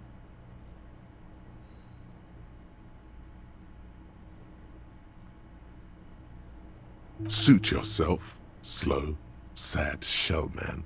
See how you do without your spark. Somehow I figure I picked a hard mode.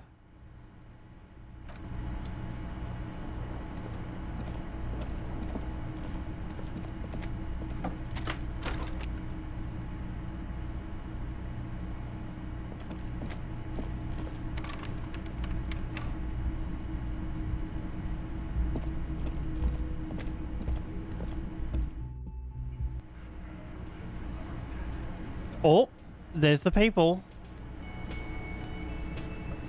Oh, excuse me.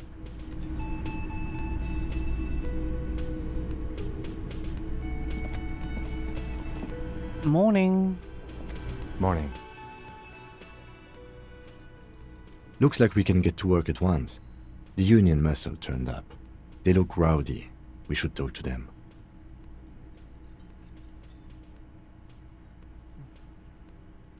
These the men I got. completely forgot. Sorry, I had a rough night's sleep. It's them by the looks of it. Loud and nasty, just like the manager said. Alright. One loose thread less to worry about, and one big problem to replace it. What do you mean rowdy? I mean ungovernable. Martinez isn't exactly enthusiastic about the RCM being here. They prefer to be policed by the Union. These men here. Ah, so those are like the cops of the area. Men who drink beer for breakfast? There's talk of an armed wing of the Union called the Hardy Boys, who are responsible for state policing. I think it's them. That would just escalate tensions. No captain would sign off on it.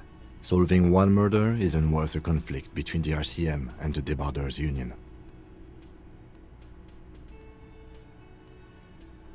In fact, even the death of 2 detectives might not warrant an all-out war. So let's keep a cool head. Holy. Let's roll. One more thing before we do. We don't have to talk to them immediately. We can walk right past them, continue with our business. That was the plan. Yeah, streetwise. But aren't you curious to know what they have to say about the murder? I'll be back very shortly. I'm just going to get some medications. They're in no hurry to leave. They think they own the place. Anyway, I leave that choice to you. Whatever you decide is fine by me.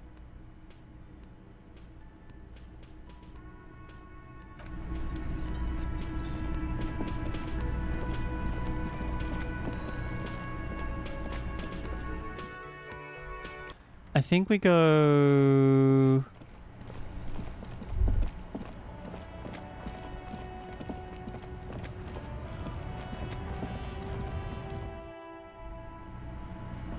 She might have some painkillers. Is this about the questions again? A warehouse? I don't know. Maybe. I don't really care what Frit does. She looks up from under her brow. Fine. Frit doesn't have a warehouse. Just a little back room here. Okay?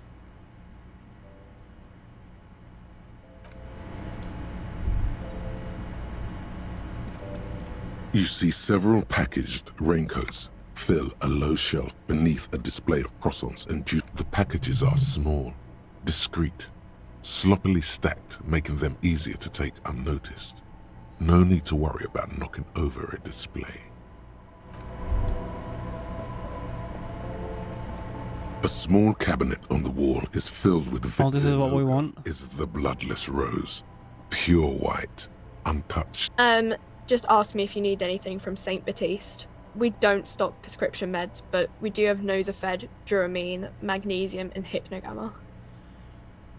Can I grab... Okay, here. I hope St. Baptiste makes you feel better or something. Okay, here. I hope St. Baptiste makes you feel better or something. Okay, here. I hope St. Baptiste makes you feel... Okay, here. I hope St. Baptiste makes you feel better or something. Alright, we're like pretty stocked up. Although I think, chat, before we go deal with the people... We'll save the game. We will talk to the Union people tomorrow, I think. Thank you all so heckin' much for hanging out. Let's, Ooh, wait a second. Yeah, baby.